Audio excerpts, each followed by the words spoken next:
Yeah, son. Mad kids out there getting cream for the non-fest, bro. Yeah, and I've been doing this for a long time. You know, shoot the game, going for mine. Alright. And this is the year when mad cats get real. So I'ma spark this line, kick the real. Bang them out. With all this chaos in the realms of the street, your local street dog got to make and speak. The average Joe's far too slow for the ghetto pro. You better know, when I hit the streets, I like to glow, I like to glisten. And at the same time, stay low, listen, motherfuck the fame while I'm pursuing the dope. My stilo is symbolic to a kilo. Cash is popping, coke is cooking, beef is copping. Ain't that some shit? A player that's used to living rich is now a stick kid, caught up in a ditch. In 94, Giuliani kicked down the door. In 95, niggas flipped to stay alive, peeling caps while I laugh. In the stats with 4.5, Remy in the glass, bought the boom, then I flash. They wanna confine me, sneak up from behind me, bust a cap in my back and put me where they can't find me. They hate to see a young player pay. I don't wanna see that. They rather see it spray. But I'm like Diddy, a Terminator, squeeze the lead off. Using verbs and nouns like rounds to blow your head off. Hitting up spots, heating up blocks. Investing in stocks like Colombian blow crops. I'm out to get cream and ain't no doubt in my mind. Fuck this broke shit, I'm hit, I get down for mine.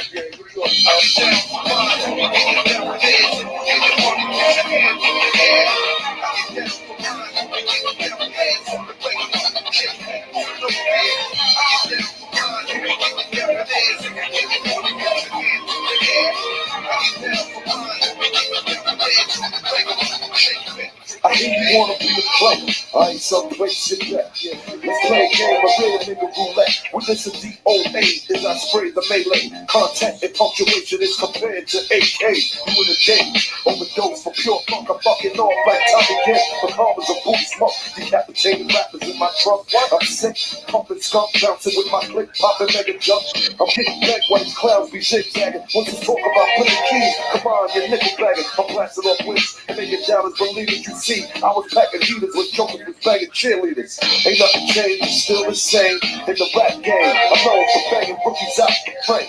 Y'all done forgot who was the pimp from the start. I'm sipping vintage wine and eating a la carte. I'm phenomenal from the abdominal bar. Comical lyrics and sticking the brains like barnacle. Never sleep. I'm bringing the drama to the street with techniques and rolling in bleach. Ain't nothing sweet about the street, so I'm poetically ill. I'm pure like cook up and lyrics shine like fish scale.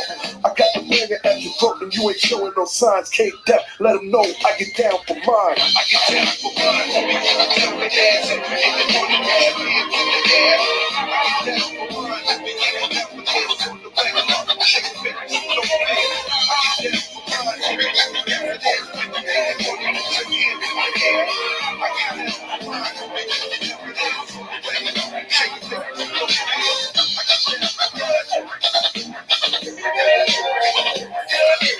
I get down for mine. I get down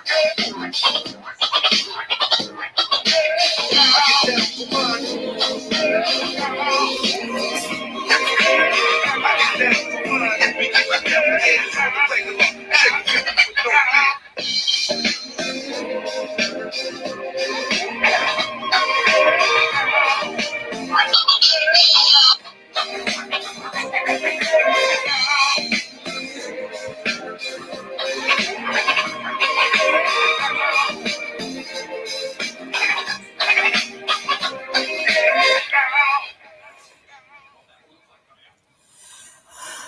Hello, everyone. Welcome to Gangsta. Max is traveling on the road, so he must have got into an area that knocked him off. Anyway, so tonight we're going to be talking about rescuing our Black women. Okay, let's just face it. The way the world and our own people are treating Black women, we need rescuing. Even the ones that said they don't need rescuing, we need rescuing. Hey, Max, you made it. Okay. Yeah, I'm sorry about that.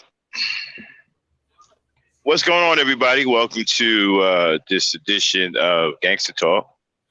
Shout out to A&T. All right. So what are we going to be talking about tonight? The title is Rescuing Our Black Women. And so this is a call out to the brothers. It's time for us to start rescuing our black women. Let me tell you what I mean. Our black women are under siege by both white supremacy and black supremacy. You have brothers out here who think they are Klan members and have formed their own version of the KKK. And they have turned against our women. We have pimp culture that is destroying the minds of our young black boys and turning them against women. Tupac said a long time ago about having a race of babies that hate the ladies. If he were alive, I wonder what he would think now. So what we have to start doing as black men, honorable black men, we have to start changing the narrative. Not only fight back against the negativity that's coming to our black women, but we need to take the minds of our young boys and turn them around. Meaning that we need to deal with this pimp culture. This pimp culture is problematic. See, it's not just about pimps and hoes. It's about a mentality that's being taught to our young boys. You know, the pimp game demoralizes women. It dehumanizes women. It abuses women.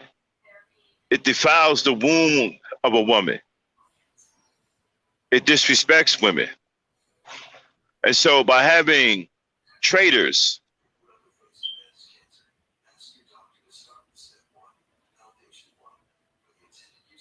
who praise this kind of culture as something that we should wear as a badge of honor, our young boys, they hear this stuff and they start to look up to these tyrants, these monsters.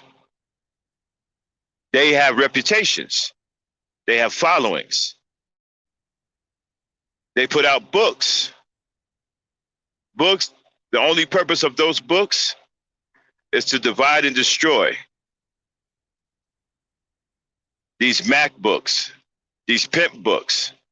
When you look at what people are known for in this country, you look at other races of men who have accomplished all of these things. Now, I'm not saying that we black men haven't accomplished anything. Of course, we got the Malcolm X's, the Medgar Evers, the Thurgood Marshalls, and so on and so forth. The Dr. Kings and what have you. Right? But being known for macking isn't something that a man should want to be known for. Why would you want to be known for being absolutely disrespectful to women? Why would you want to be known for womanizing? Why would you want to be known for abusing women?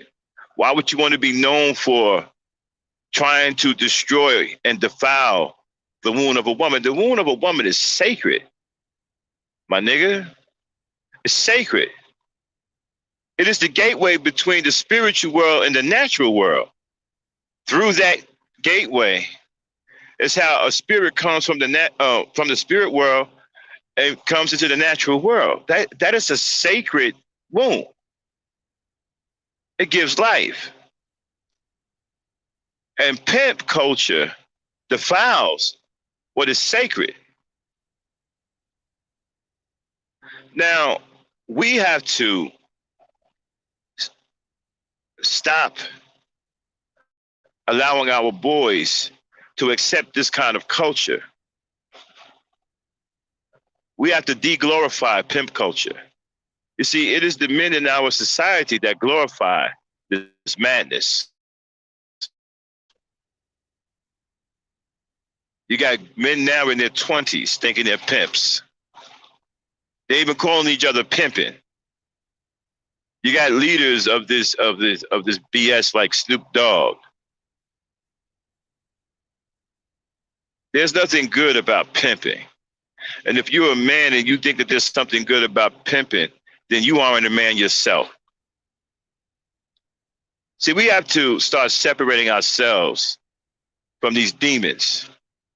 I'm talking to my brothers with integrity, my brothers that have courage, honor. We have to start separating ourselves from these demons who are riding off of our image, who are tarnishing our image with this demonic culture that they call pimp culture. There's nothing good about hurting women. There's nothing good about beating a woman. There's nothing good about disrespecting the woman. There's nothing good about any of that stuff. That's not what an honorable man does. A man of honor doesn't do these things. And so we need to get our boys away from these kinds of people, these kinds of men, these demons. We need to start rescuing our women. And how we do that? Well, we need to start changing the narrative. We need to start pushing back against pimp culture. We need to start de-glorifying pimp culture. We need to start getting to our boys and having conversations with them about how bad these guys are. These are bad guys. I had some fool come up here one time talking about he learned something good from a pimp. There's nothing good about a pimp. And the thing about it is, black men want to be respected for being bad men. They don't want to be respected for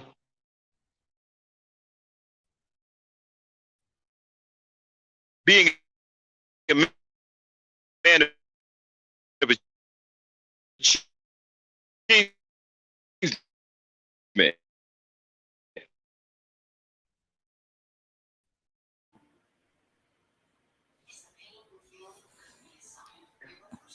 Being a man that has changed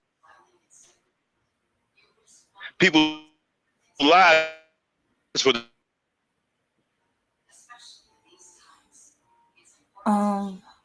or demoralizing women. Yes. Oh, okay. You were starting to borg, but Huh? you were starting to borg, but you seem to be straightening out. Okay, you just interrupted my rant. Okay, I'm sorry. Okay. You were borging. Okay, you done threw me off now. Anyway, like I was saying, right? Am I coming through now? Yes. Like I was saying, right? And so these men want to be glorified and known for being bad men. Why would you, what man in his right mind want to be known for being bad?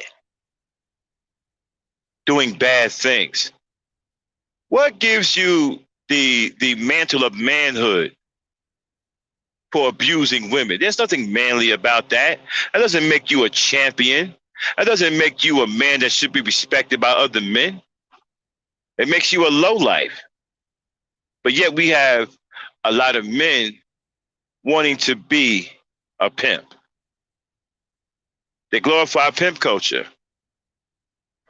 They can't even address women properly. They call women hoes. A woman isn't a hoe. She's a woman, a lady.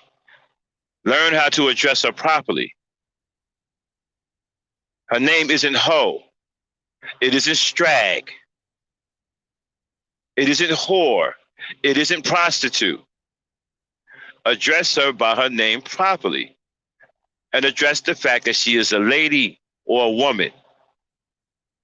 And you guys wondering why women don't like you, and you wonder why you can't get a girlfriend.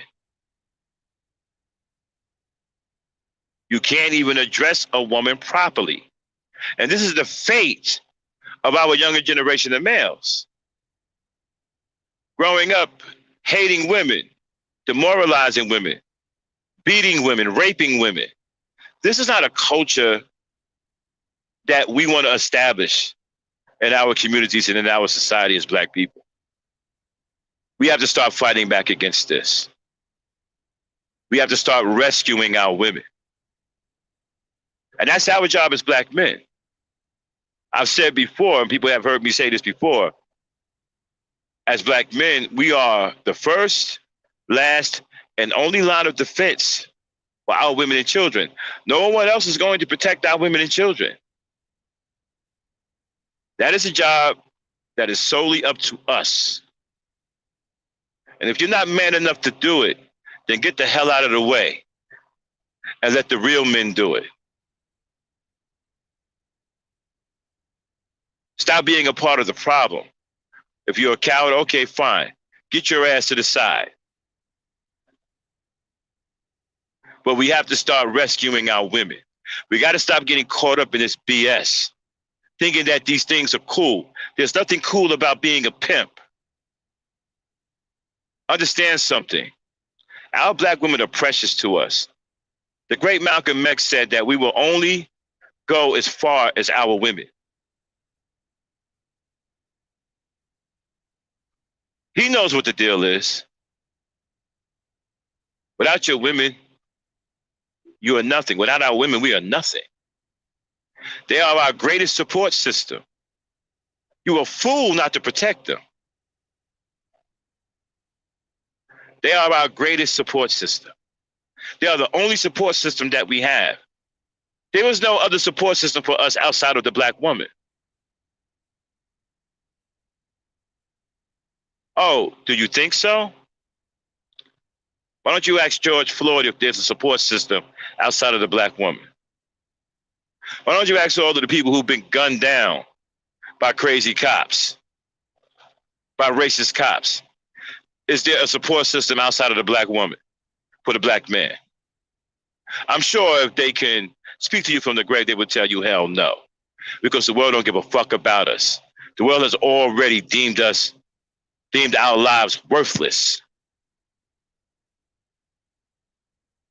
You walking around in a society, you live in a society ruled by people who have deemed your life worthless, and you're playing video games. You're trying to destroy your own support system.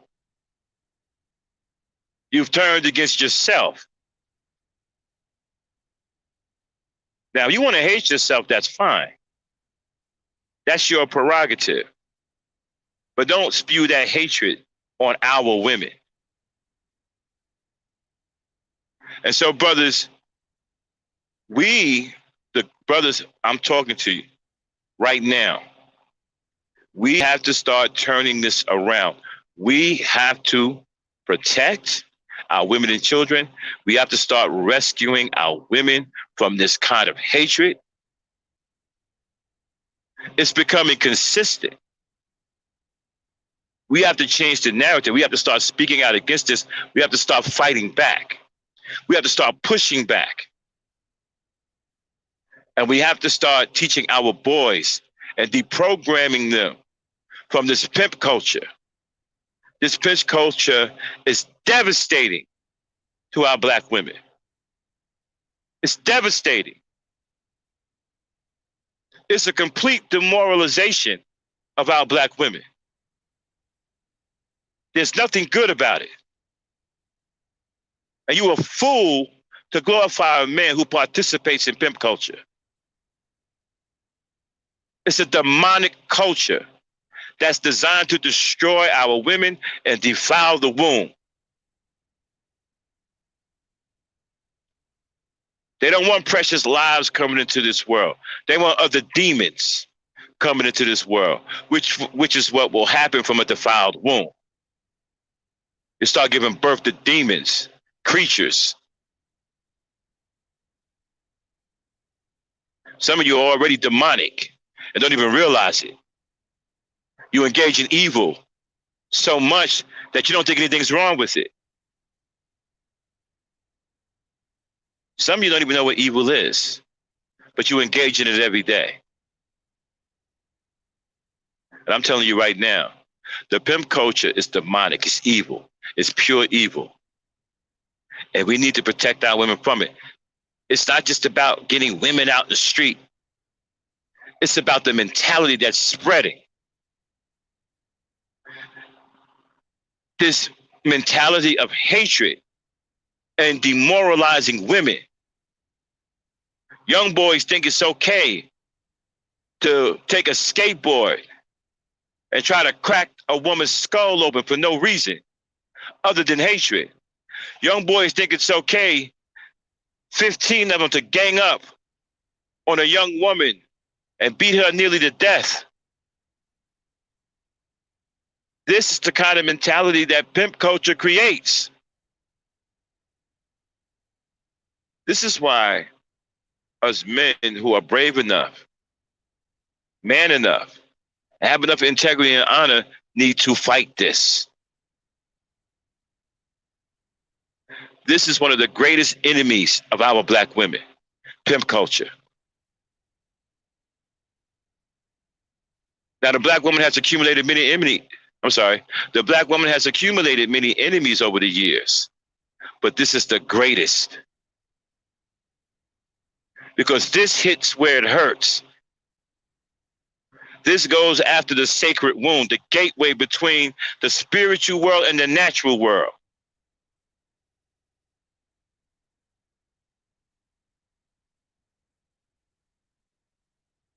And these fools who follow this culture have every intention on destroying our support system. See, because they don't care nothing about us. They're demons. We are not their kind. That's why they don't have no problem destroying our support system.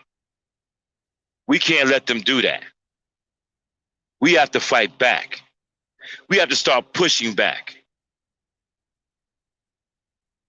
We need to start protecting our women that are coming to their aid. We need to start fighting these guys wherever they bring this fight.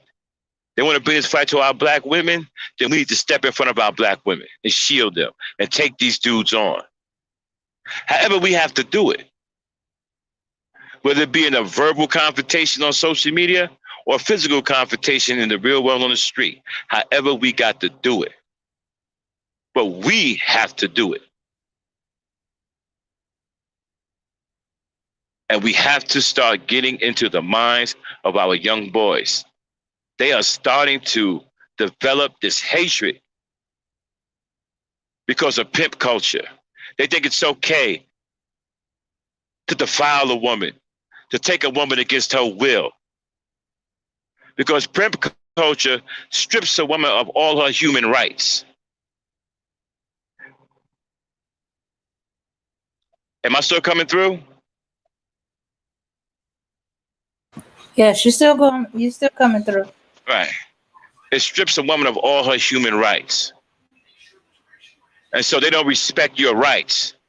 They have no regard for your life. They think they can do any.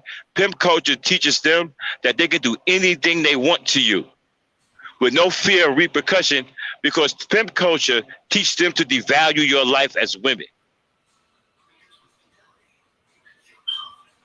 And brothers, those of you who are soldiers, who love black women, we can't stand by and let that happen.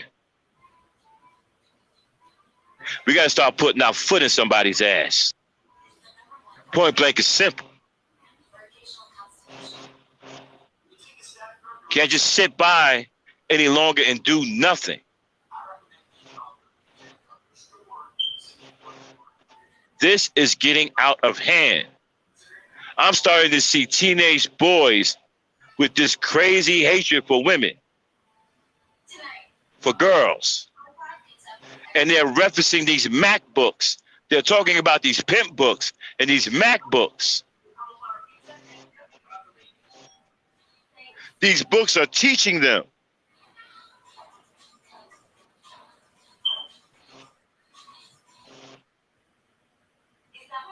So this is what I wanted to say. We have to start rescuing our black women from these demons. We have to start protecting them from these demons and this demonic culture that seeks to destroy their very essence.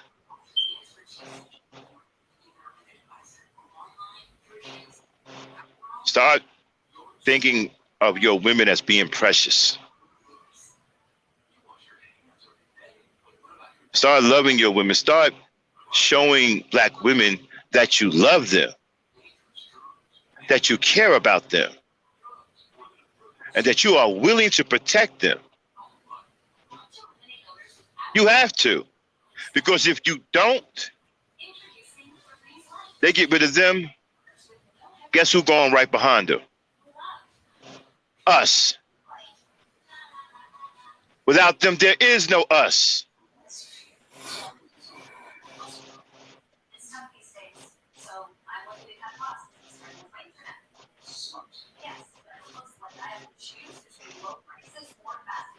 Dane, Yes. I'm at the end of my rant now. Care to comment?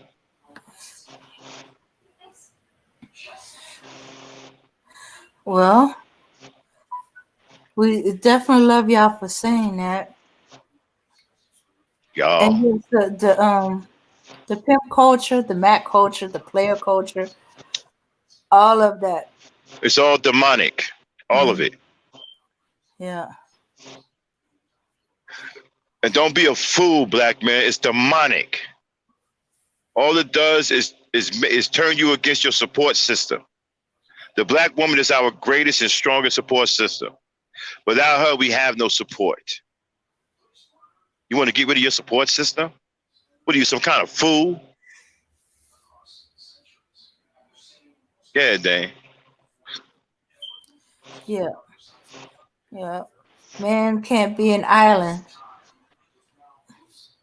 He can't do it alone. No, we're not doing it alone. We're doing it together. This is what I'm saying. This is a call to all the brothers. We have to start coming together and get serious about protecting our women and children. For these monsters destroy them all. So I'm going to tell you something. It doesn't have to be a physical destruction. It could be a psychological destruction to where the black woman get to the point where she'll never trust us again. See, they can break the bond that we have. They can break the black woman to the point where she will no longer love us. See, that's also destruction. When she no longer wants to procreate with you because she can no longer trust.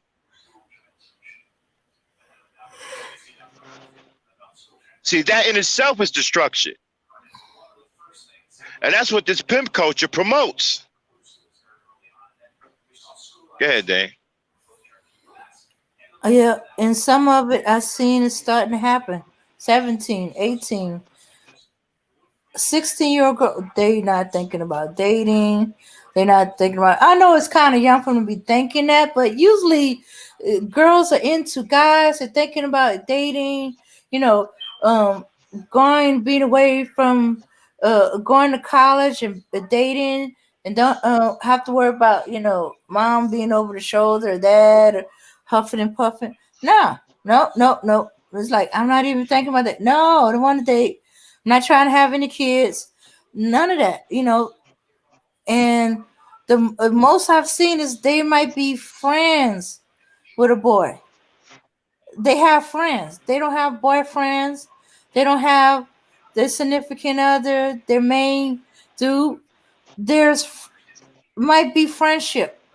It's like, oh, he's my friend. Not he's my Well, friend. No, he's just my well, friend. you It could be another girl. well, you look at what's really going on. It's a very elaborate setup to attack the black woman. I mean, you got some fool talking about some black people should stop procreating for 5 years. Now think about that for a second. We got all of these abortion clinics in our communities. Our babies are being murdered.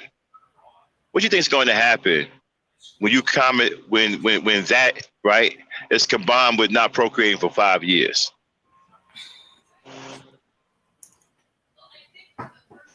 See what I'm saying? There's a collective effort to destroy the black woman. Because if you destroy the black woman, you will destroy the black man. Without the black woman, there is no black man.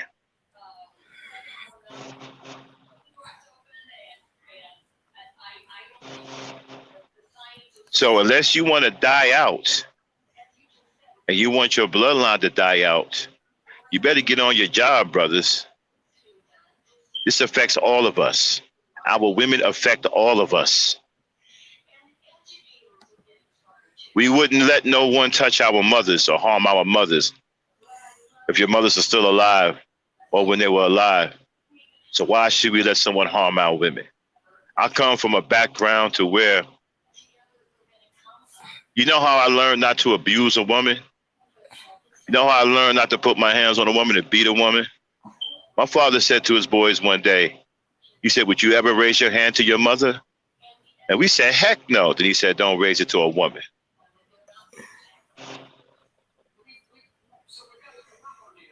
That right there told us not to abuse women. Using our own mother as an example. See, your mother is the first woman you learn how to love. And then you carry that love to other women. So we come from that background. If you didn't say it around your mother, you didn't say it to other women. If it was disrespectful and you didn't want your mother to hear you saying it, and you wouldn't say it to your mother, you didn't say it to other women. That's what I come from. We have to get back to that. We have to become strong again. Right now we're weak. And the stronger and the ones of us who are still strong need to separate ourselves from the weak. Not just separate ourselves, right, and form together and start doing things to change the situation. Or before you know it, you're going to look up, it's going to be too late. Dane? Yeah, because it's already starting to happen with some of the girls. And usually the best. No. Mm-mm. Oh, hey, you want me to put the link out? What, somebody wants the link? Yep, Rozzy. Throw it out. All right. Yeah, man, let Rozzy come up. There you go, And Rozzy. so, right. And so we have to get rid of this pimp culture. We have to start fighting back against this pimp culture. And we have to save our women. We have to rescue our women. We have to rescue our young boys from this demonic culture. There's nothing good about pimp culture. Now you're going to hear some fools every time. Well, you know, a pimp taught me some cool shit. Mm-hmm. Don't listen to any of that foolishness. There's nothing good about a pimp. If a man is engaging in pimp culture, he is a demon. There's nothing good about him. Because that culture is all about destroying women, demoralizing women, dehumanizing women.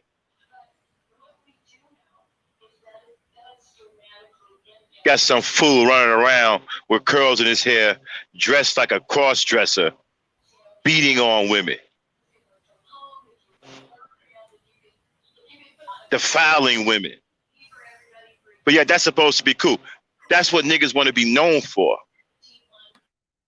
You want to be known for being a monster, not a respectable man, because your mind is screwed up. Your mind is besieged by hatred and evil. That's why you think that way. You think like a demon. You think like a corrupted creature. You have nothing but malice and hatred in your heart. And your mind has been eroded by the evilness that's in your heart. Go, Dan.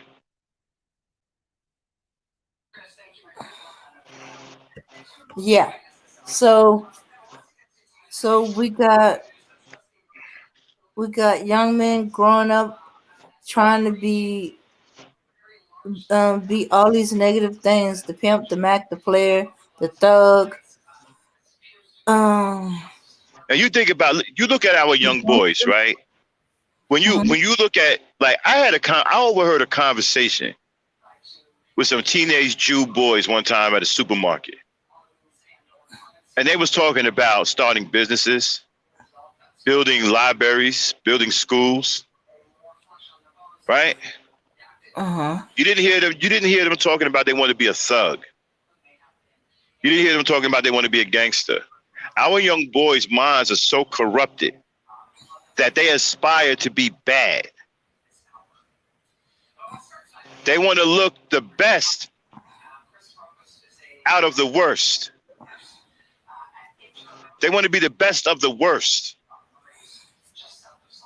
They dream about being screwed up men. They glorify being screwed up. They want to be gangsters. They want to be thugs. They want to be pimps. None of this stuff is good. And none of this comes from a healthy mind. A man with a healthy mind doesn't desire to be a bad man. He has no desire to be a piece of shit, which is what a pimp is, an absolute piece of shit. Now, if anybody want to challenge me on that, come on with it. But a man with a healthy mind has no desire to be a bad guy or want to be a bad guy. Look at what's going on with our youth. They want to be gangsters. Now, when you look at the real logo of Gangsta Talk, right? It has books in front of it. It has the hoodie with the black power fist. This is an attempt to turn gangster into something meaningful. Like changing the narrative of being a gangster, right? Instead of wanting to be a gangster and known for killing people, we make it gangster to be a scholar. That's gangster. We make it gangster to be a mathematician. We make it gangster to be an architect, a doctor, a professor, a school teacher. Let's make that gangster.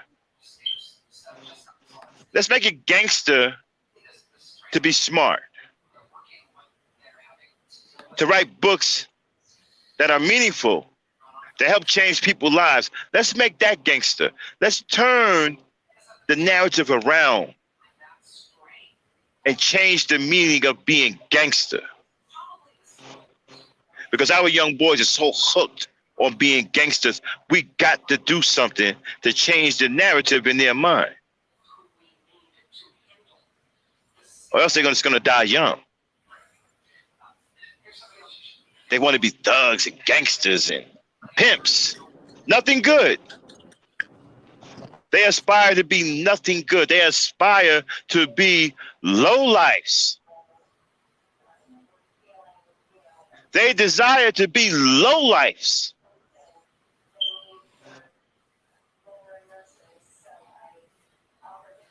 Damn. Yes. Right. They desire to be lowlives.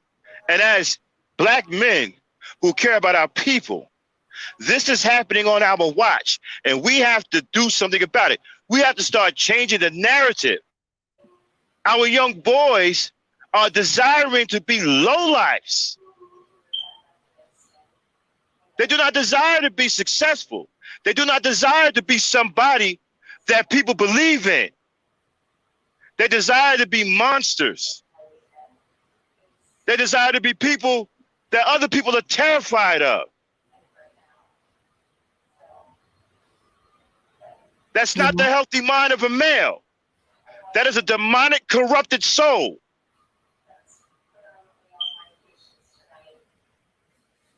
We have to start doing something about it. Like I said, we got to start making it cool to be smart. Make it gangster to desire to be somebody good. Make that be gangster. We need to do whatever we need to do to start changing the narrative in the minds of our young boys before we lose them all. Oh, I see. We got guests. Rozzy and Hassan. What's up, Introduce family? the guest, What's going on? How you What's doing? going on? What's up? What's up? You know what I'm saying? Gangster talk, man. You know. Yeah. You know what I'm saying? Maximum Black. You know what it is, man. That's right. Yo, man, I'm glad y'all here, you know what I mean, kicking this, man, because You know what I mean? Like, I'm like, dang, man, you know, 'cause I was like, we need brothers to talk this anti-pimp culture, man, because it really, like, took a lot of us. It took a lot of our young people. It took a lot of Yep. our like innocent. And then, you know what I'm saying? And it's like, what are we doing? Like, we're using this against our own women. You know what I'm saying? That's right. This is our natural counterpart, and you know we're just spewing all this poison. All you know what I mean? It's basically damn near like anti-woman. That's the pimp culture. It Anti-women. is. It's It is. anti-woman. Period. It is. It is because it's ran by a bunch of homos. Oh yes. Yep. Homos with Yeah, California curls and exactly. manicures and pedicures. Exactly. Dude, like they're in Wearing them Chelsea shots more than boots. women are. You know what I'm saying? Yeah. Wearing makeup and shit. Yeah. Calling themselves pretty. Foundation. Yeah. They don't want to sweat because their perm might get messed up. Yeah. I mean, it's crazy, man. I can't believe we allowed a cross-dressing fool, a cross-dressing homo, to convince us to be ill towards our women. I can't believe it. And it happens because it happens because it happens because you got weak men in the community who glorify this shit because they don't have any successful women. Instead of learning how to talk to women and address women properly, they want to fall back into some stupid ass culture and try to dominate women. Right. And this is from the product of like broken bed bugs. You know what I'm saying? Like Right. you look at the movies like Shaft or a Superfly or a Black Caesar or something like that. And you know, I used to watch those movies and I like them, but you know, these were the black exploitation days, and you know, we were looked at the same as we're looked at now, just a superhuman bed bug. You know what I'm saying? Right. And we mean our women no good. And then you add the the Max and the Dolomites and you add all that into it and the Huggy Bears and everything, you know. So it's like, oh, that's and cool, you know what? man. And they always got the black man playing some freaking clown in these movies. Some most stupid ass clown. Max, platform shoes with like like a fish aquarium on a heel. I'm like, come on, which is the female version of high heels. And we sitting up here and we glorifying this shit. We want to be cool like that. Right. Ain't nothing cool about that shit. You look like a damn fool and you're destroying your support system. The black woman is our greatest support system. Without her, we have no support from no one. Period. No one. Yo, Max, remember in Malcolm the movie when he was talking to that brother in the yard or whatever, and he was like, "Dude, man, you got all these conks and all these suits, man. The white man looks like you, man. You're a straight up clown.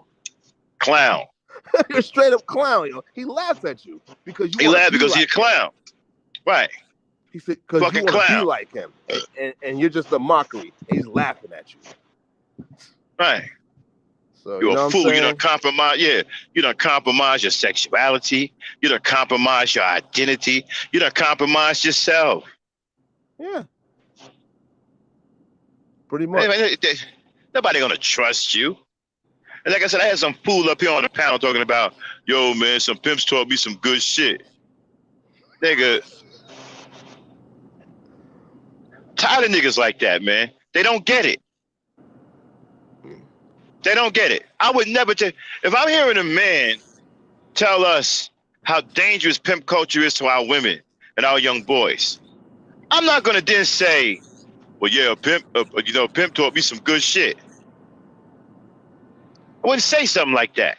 Nah. See what it is, Max? Like a lot of us, or well, not me or you, but a lot of them be watching the Mac too much, man. They just got the Mac in their name. You know what I'm saying? They think they. But you know what? Listen to what they tell you. You cannot emulate. They tell you, that, man. Well, a pimp taught me the game. Nigga, did he teach you how to run a business? No, he just taught you how to run game, so you can run game on other people. Did he teach you how to? Right? Did he teach you how to get an education?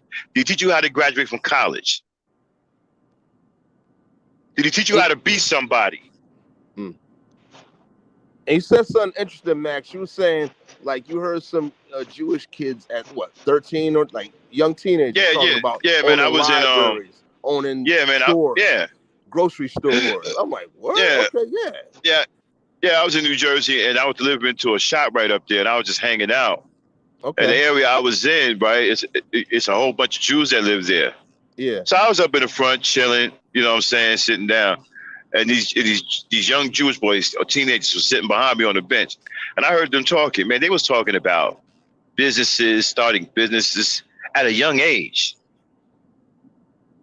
Building libraries, hospitals. What are our young boys talking about? They're talking about being thugs, selling drugs. That's what our young boys are talking about. Right. And that's our fault. It is. Because we were the elders. Because we were the elders to call them in the council, and we failed on that. So you know what I'm saying? I can't throw no stone at these young kids because, you know, when I see them, I look at, you know, our shortcomings. You know what I'm saying? So. Yeah, but we wouldn't like that though. Huh? Like I said, we wouldn't like that. They didn't get that from us. Something else happened. Right. We wouldn't like that. We wouldn't like that. They would never get no hate culture of women from us. We loved women. Our culture was different. I mean, yeah. You know what I'm saying? We grew up with the Isley Brothers and Teddy Pendergrass. We were loving black women back then. Yeah. I know that because I know for a fact, I know for a fact they didn't get that shit from us. No, they didn't.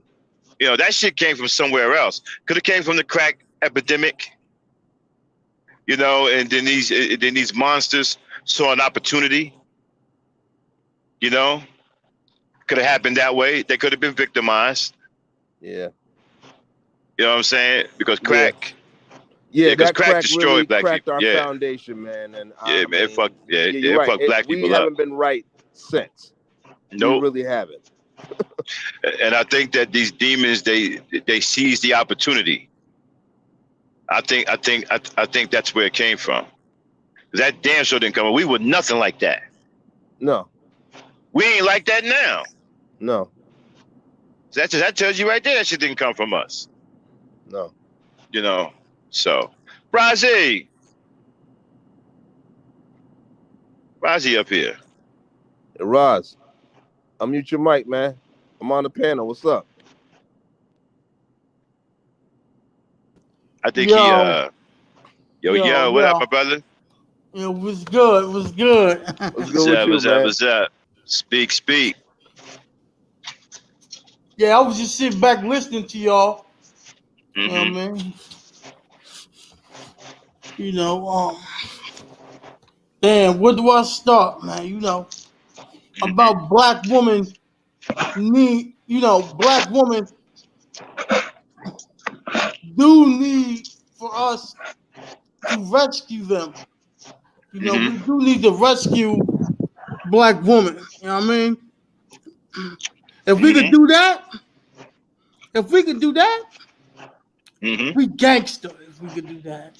That's right. we That's gangster. right. That's right. Yo, we gangsters. That's right. That's gangster. Rescuing our black women, that's gangster. That's gangster. That's what I'm talking about, Razi. Yes, sir. Good, my brother. See, he already started to change it. Right on. See, he listening, man. He already trying to change the narrative right now. That's what I'm talking about. That's gangster. That's what I'm talking about. He's our young blood out here in the trenches, brother. That's right. We got to start changing the narrative in the minds of our young brothers. It's gangster to protect your women and your children. It's gangster. Not just gangster, it's honorable. You know what I'm saying? That's right. This shit is destroying the minds of our young boys, man. Like fucking the goddamn Black Plague. Yeah, Razi. You know,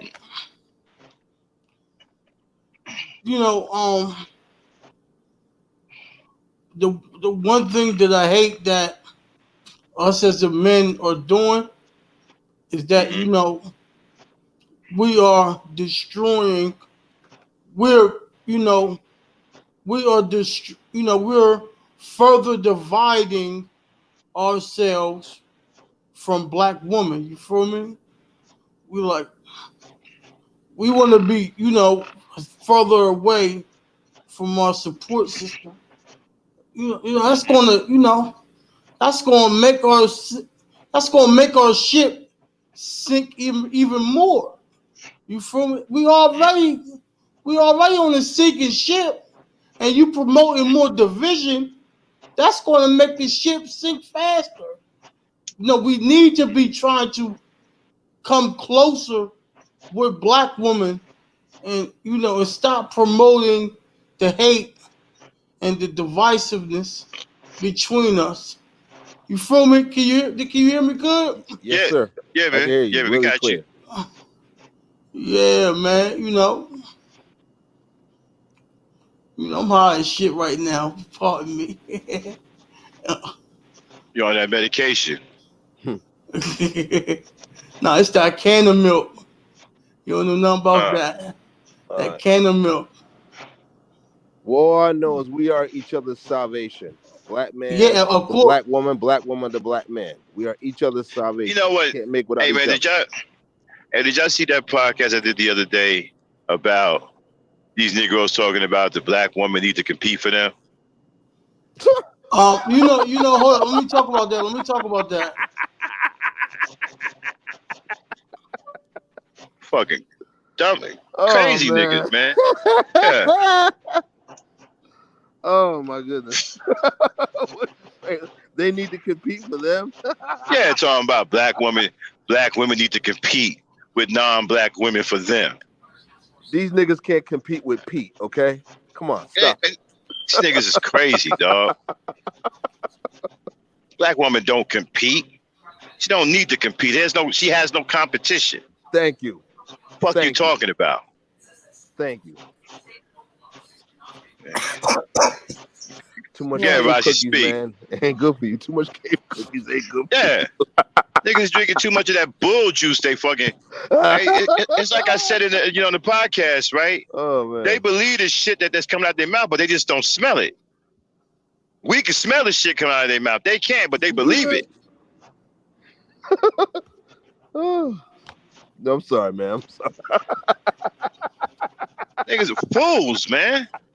I'm about to fall out my chair, Max. Stop it, man, please. They don't understand. The black woman is the mold. The non-black woman comes from the black woman. Let me tell you something. The black woman is the be all to end all, and that is it. Period. Hell End yeah. of discussion. That is it. Okay? That's what I'm saying. End of How is she competing with someone that's lesser than her? The non-black woman comes from the black woman. Amen. Hey, yo, Talking about some goddamn compete. I love what Hassan just said. What up, brother? The black woman is the end all, be all, right? Yes, sir. Yep. Alpha and Omega. Right. And the end all, be all. And my brothers, that is gangster. Hell yeah. Now this is the real black woman. You know what I'm saying? The black woman is the end all, be all, and that's gangster. It is. My nigga. Right. So we need to get all these black boys. We have to educate these young and up and coming black boys that black women all because we need as much black men on board as we can, man. That's right. That's right. That's why we have to be consistent with our message, so we can start collecting more brothers in here. You understand what I'm saying? We need to get more good brothers in here like yourselves. That's why we got to stay consistent with our message. They'll find us. That's why we can't stop putting our message out. We got to stay consistent. You know, we already get some new brothers. You got Kendrell rolling, he's new. You know what I'm saying? We're starting to reach people. Yep. Man, that shit was funny. Y'all, the title of that podcast is called,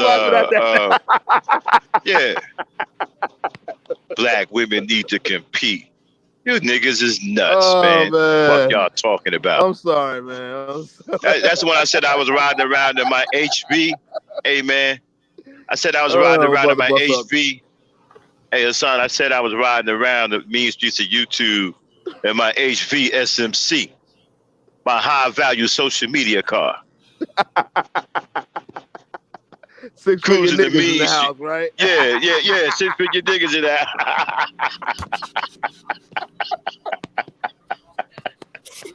Yo, y'all need to cut it out, man. Nah, man, them niggas need to cut it out, bro. No, I'm not talking to you. I'm talking about them. Of course they do. How the hell a black woman gonna compete with a dude, right, who actually thinks a goddamn sex robot is a real woman? That what she competing with? Yeah. Yeah, basically a robot and a blow-up doll. Yeah, fucking blow-up dolls and shit. These old awkward ass Barney Fife niggas got blow-up dolls. Oh, can't forget they like 300-pound spoiled male. Yeah. Stay Puft Marshmallow Girl. Yeah, remember we did our 4 out of 5, right? And they say 4 out of 5 black women overweight. Well, shit, man, a lot of niggas got beer bellies and shit. Thank you. Beer bellies at like 35. Yeah. Saying the black woman done hit the wall at 25. Excuse me? Hey, what's up with all these niggas wearing these costumes, man? I'm starting to see motherfuckers wearing. Can I just say this? Can I just say this, man? You know, the one thing I do not want is I do not want black women to, I do not want black women to look at us as their enemy. You feel me? I don't want them to look at us as their enemy. I don't want them to no longer want to be with and want, and love black men. I don't want all that, man. So, this bullshit I don't either. that I see, this bullshit that I see, that, that y'all talking about, this shit really get to me. Because I don't want, I don't want none of this shit that, we already divided. I don't want us to be further divided. You feel it gets to me too. It gets to me too, Rodney. That's why I make these podcasts, bro. Because I can't take it, man. We are grateful, man. I tune in every time you are on a live stream. Yeah. Also, I want to touch on Auntie's comment. She left in the chat room. She said, you would start dating at for like girls, they'll start dating at 14 or so. But then out of fear, they don't want no boyfriend or they become lesbians. And that's kind of like, whoa. Well, you know what we got to do then? We got to restore. Right. It is. We got to somehow resurrect back in the day when you had to bring your person home to meet your parents. Yes. Remember that? Oh, yeah, I remember that. Yeah, we got to resurrect that now. We may not have the numbers and fathers right now, but we have other brothers that can act like fathers and give advice. Cause I remember the fathers back in the day. Oh my god. Oh my god, man. Don't even. That's why I was laughing at the fathers. Oh no. Yeah, you scared of the motherfucker, man. She bring you home to meet that dad, got a shotgun, he cleaning that shit. Got these big ass shotgun shells. You already wide eyed, like, god damn, what the fuck? You talking about what you plan on doing with my daughter. Right. You know what I'm saying? You are invited over to dinner, and then he be asking you all those awkward questions, make you feel uncomfortable. Exactly. As soon as he asks you, what do you plan on doing with my daughter? All of a sudden, he loading shotgun shells in the shotgun. Right. You know what I'm saying? How do you support? Right. Like, how you gonna support my child? Like, what are you trying to do with your life? Yeah. Questions like, I don't think you're good enough for my child. Then, period. Yeah, but you see, that gave you some act right. Uh-huh. Mm-hmm. You know Oh, what I'm right. There saying? you go. Because you Act knew, right. There right, you go. right, because you knew that she had a father that cared for her, and if you did this today, he was gonna bust a cap in your ass. And I've See? always noticed, like, when the father is present in his Uh-huh. daughter's life, you know what I'm saying? That's a whole nother phenomenon. You know what I mean? Even my daughter told me, you know what I'm saying? Right, There's expectations that I have. You know what I'm saying? I'm like, right. and she's telling me this. I'm like, for real? No, I mean, I'm not tooting my own horn, but I'm like, wow. For my own And you child know to tell what? me that? Right. And it Can't worked disappoint also, her. right. And it worked also with the women. You know, you brought your girl home to meet your mama. Mm-hmm. You know what I'm saying? She sit down, talk to the girl, and she'll let you know, listen, I don't think this girl is right for you. She's not this, she's not that. See, your parents helped you back then. Mm. We got to get back to that.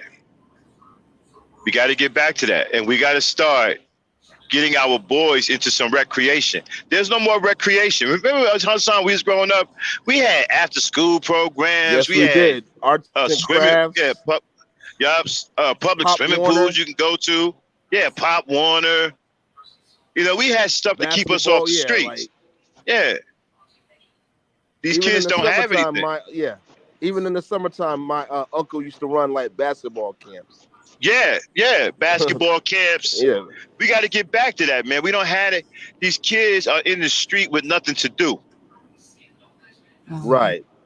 You And then when know, you talk about boys, they have to like channel a lot of that energy. I mean, they're hmm boys. I mean, we had that same energy, but we were right, fortunate enough to have different avenues that we could channel this energy to. You know what I'm saying? right.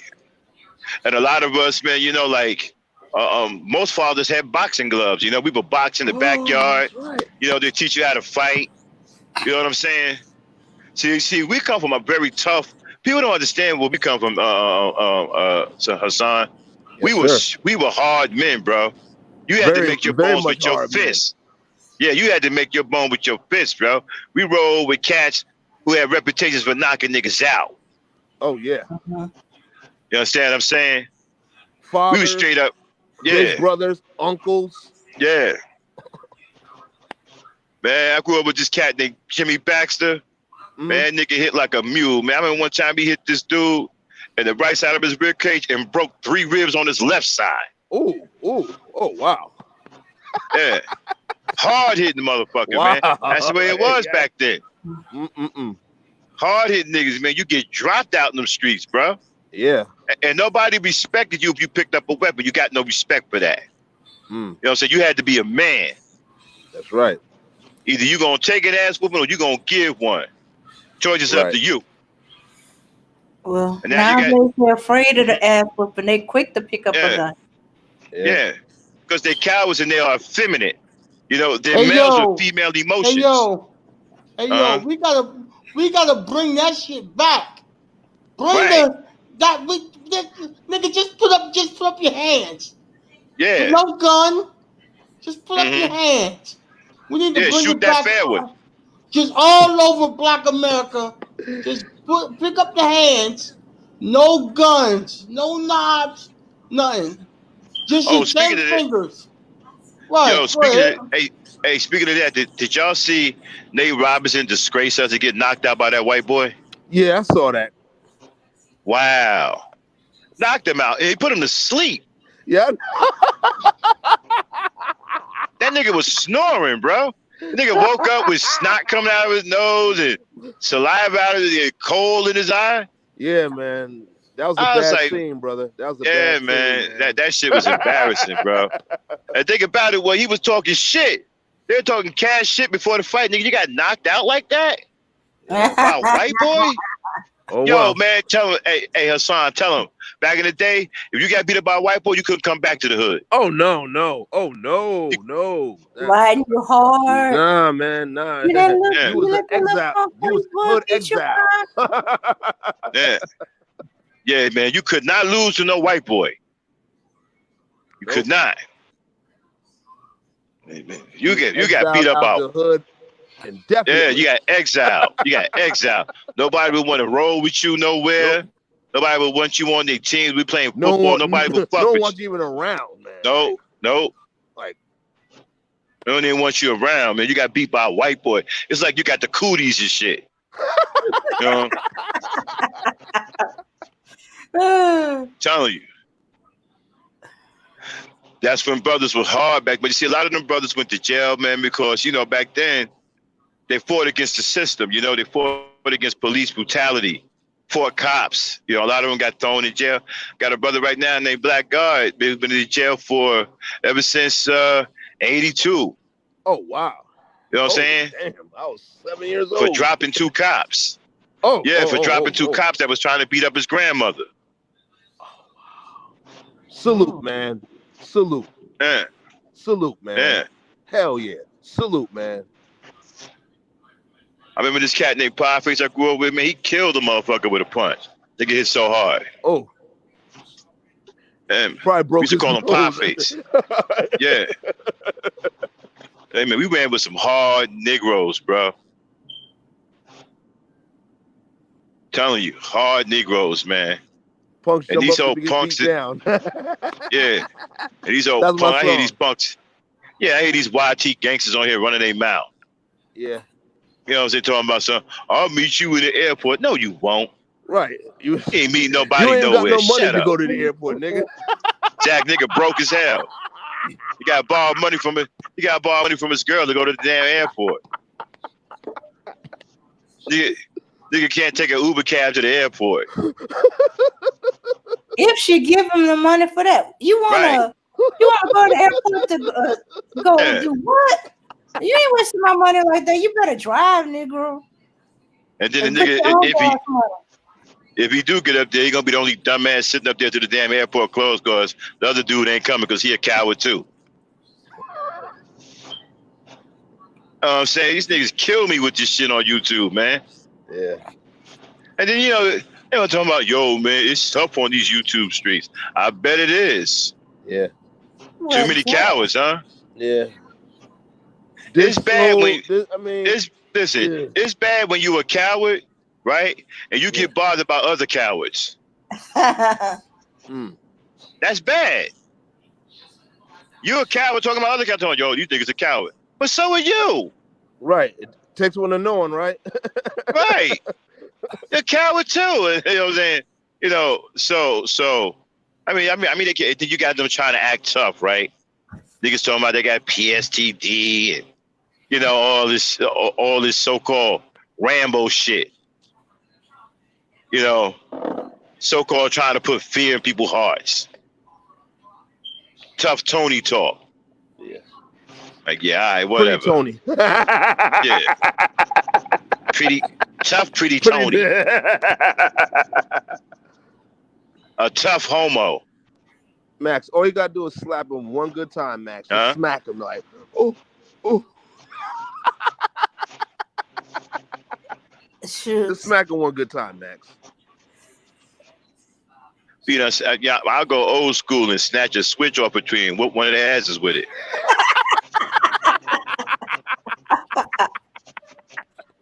Or get a cable cord. The white cable cord. A goddamn electric cord, right? Remember them extension cords? Yeah. Whoop that motherfucker out with a fucking extension cord. Oh, man. Oh, punk ass nigga over there talking. Man, they kill me with that shit. Well, I'll meet you right. No, you ain't meeting. Man, why don't y'all cut that shit out? Ain't meeting nobody nowhere. That's right. It's the first thing they run to, too, right? Oh, we supposed to think you tough now? You sat up there and, argue back and forth like two little girls and shit. These niggas don't know what tough is, boy. They ain't really been on no real streets. They don't know nothing about no real street dudes, man. That's right. Street dudes don't even move like that, man. Street dudes don't even want to be noticed. No, they don't. Because they move in silence. Exactly. They stay real quiet. And their dancer ain't going to argue back and forth with you. They just going to take care of you. No. They just going to deal with you. No, real G's don't do a lot of talking, Max. Nah. They don't do no talking. They're not much talkative. Nope. Remember how we used to run in niggas' mouths when they started talking? Yeah. Niggas started talking, we run right in their mouth. Bow! Oh yeah. Run straight up in his mouth. Yeah. Bow! I seen a lot of cats lose teeth for that. Yeah, talking. Lose their fronts. Yeah. And then when you look at these arguments that these dudes have, right? Yeah. They're nothing but white supremacist arguments. They're white supremacist talking points. And then they got this research game, right? Oh, I do the research, Nigga, do you have an original thought in your head? Or do you just want to regurgitate what somebody else came up with? Yeah, that's what they're doing. Pretty much. Yeah. There's no type of critical thinking, none of that going on. Nah. No one's, you know what I mean? They're just Nigga. regurgitating. Well, they hear and then they're parroting what another person said. And then when you have them break it down, they didn't know what the hell they're talking about. Right. So where do you get that information from? Oh, that idiot? Right. Damn. Stop listening to exactly. If damn sure ain't none of his that these niggas can't think for themselves. No, they can't. Oh. You gotta tell my brothers, look, don't think what I'm thinking because then only one of us is thinking. It's just telling you, man. So, and you know, it's just some real comical shit going on. They want the black woman to compete. For what, nigga? They want her to bring something to the table. Wait a minute. Bring something to the table. Compete. Submit. Damn. These motherfuckers want a lot, man. Can a nigga build a table? That's what I want to know. Probably not. Can he build a table? No. If he ain't build one now, he can't build one. Okay? Needed to build a table. Mm. Does he know what a tool is? Does he have a tool belt? Does he know anything about a screwdriver and a hammer?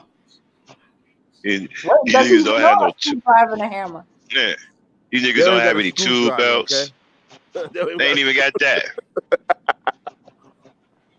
Oh man. Nigga thought a tape measure was a hockey puck. A silver hockey puck. Those dudes can't compete with the derelicts in my community. The derelicts in my community know what a tool belt is. They know how to do a certain thing. They just got some issues. You know, having a guy that don't know anything, even one little thing about a car or to change the tire. First time I met a dude who didn't know how to change a tire, and that was because where he's at, he don't drive, don't have a driver's license, don't be around car, public transportation. And I was like, okay. Well, back in the day, we used to take auto class, right? Back in school, they had the auto class. Remember that? Yeah. They took all that out of the schools, man. Oh yeah. Yeah, they took all that out. Auto class, auto mechanics. Yeah. They took all that shit out. Yeah. Welding, carpentry. Yup, took it out. I'm saying we had carpentry. You know, they took all of it out. We used to go to carpentry class. Home ec, yeah. Home ec, yup. Home economics. Yeah. Yup. They took all that shit out. They don't want the black kids to have nothing. You know what I'm saying?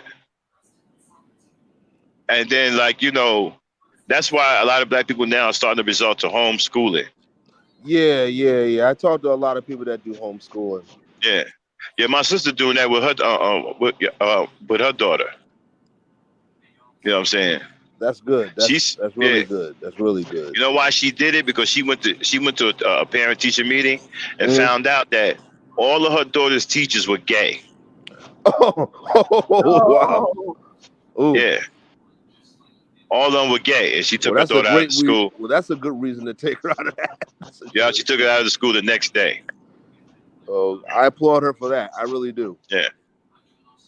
You know what? And they getting bold, man. They really coming at our kids with these cartoons, man. These cartoons now are off the charts, man. They got boys kissing each other, holding it. I mean, it's some disgusting shit going on these cartoons. I see it a lot in commercials. Yeah, they're just really blatant with it now. Like they're like, "What? Oh yeah, what you gonna say about it?" I'm like, "Really?" Hey man, did y'all see that Old Spice commercial? With the No. lavender body wash. Yeah, man, with the lavender Old Spice. Lavender Old Spice. No, I haven't. I Yeah. haven't seen it yet. And, and dude's wife kept fighting him for it. Wow. Yeah, she fighting him for it. She trying to take it away from him because lavender is usually a fragrance that women wear. Yes, sir. I don't know no niggas that wear lavender. What kind of niggas are those? That's Lavender. crazy, man. That's why she was And fighting I him just for it saw because that it's Ritz. a fragrance used. And I just saw that Ritz commercial, man. Oh, Rich. I don't want to see nothing like that again, man. Yeah, Ritz crackers. What is it again? Yeah, Ritz crackers. The Ritz commercial. The Ritz commercial. Which one is that one? It was two, funny Oh, dudes. There was one dude who was, you know what I mean, and there was a I didn't see that. putting makeup on. He was putting the one that was lipstick putting the on. Yeah, lipstick on. it's crazy, man. You remember? Oh yeah, Yeah, man. They're just. And you know what? I found out that they got that. Yo, remember that dude that showed up? I think it was at the Oscars or whatever, in that dress. Yeah. I remember that. I remember that. I remember that. Yeah, Melanated Misfit said, told me, right, that he's on Sesame Street now. He's on Sesame Street now. Well, now Sesame Street's canceled. Thank you. Yeah. We won't be listening at no more Sesame Street. Nope. No more Big Bird. Yeah. And now Bert and Ernie are Count Dracula. No more of that. Yo, you know, man, I'm starting to think Big Bird was a cross-dressing transsexual. Wait a minute. I was gonna say that too, man. Yeah. I Big swear I Bird was was gonna say. I thought that he only since wore I was his a kid. I'm feathers. like, Big Bird. Well, you know, weird. yeah, you know, Mr. Rogers was gay too, right? Yeah. Everyone knew that. Yeah. I remember I used to watch him when I was a kid. I knew something was funny about it. I just couldn't figure it out. Because I would never see other men act like him. You know what I'm saying? He was all soft spoken and soft and what and then I'm looking at then I'm looking at the men in real life that surround me. These some hard niggas, tearing down buildings and shit. Like, well, damn, they don't look like Mr. Rogers. And see, that was the problem. Like, we rolled with some hard brothers tearing down stuff, but this is who we were as men, Max. Right. But see, that's threatening. That's threatening to the people on the other side, and it's threatening to especially him. So that's why, he had to move on us the way he did. Because I don't know. Yeah, I don't know how it sets well with you as a man that you want to act like a female. I don't understand that.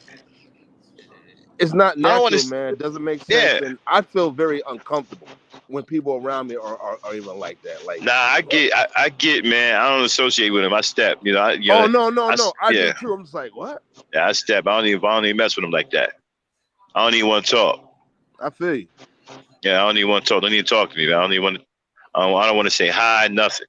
I feel you. I'm out. I was talking to some fool on one of the live streams talking about he go to the gay bars, but he ain't gay. well, if you ain't gay, then why you going to gay bars? That's what I'm saying, man. Let me tell you something. Dude, if a dread sits in the barber shop long enough, he's gonna get a haircut. Okay. Period. Yeah. That's what we're talking about. Yo, man, I go to gay bars, but I ain't gay. Then what you going there for then? That's what I'm saying. I got lost and wandered in a dozen times. Nah, these niggas think somebody's stupid. I go to gay bars, man, but I'm not gay. Straight up, no homo shit. Then what you doing over there for? Ain't no more homos over there. Heads said this to me back then. Yo, man. Like if you let a dude go down on you, you ain't gotta be gay. I'm like, what? Yeah, man. I want to smack him into next century. Man. Nah, that was what? Malik Yoba, right? Talking about you not gay. Yes, you are. Fuck you think it is? You damn right you gay. Oh, he's like, no. You're not. What? Yeah. Wait a minute. What about the other one who said about doing a BJ on the dude? Didn't mean you were gay. Yeah. That was Malik Yoba, right? I thought it was the other one, singer, Tank. Oh yeah. Yeah, man. Yeah, man. Yeah, man. He a sugar hugger too. Oh yeah, big time. A sugar hugger, yeah. He a diabetic. He is. He's in a diabetic coma. That nigga a diabetic. You know what I'm saying?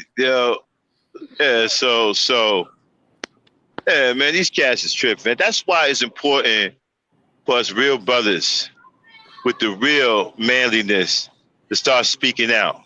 More and more of us got to show up because a lot of our women probably can't really tell the difference between these guys and a real man because they've been saturated with these girly dudes and they think that's what a real man is. Right. So when the real You know what I'm one, saying? like yourself Yeah. or myself, comes through, it's just like, Yeah, it's too good to be true. exactly. And we may Nah, I sound don't believe crazy you, to them. man. You're full of it. Yeah. That's what And we that's sound the route crazy that I to would them. get. Right. Y'all make us depressed because y'all taking. Y'all taking. We can't get you. Well, you know, we come from that era, man, where we were groomed to be husbands. Mm. You know? Our fathers and mothers taught us to be husbands and fathers. That's why mostly all of us are married from my generation and have been married for decades. We were groomed to be husbands and fathers. That's also lost. There's no more grooming going on. No. And now it's like even the music is just foul, man. Like the music don't even make any sense anymore. I don't know what Lil Wayne talking about. I don't even know how anybody listen to him, man. But first of all, what language is he speaking? I just he hurts my vision. Wait a minute. Man. I just Every time I see him on the phone or whatever on my device, I'm like, yeah, he's starting to look like a bat. Yeah, I just Feel can't, like a giant bat. And please don't let him talk. I'm like, oh no, yeah, torture. Sound like his gums about to fall out. Yeah, man. Yeah. He's speaking methamphetamine or serber drugger. Yeah, be like, yo, if I was his friend, I'd be like, yo, Wayne, why your gums trying to fall out, bro? What's up with your gums, right, man? You know? Well, I mean, I ain't looking at your mouth for them, but your gums. For real. I mean, but I ain't looking at your mouth for them, but I'm just saying your gums are so far out there, I can't help but notice it. I mean, what's up? Yeah. You know what I'm saying? Yeah. What's something going on in your mouth that your gums don't want to live there anymore? You know what I'm saying? Right. What's up? But as you I don't know, Max. That nigga look like a skeleton, man. You see, we watch, the food that we eat, the pimp culture, all this stuff gotta go, man. It's toxic. Yo, man, that nigga face. That nigga man, face. He said Wayne looked like a bat, my nigga. Yeah.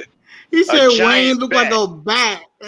I almost died when he said that. with protruding gums. I almost died when a giant bat. He looked like a bat. Yeah. Shoes. He looked like a nipple to me. Yeah, a giant bat with protruding gums. And his face looked like a skull X-ray. Yeah, man. Dude, they face like a fucking skull X-ray, man. Hey, yo, Max funny tonight, man. Yo, yeah, I'm just saying, man. This nigga Max is killing the game tonight. Fucking bones is showing. Like, dude, man. The bones of your face showing, bro. What's up? That's not normal. You know what I'm saying? Why don't you go get some plaster or something and throw it in, man? You know what I'm saying? Fuck you doing? I don't know. And so, like, yeah, man, these niggas is tripping, man. Like, and first of all, I don't even know what language is he speaking when he rapping. What language is that? That's not even mumble rap. I mean, I don't know what the fuck. Like, what is he talking about? I mean, I understand. I mean, I can listen to Young Thug or Future, but him? Oh no, I just can't. Young Thug or Future? Man, man, but them niggas is gone. Them niggas is gone. Isn't one of them wearing a dress? Oh yeah. Good grief. I mean, Blouses, good dresses. grief, man. Like, God, good grief. Yeah, I feel bad for this generation, man. See, Max and I didn't have to Uh, look at this. wait a minute, nigga. Yo, my nigga, how you walking around in a dress with painted fingernails, nigga? Oh man. What's up with you, my nigga? What the fuck? See, me and Max didn't grow up in this stuff, man. Yeah. We grew up on Niggas Kumo is D, Rakim, Big Daddy yeah, Kane. Kumo D. Hey man, You know what I Kumo mean? D got a channel. You know that, right? Oh, he does? Yeah, he got it. He got a channel. Oh, word. Word. He I'm still definitely look gonna the check it out. same, bro. That nigga, Oh yeah, that yeah, nigga, yeah. that Dude. nigga 90. That nigga 97. It still look the same. That nigga 97. That nigga still look 27. Yeah, You know what I'm Kumo's my saying? man. Kumo's my dude. And Ralph Tresvant look like an old ass kid. I don't know, man. Yeah, I don't know. I mean, that's my dude too, man. But I don't know, man. Yeah, man. But how you gonna be like 55 and shit, and you still sound like you 12? I know. Nigga still sound like he 12 years old. Because he can sing that falsetto, that high. Hey, you sound, nigga, you 50. You sound 12. Fuck. Right. Yeah. I don't know. I don't know. Nigga sound Those like are my he 12 dudes, years. though, man. That's my dude, though. The I don't nigga. know, though.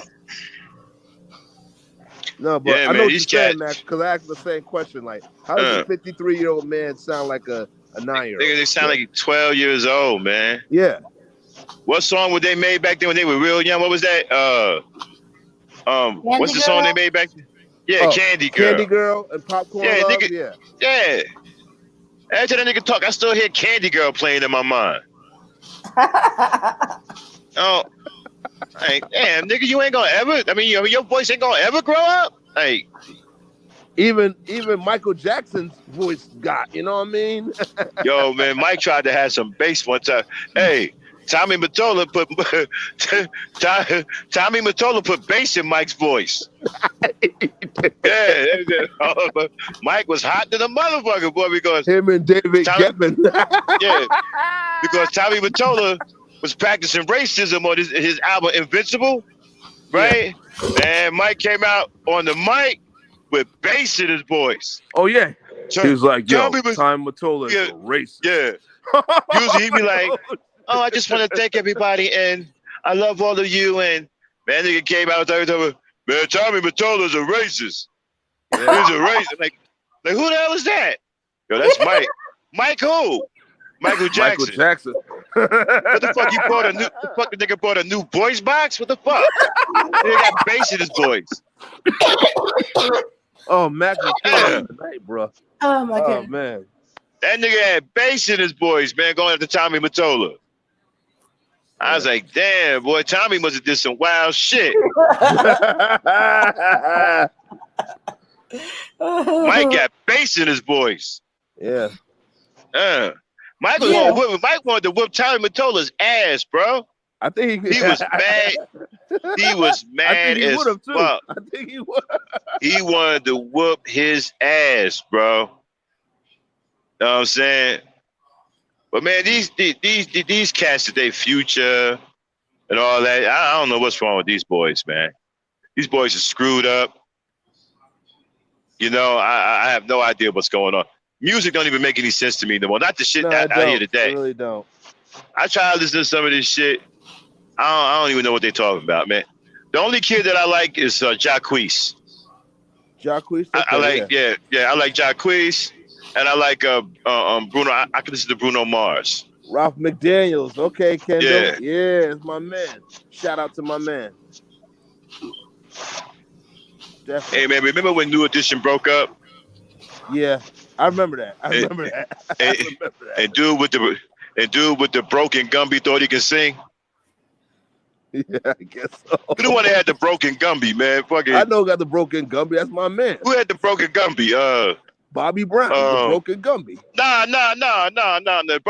Bobby Brown had the cool Gumby. The other one with the broken Gumby, man. Johnny Gill. Johnny Gill? Johnny had a smooth Gumby. He had a smooth one. Okay, I'm trying to think. You had Michael Bivins. Yeah, you had Michael Ricky, Bivins, yeah. Ralph Tresvant, Yeah, Ricky, Ronnie DeVoe, yeah. Ricky Bell. Ricky Bell. They had that nigga on the interview when they made that Poison video. Talking about, yo, man, we put it together, man. We lost everybody, but we knew Ricky had the pipes. What? He can't sing, bro. The nigga Gumby is broke. You can't sing with a broken Gumby, nigga. Like, clown in the night, brother. I'm saying, how you gonna sing with a broken Gumby, nigga? Nigga had a bad head. The nigga Gumby was fucked up. Oh, Max is clowning the night, nigga, brother. yo, that nigga Gumby head lined up like a roller. That nigga, yo, man, it looked like his barber put a pack of firecrackers up on his hairline and lit them shits. Oh man. We're having a good night tonight, brother. We're having a good night. Yeah, man. Hey, man, them niggas had no talent. No talent. How you gonna call a reunion and shit, yo? I don't know, man. Those are my boys still, man. Talking about we gonna have a bell. Them and the Force MDs. Nah, but the Force MDs actually can sing though. Oh no. The Force MDs can sing and they can rap. Dude, they can rap. I saw YouTube videos where they were like doing like the Cold Crush Brothers routine. Yeah. They can flow. Oh no. Yo, Bell did the boat made. Bell did the boat. Bell did the boat. I don't know, damn. What is their name? Yeah, Bell did the boat. Bell Biv DeVoe. Wait a minute. Bell did DeVoe? No, Biv. Michael Bivins, Ricky Bell, Michael Bivins, and Ronnie DeVoe. Yeah, Bell, Biv, DeVoe. And they was talking about having a reunion. Nigga, you made one song. You made 1.5 songs. Now you having a goddamn reunion. They did an album just that everybody favored that 1 or 2 songs. That's gonna be the shortest reunion ever in history. Damn, Max, man. By the time niggas get off the goddamn, come on, man. I'm just saying, by the time niggas ride down there, this shit gonna be over. No. They're gonna open for New Edition. They're gonna have they're probably gonna have the whole New Edition group with Bobby Brown, Johnny Gill, Bell Biv DeVoe's gonna open up for him. Johnny, yeah, man, Johnny, that old cockeyed nigga. I remember when he had that Jerry curl. It was cockeyed shit. Oh, leave him alone, nigga. Max. Man. Oh, cockeyed nigga with the soul glow. Oh yeah. Hey man, what was wrong with niggas back then, man? Hey man, you know what? Hey man, I think that we were really messed up back then. Like, we got too caught up in the hype. Niggas was wearing Jerry curls, S curls, and shit. Oh yeah. I mean when I had an S curl, man, I was mad because I had bought this silver shirt. Right, and I had the S curl, put the activator in. Man, I took my shirt off later on. It had activator all down the back and shit, yo. Oh. Yo, man, I used to wear. I used to walk around with activator hooked into my belt, so I could take it out like a gun and spray my hair because I always wanted to keep it shiny. You know what I'm saying? Oh my goodness, you had that type of girl. Yeah. What, you full force now? Yeah, man. Thought I was the shit. Oh, Max, come on, brother. Thought I was the shit, man. They got them butterfly collar shirts and shit. Had the top open. Oh, Max. Walking down, hey, man. Had the black butterfly collar with the collar open, walking down the street with white fucking dungarees and sneakers. Yeah. With the fucking S curl. Yeah. Glistening in the sun, but that shit shine in the sun and whatnot. You ever had a shag, Max? Nah, man, I didn't go that far. I thought that was crazy.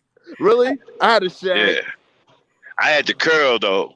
Yeah. I had the curl trying to holler, and then you know what? I'm mad now because I fucked my afro up. I had a big afro, man. I fucked it up when I got them curls. It never grew back. Oh wow! I wish I had did that. I would have my afro today, bro. I would have my afro today. And Auntie says Force MDs ain't my type of hype. Nah, sweetheart, that's full force. Yeah, full force. Yeah, full force. Yeah, that's Paul Anthony in them, man. It's all good. That's Paul Anthony in them. Yes, sir. They would knock them motherfuckers out. Remember Larry Blackman? Yeah, yeah. Oh yeah, yeah. Remember Oh Larry yeah, that's my Blackman with man. fucking yeah.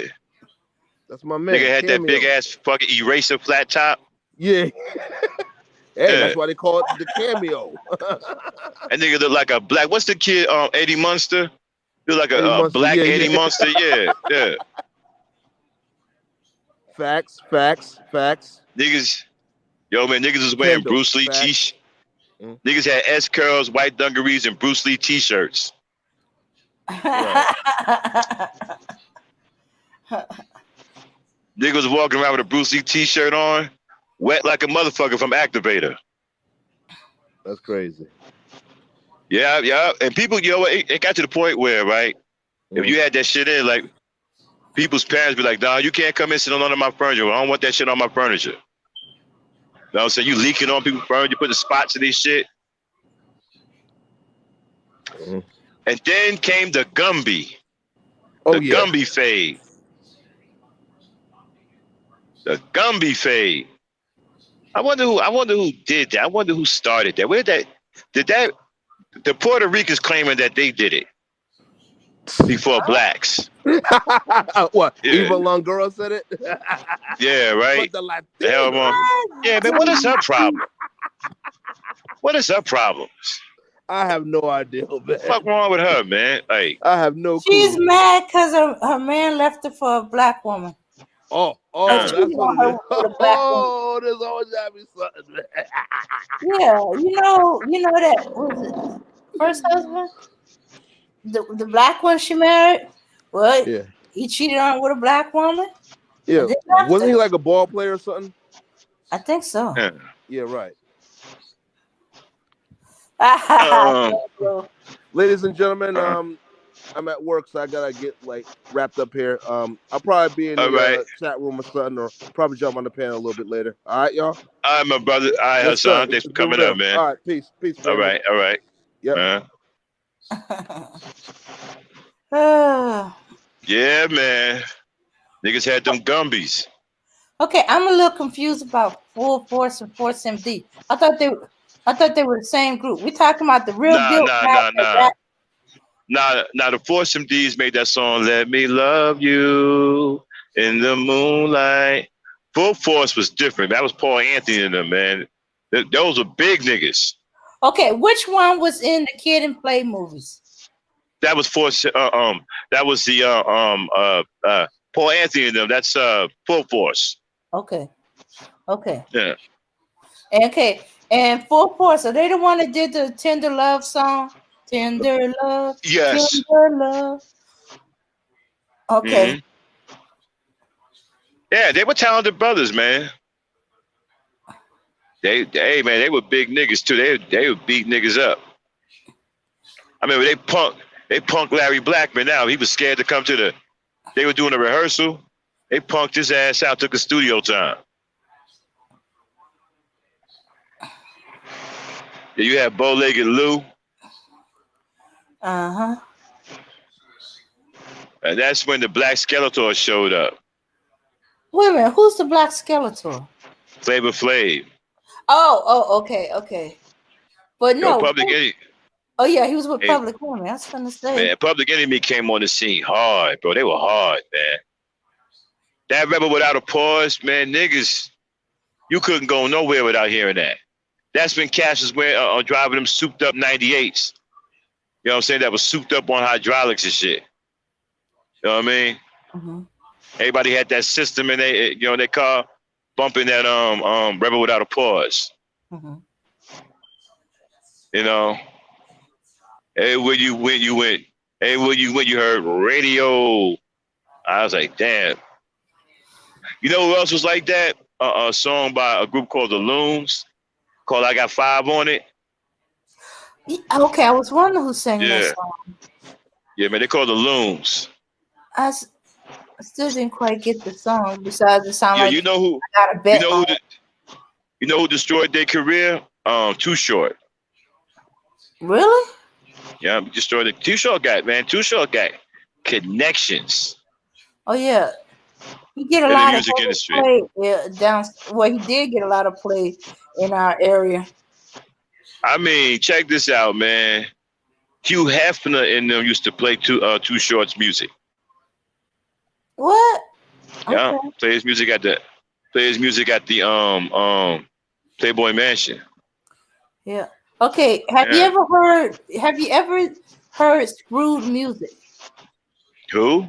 Screwed.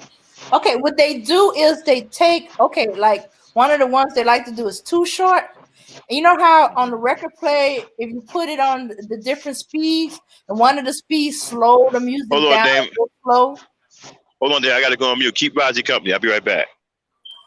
Okay. Hey Roz, you still up there? You still here? Matt, Rozzy? Yeah, I'm still here. All right. You've been quiet too long. I'm not used to you being that quiet.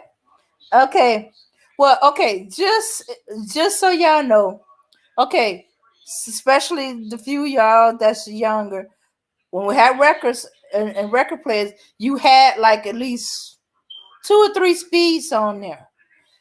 And one of the speeds was slow the music down, like everybody is talking Nah, slow. dang. Go back on What? the subject about rescuing black women. Don't get too far off the subject. Oh, I'll be okay. right All back. right. Okay. Okay. Well, yeah. Well, down here they used to screw a lot of Too Short stuff. But back onto the topic of uh rescuing black women. The problem is they think we don't need to. Oh, okay. I'm gonna drop the link. We don't think we don't need to be rescued or should be rescued or some nonsense like that.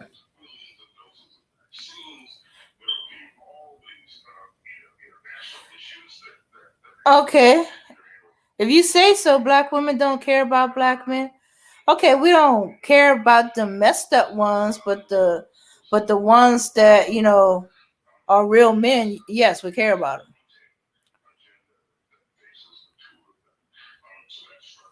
Okay, a scholar, ultimate, protect anyone that does not obey you. Um, what does that got to do with being rescued? Or are you protecting? Obey? Trust me, if she's in a dangerous situation, you step in to protect her from. She's obeying. But no, you want obedience as a price for rescue. That means you want obedience first. That means to rescue somebody that Yeah, he obeys wanna. you, you gotta know that person. Because Hey, don't nobody block him. Do not block him. Don't block him. Okay, moderators, do not block him. You want some smoke, bro? Come up on the panel. Give him some smoke, Dane. Don't block him, y'all. oh yeah, the link is in the chat if you wanna talk about it. But as I was saying, that does not obey. No woman's gonna obey some strange man she don't know. Now, if you're protecting her because she sees you're protecting, she's gonna obey you. You saying, "I got this. Get away," or "Get in the car." You know, she might obey in extreme circumstance, but just to obey you for no reason, just because you are, or because you're in front of her, you're not her man, you're not her brother, you're not her father, you're not her grandfather, you're not anybody that she knows. Women don't just obey or submit to anybody. And women, well, we don't call it submit, but we are listening. We're to the ones that we're connected with because they have, they value us. But as for you guys saying black women don't submit, um, we don't submit to you because we don't know you. You're not. I mean, we don't just submit to just anybody. We submit to who we see as our leader. We don't see you as our leader. We ain't submitting to you.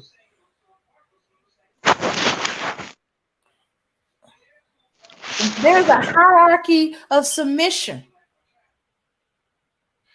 If you married, it's your husband. If you living with a dude, it's your man. If you're if you're not one of them, it's your father, maybe an older brother. You know, the leaders in your community. And then that's to a certain extent, not to everything. You submit to your pastor if it's in your church issue or community issues. You submit to the many community for community issues. Or you are they telling you things that's to protect you? But a total stranger walk up to us and he's telling us to submit or to obey. We want to. Why? Who are you?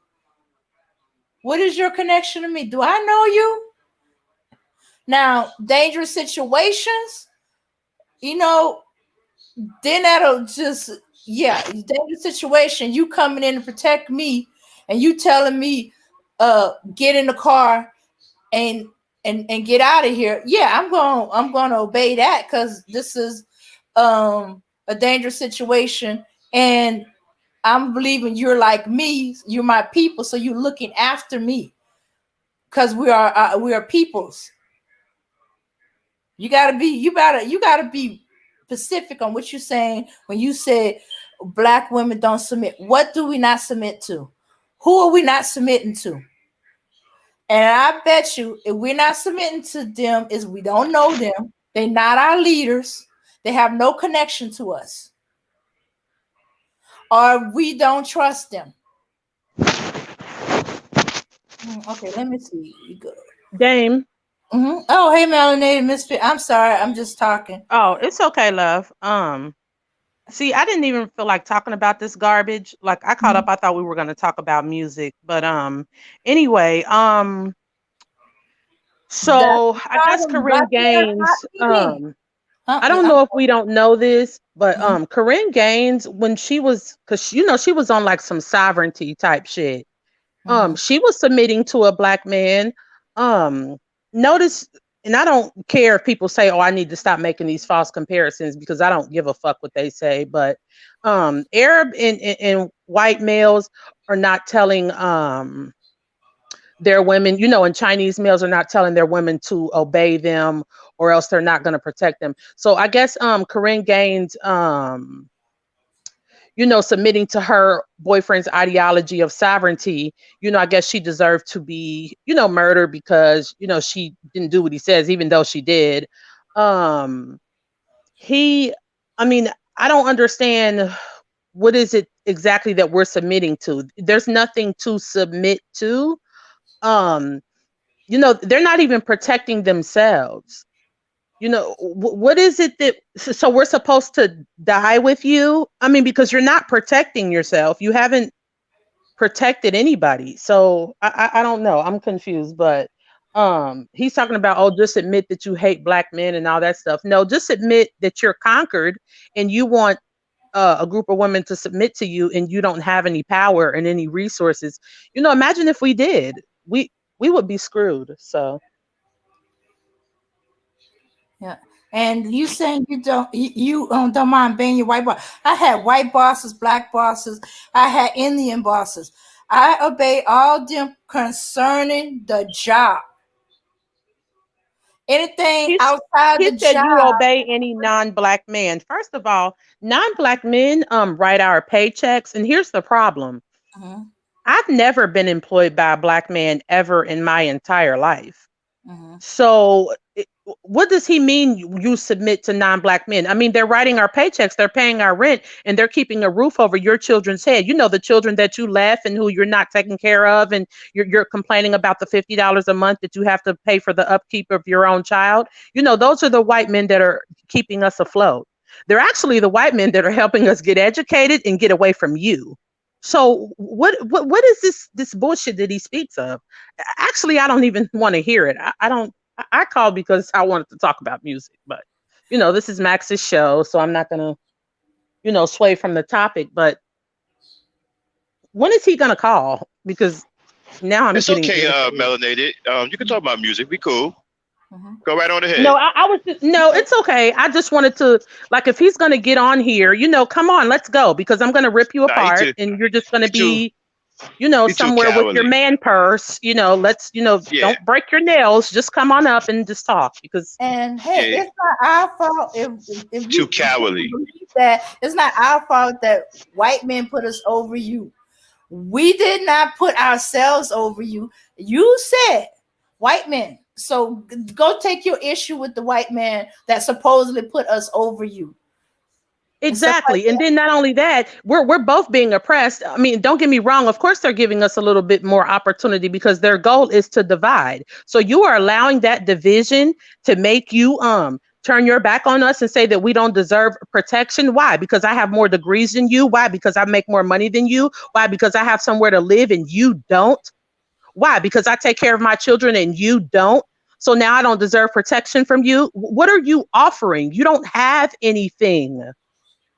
You can't even I think this was last week where me and Ann were talking about how at the very least black men should at least like sit on corners and make sure black children aren't getting snatched from bus stops. Why can't you do that? Why can't you stand? I mean, because you're always outside anyway, smoking black and milds and selling single cigarettes and shit like that. So why can't you stand outside and make sure black children are not getting kidnapped? Oh, but we're not submitting to you, so we don't deserve protection. Please, miss me with that bullshit. Mm-hmm. What is there to submit to? So Sandra Bland, how come? This is the thing. Sandra Bland left her life up north, and her mother asked her why. She said, "Baby, why are you going down there? Don't do it. It's too violent. It's too this and it's too that." And of course, her having a warrior spirit, like all black women do. She said, "You know what, Mama? I can't do this anymore. I got to go help my people." And you know what happened? She died by our enemies. And you know what black men said about her? Well, she shouldn't have been being rude. She should have did what the officers say. So I'm gonna submit to that. Shit. Facts. Facts. Facts. Facts. Get him, misfit. Sandra, Corinne Gaines, all she did, can we just uh revisit what happened before they slaughtered her in front of her son? She was on some sovereign shit. See, this is what black women do. We Absolutely. love black men. So if a black man gives us some type of ideology, that's why the Hebrew Israelites have so many, women submitting to them because they have an idea. And since we want a man so damn bad, it's like, oh well, he he know the Bible and they gonna save us. So that's why the Hebrew Israelites have all these women. So when they say stuff like these angels are going to come back and save us and all that stuff, we submit to that, just like Corinne Gaines did. Her boyfriend, just like Polite, he has all these bullshit papers about how you can get sovereign. I don't know if the shit works or not, but black women submit to that shit because their men are on that shit. So they think they have this man that is enlightened, and then they go to him. So Corinne Gaines didn't bow down to the enemy because of ideology that she got from a black man, and she was slaughtered in front of her child. And you all also made fun of her too. So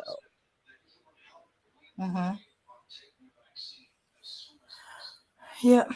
And the thing is, we do want black men to lead. They're not leading. We ain't stopping you. Get out there, lead.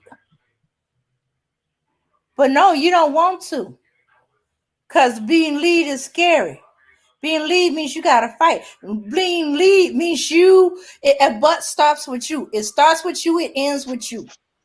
But You know no, what's every sad? time you say it's our fault, every time you You know, say that we don't let you do anything, you're hey saying you Dan, are not the leader.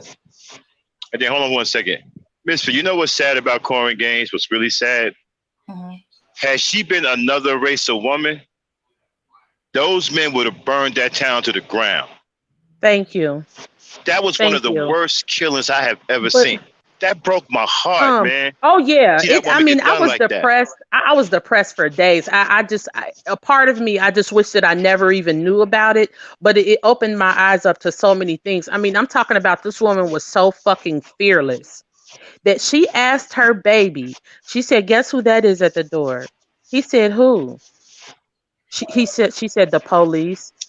She said, "And what did I tell you they're gonna do to us?" Guess what that baby said? He said, "Kill us." Mm-hmm. That baby knew what him and his mother's fate was about to be. Sandra Bland stood on her throne like a queen and got, excuse me, and got knocked down by black males because she didn't kiss up to massa. She wasn't submissive. But she altered her whole life and career just to go to Texas just to stand up for our people. And this is the way that y'all speak about her. Notice that the only reason people care about Breonna Taylor is because of Kenneth Walker. Now, don't get me wrong. I appreciate Kenneth Walker for, standing up and protecting his woman. But guess what? She still was murdered. If this was I not, if Kenneth Walker wasn't there and it was just Breonna, I don't know how people would react because don't know. nobody really. I'm Okay, not I too don't know. sure. Auntie, hold on a second. I'm sorry. Auntie, hold on. Auntie, stop. Stop hiding them, deleting them, timing them out. No. Yeah. Yeah, leave him alone. Let him troll. Let them troll. Want to hear what they say? They want the smoke. They can come and get it. Okay, so somebody said, what is wrong with a black man leading? Leading what? Leading whom? Leading to where?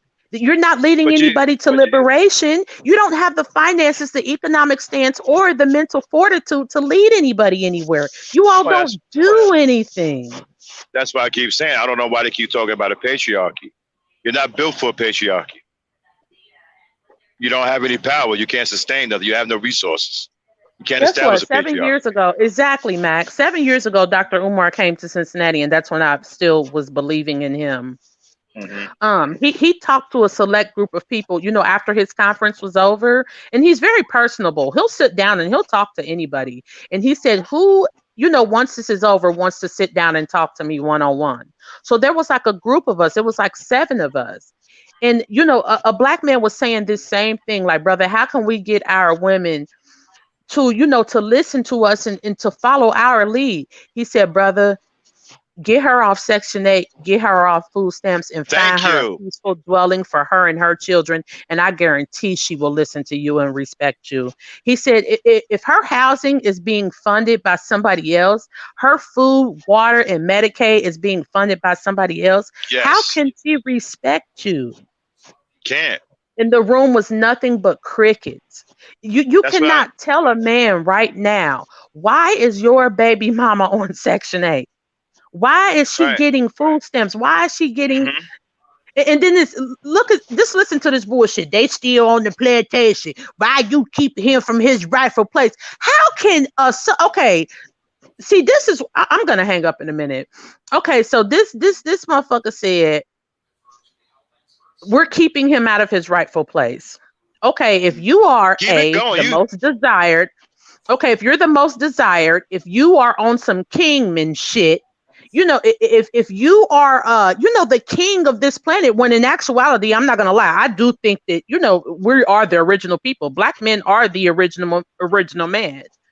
But if you're all this that you say, how in the hell can you because remember, we don't have any value. How can you let women who don't have any value keep you from doing anything, leading, taking a proper leadership in your communities?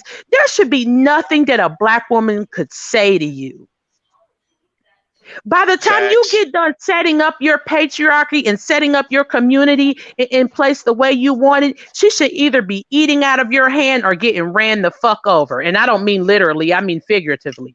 She should be to the point to where she should feel like, you know what, black men are doing so much that I there's nothing I can do. I'm just going to bow down because I don't have any other choice. I don't have any life. I don't have any resources without them. I don't have any other choice because that's what other women do.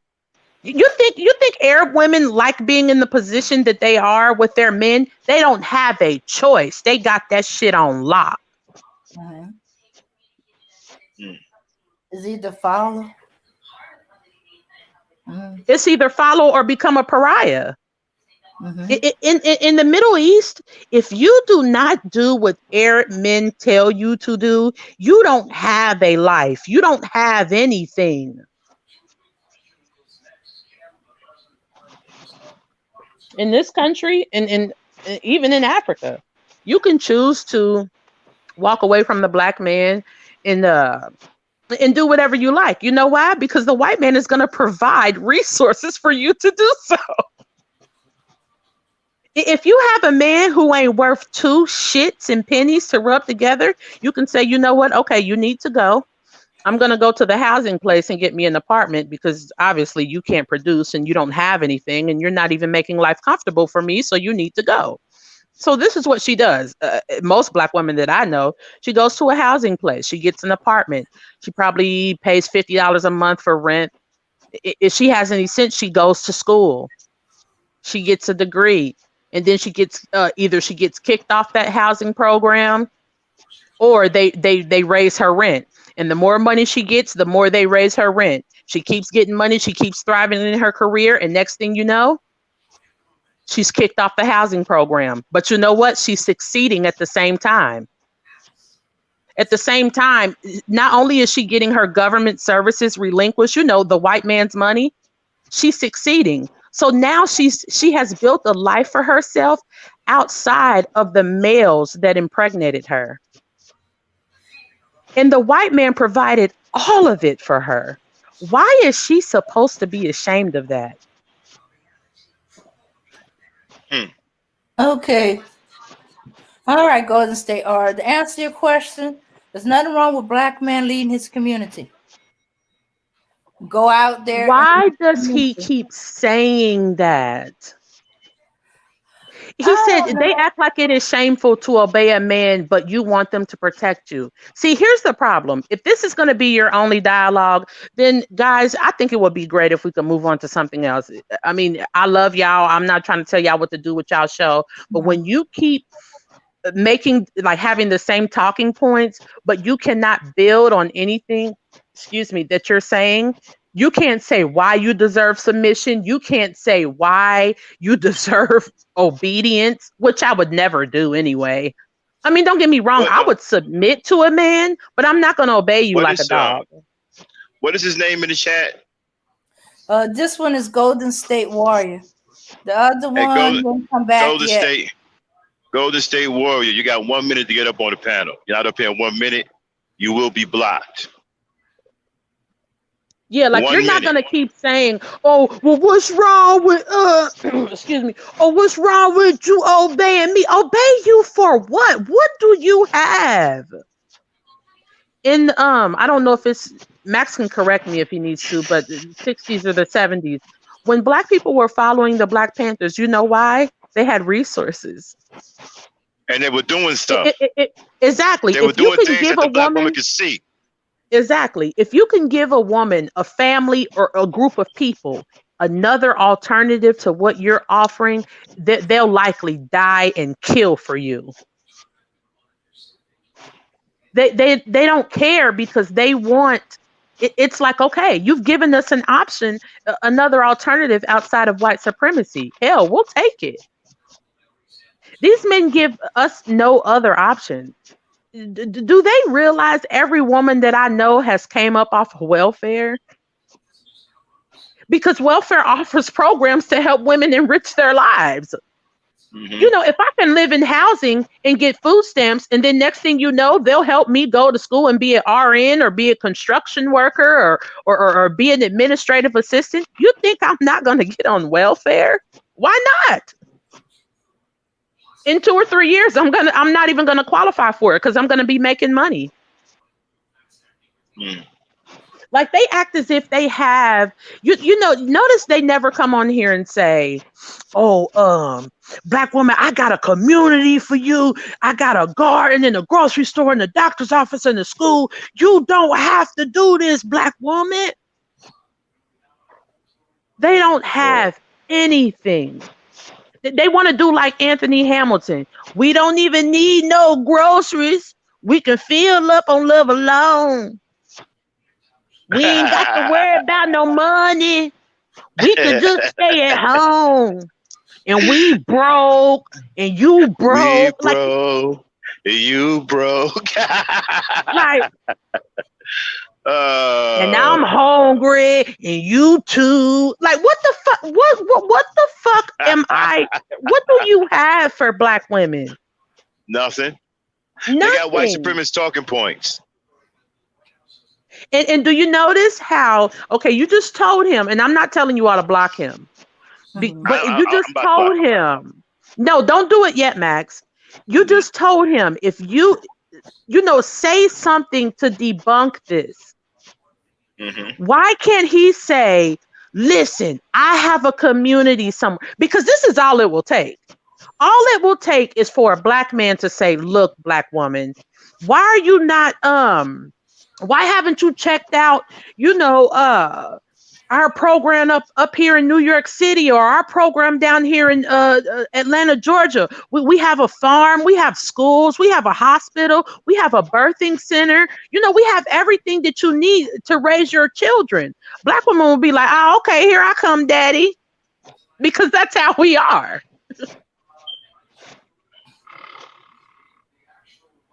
They have nothing to offer. Cowards. You're scared to come up here and state your claim. This is what I'm talking about, these cowards, man. Be a man to come up here and say what's on your mind. I can't even buy you no McDonald's. We can just sit on the couch. Cause you're cool. Hell, you buying the McDonald's. You buying the McDonald's, you don't care about her health. I mean, they don't give a shit about nothing, but these and Kendall Rollins said predators, and they are. The Hebrew Mizraelites are predators. That's right. Hebrew Mizraelites, predators. They are predators. All of these the manospheres. The manospheres, them too. The manginospheres, yes, they are predators. Max, I remember you were talking about Yahweh ben Yahweh the other night, and I couldn't talk. Yeah.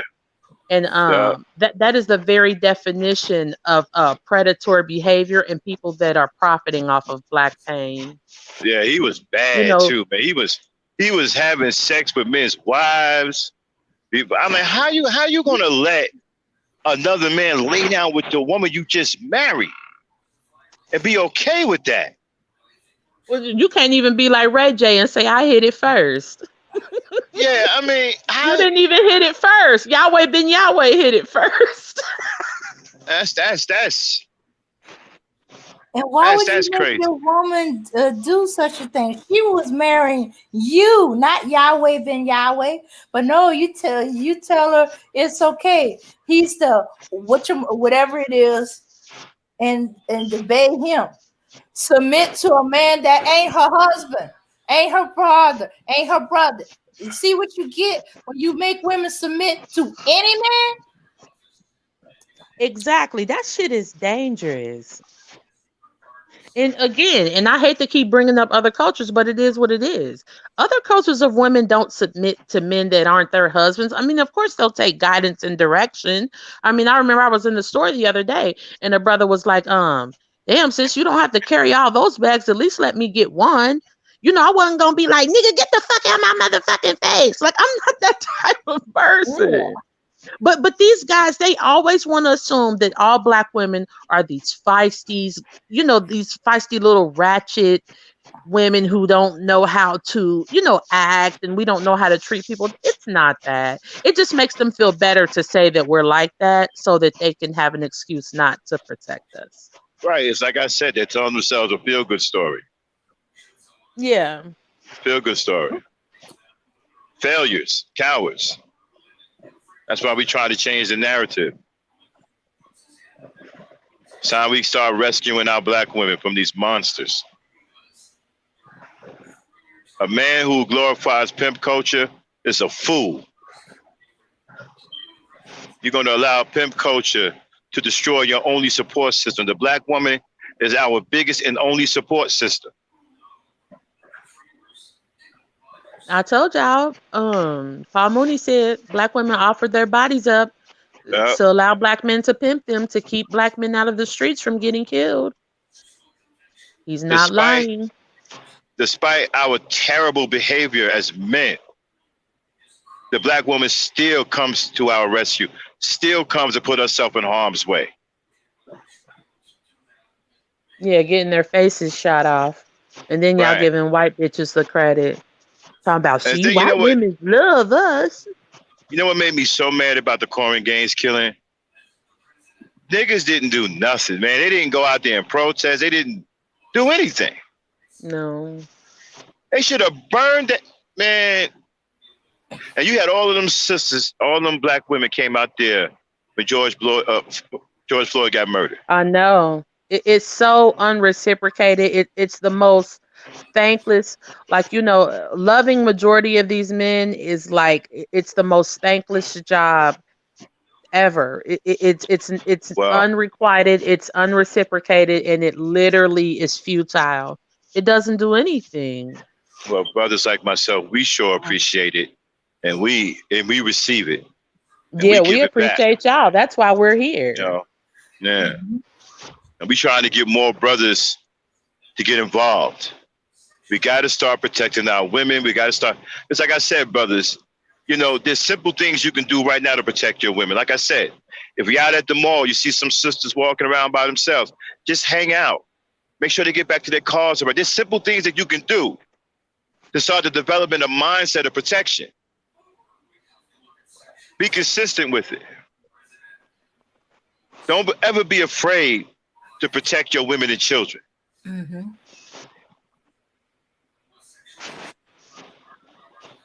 I'll be right back, y'all. I gotta go on mute. I'm working. That brother that protected that black woman, I think down in Texas. What did Max say? They was calling her a fat ass, saying that she should have kept her fat ass in the car. Like, and you can tell that black man was older. He was like an older black man, like Max. Like, he still got that African fire in him. Unapologetic, unafraid. He told that hunky, like, hey, you better get out her motherfucking face. Motherfucker, I'm gonna whoop your ass. You're not gonna put your hands on this woman. You're not gonna do it. And tapped his gun on his leg to remind him, I will smoke you. That wasn't even the worst. The worst one I ever. Nah, the worst one I've ever seen these niggas do was that 11-year-old girl. That was a disgrace. Oh yeah, that was embarrassing. Absolutely. You know what? I think by then I had already gave up. So I didn't. It didn't buy. I mean, I was disgusted, but I was no longer surprised, and I was just like, wow, this is a new low for you guys. Now you guys are literally condoning this shit. Yeah, I knew it was over. Great.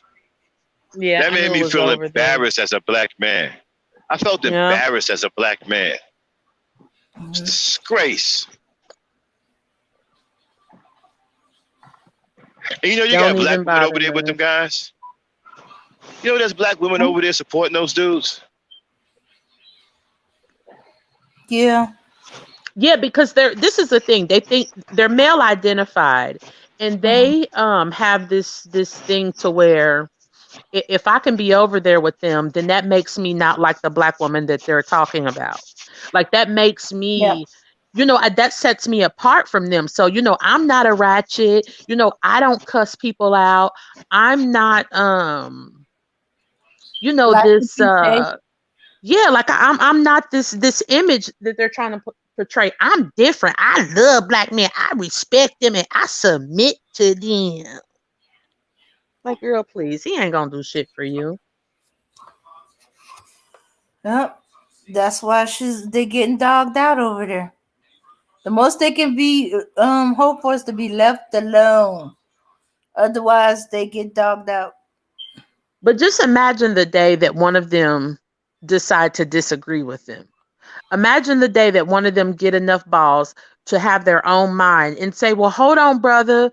I know I'm beneath you and everything, but I just want to disagree with a point that you made earlier. They're going to drag her for filth. Oh, we seen one do that, and she seemed to be clear. She said, "I can't believe he done it. He never done that to me before." And it was like, he's always been like that, but he never done it to me. And do you know she just went to another one that's just like him? Yeah, so that means she doesn't, and that's the thing. The same way that these guys are pro black man and they stand up for black men and black men can't do any wrong, I'm pro black woman. My foremost concern is the well being of black women and black children. So when I see, excuse me, that you are like making disparaging comments, no matter how much of a victim a black woman is, and all you can say is is talk about how she's wrong. You have made yourself my enemy, period. Like, I'm not going to be in those chats pretending like, oh, Yo, well, he ain't talking about me. No, he is talking about me, because guess what? As a black woman, I've gotten into it with the police before. yo. I done got into it with white people before on my street. You're not going to tell me if the police beats me up or blow my brains out that it's my damn fault. I'm standing on my fucking throne. This is queen shit over here. I can say whatever I want to say to whoever I want to say it to. That doesn't mean I deserve to be killed for it. I come from fucking royalty. I'm going to say whatever I want to say, period. And if you're in the background making fun of me because I've been murdered for standing up for myself, then you're my enemy and you can go to hell. Yo, you hear me, yo? Yeah, we hear Hey, you. Robbie. Now, I remember you said you pro black woman. Damn. You know, when you're a black woman, like, can you, like, are you only for black women? Nope.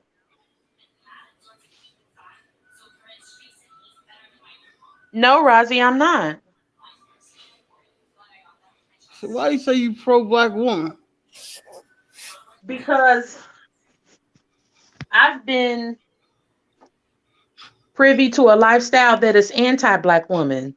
So, Right, there's a massive group that is hell bent on destroying women that look like me. right. So, I mean, of course, you know how I feel about you, Max and Hassan.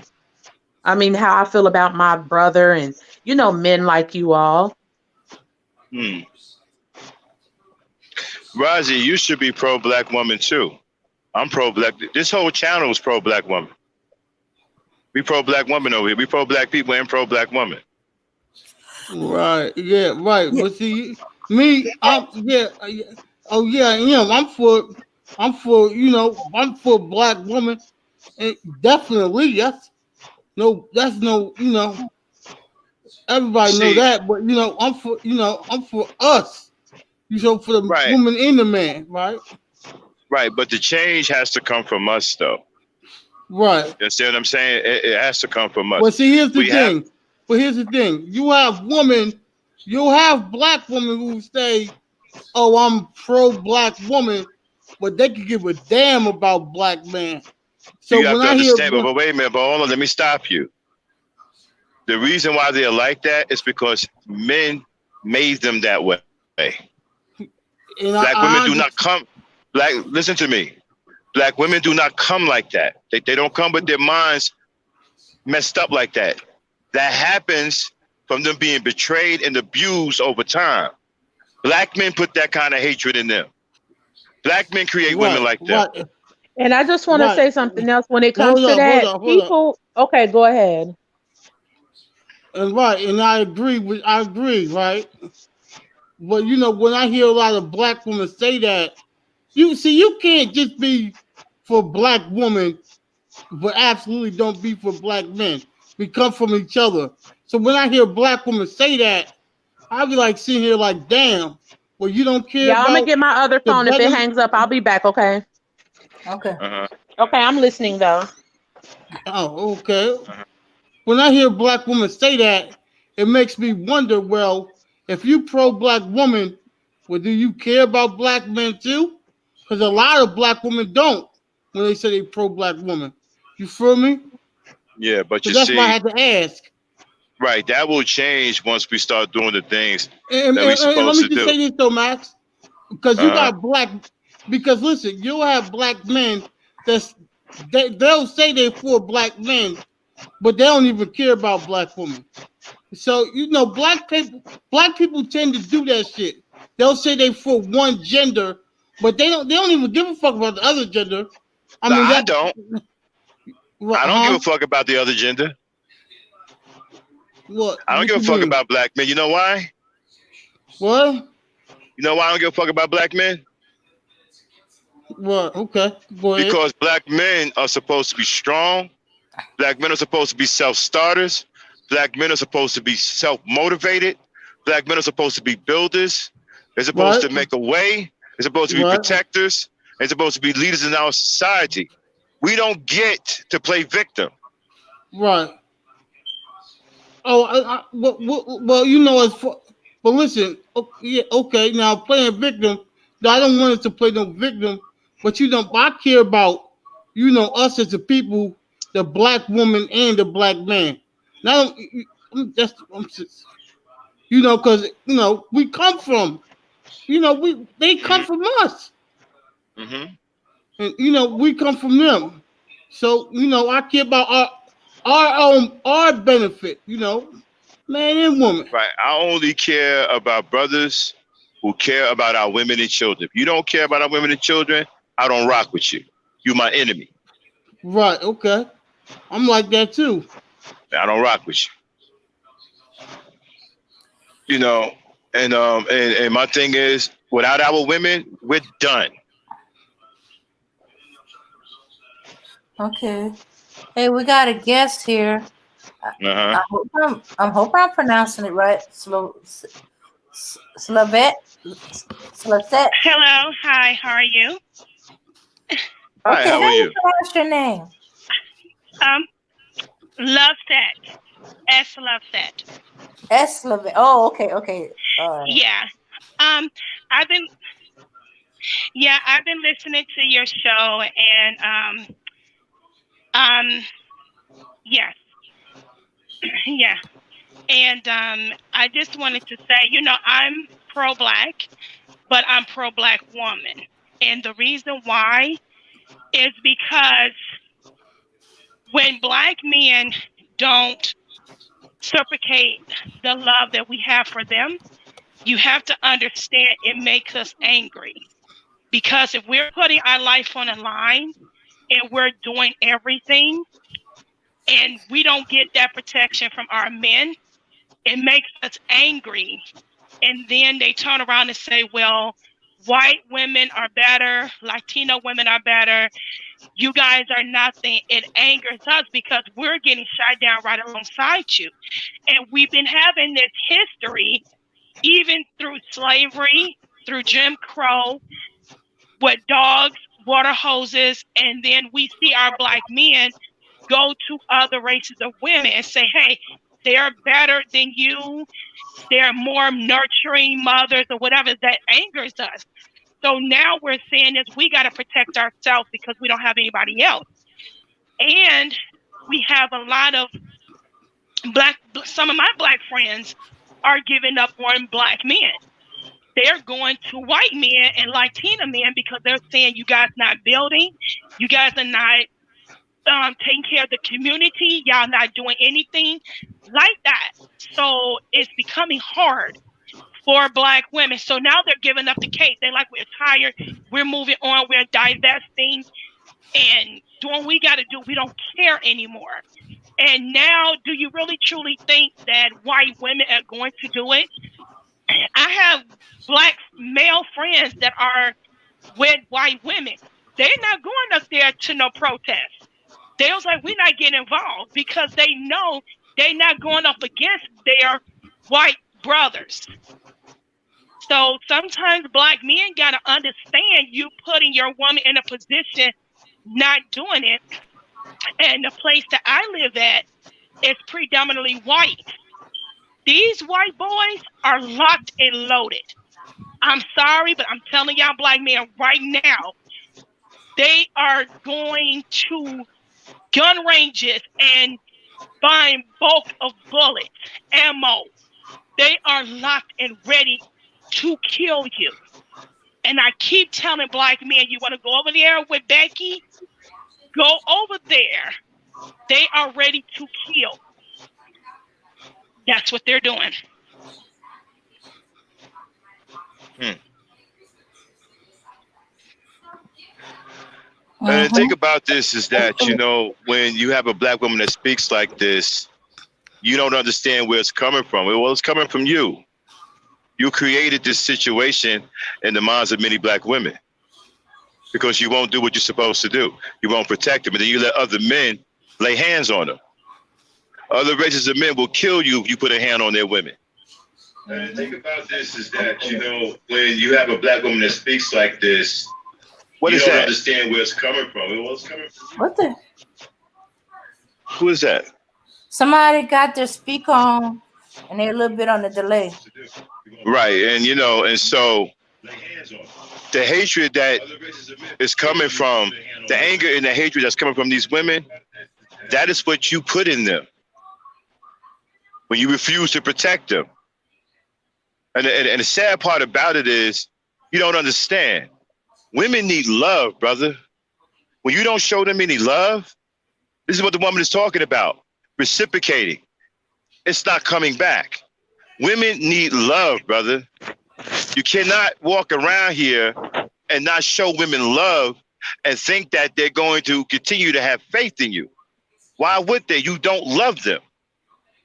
That's what I keep trying to tell you, Negroes. Right. They act like we're this tough, unbreakable species. You know how like a turtle shell or like an armadillo has like this covering over his body that protects him from injury and stuff. Like they act like we're infallible. They act like we're unpenetrable. Like nothing can hurt us. Nothing. Like, oh, you got it. You're a strong black woman. Every black woman I know that is strong is that way because she has no other choice. If she was weak, her and her babies would be on the street. They would be hungry, and he would be just calling her a deadbeat mom. Because he's not going to fix it. He's not going to do anything. She ain't shit. That's the way a coward thinks and talks. A real man don't even think like that. You know, like I said, these guys don't understand, man. You're not. Our women don't feel loved. And that's a big deal. That's a very big deal. And y'all won't do nothing about it.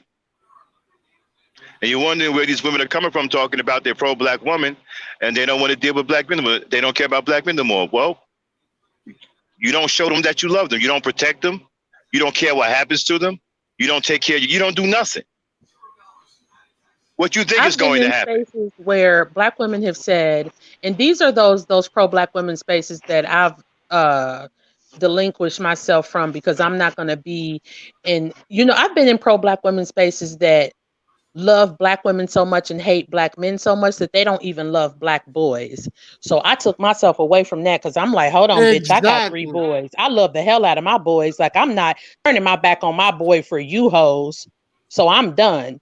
But the thing is, it's to the point to where they were like, before I lay up with a black man, I'll turn into a lesbian and be with a black woman. Like, that's how much they feel betrayed by black men. You will never see another race of people. Like, say, what if that little girl that got beat up at the mall by that old white boy?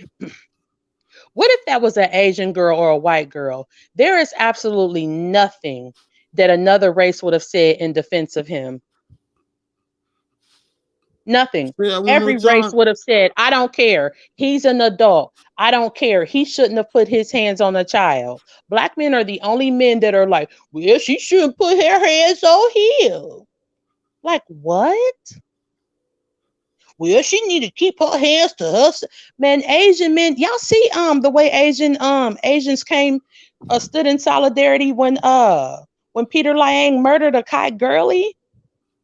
They didn't give a shit. They didn't give a damn about, the fact that Peter Liang broke all the rules and he shouldn't have been in that hallway and he shouldn't have been firing shots in that hallway. They did not care. They even said out of their own mouths, come on, don't do this to our brother. Y'all let white people get away with this all the time. Don't lock him up. White people always kill black people. Why can't we do it too? No other race takes up for another race for this is my thing. I don't give a damn what a black child does to you. Be the bigger person and walk your ass away.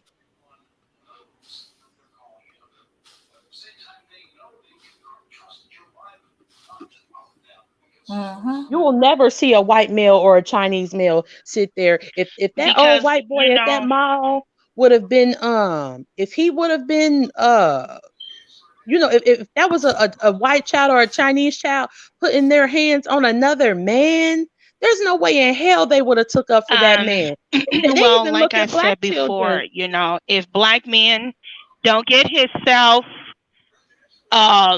get themselves together, and if they don't do that, then you know they're going to die. I've been to gun ranges, I've been to gun shows, and you can imagine the thing that these white men are saying. They are ready to have a race They're waiting war. for They ready to have a race war. And when I'm telling you how much these white people are training their kids, their women, going getting bulk of bullets. I remember going to a gun show, and this one white man got $3,000 worth of ammo. They're ready to kill black men. And they said they're not going to touch the women. They're going to kill the men because they're looking at it as the black men not doing nothing for their community. They're getting these women pregnant, leaving these women, and then we as white men have to give food stamps, Section 8, giving them all this stuff, and we shouldn't have to because you are black men. You need to take care of your children. So I keep trying to tell black men, if y'all want to go with these white women, go right on ahead on and do it. While you in their community, you're an easy target. Because there was a story in Iowa that it was a black man that was dating a white woman. They killed him and burnt his body and put it in a ditch. So they're waiting to pluck you off. So I said, go ahead on and do it. If y'all that's what they want to do, black men, go do it. You're going to die. And I don't understand why these black men do not understand that. Why you think cops are easily killing? Because they're tired. And the reason why they're tired is because the government is going to other countries and making it seem like America is the most best place on earth. And they got so many different nationalities of people out there. Okay. Okay, as Love said, I understand where you're coming from because I mean, this is what the fucking deal is. Period. Now light skin Love, you're no different than a Miss Mulatto. You know, I'm a light skinned woman, and anytime you uplift light skinned women over black women, you are the enemy. So goodbye. Anytime, see, this is the thing. You cannot. As Love said, I understand where you're coming from because I mean, this is what the fucking deal is. Sorry about that. Okay, so basically you're uplifting light-skinned people as if they have some kind of hierarchy when in actuality we are this color for a reason, and we're this color because of rape. So if you, I mean, don't get me wrong, I'm not ashamed of being light-skinned. I think I'm pretty damn cute if you ask me. But at the end of the day, the fact that you're uplifting another skin color over your own kind is ridiculous. So it tells me where your head is. And when you're saying that that you're going to go to the better woman, we urge you. This is the thing, and this is what I want all sissy bams and mangina spheres to understand. Nobody is telling you not to be with non-black women. In actuality, I'm begging you and I'm encouraging you to do this because the thing is, as long as you are making another race of woman a baby mama, we are perfect with it. I don't want my sisters, my cousins, my nieces, my aunts to be with men like you. We need you guys to go. And I don't understand why you continue to like flaunt and brag about how you're being with another race of woman. Do it with pride. And guess what? Women like me will gladly watch the bodies hit the floor. We don't give a fuck. Go ahead. Go ahead and rest in another man's community while you don't have the balls to build your own. Go right ahead. I welcome it. I encourage it. Okay. All right. Hold on. Moderators. Okay. When they cross the line of no B words, no H words, no calling them names like the I kick light skin out because of the stank hole horror comment. Oh, I didn't even see when that they he cross said that. line, feel free to kick them out. But if they just there to state their opinion, I'm encouraging them to get on the panel. As long as they don't cross no lines. Okay, Black American Secession, kick him out. Y'all go ahead and use your paddles, knock them out. When they start crossing the lines. See, what I don't understand is where are the sound arguments? Where are the see this is I really wish Max would come back, because this is the homosexuality, the femininity that Max speaks on. These men haven't changed their tampons all day, and they're coming on here talking shit about us. Like, okay, you chipped your nail polish, that's fine. But why don't you come on here and give a sound argument? Debunk what I'm saying. You niggas don't got shit, and y'all know y'all don't. That's the problem. You want Black women to submit to nothingness. You want us to submit to that which is not even there. You want us to submit to poverty. And then you want to shame us for not doing it.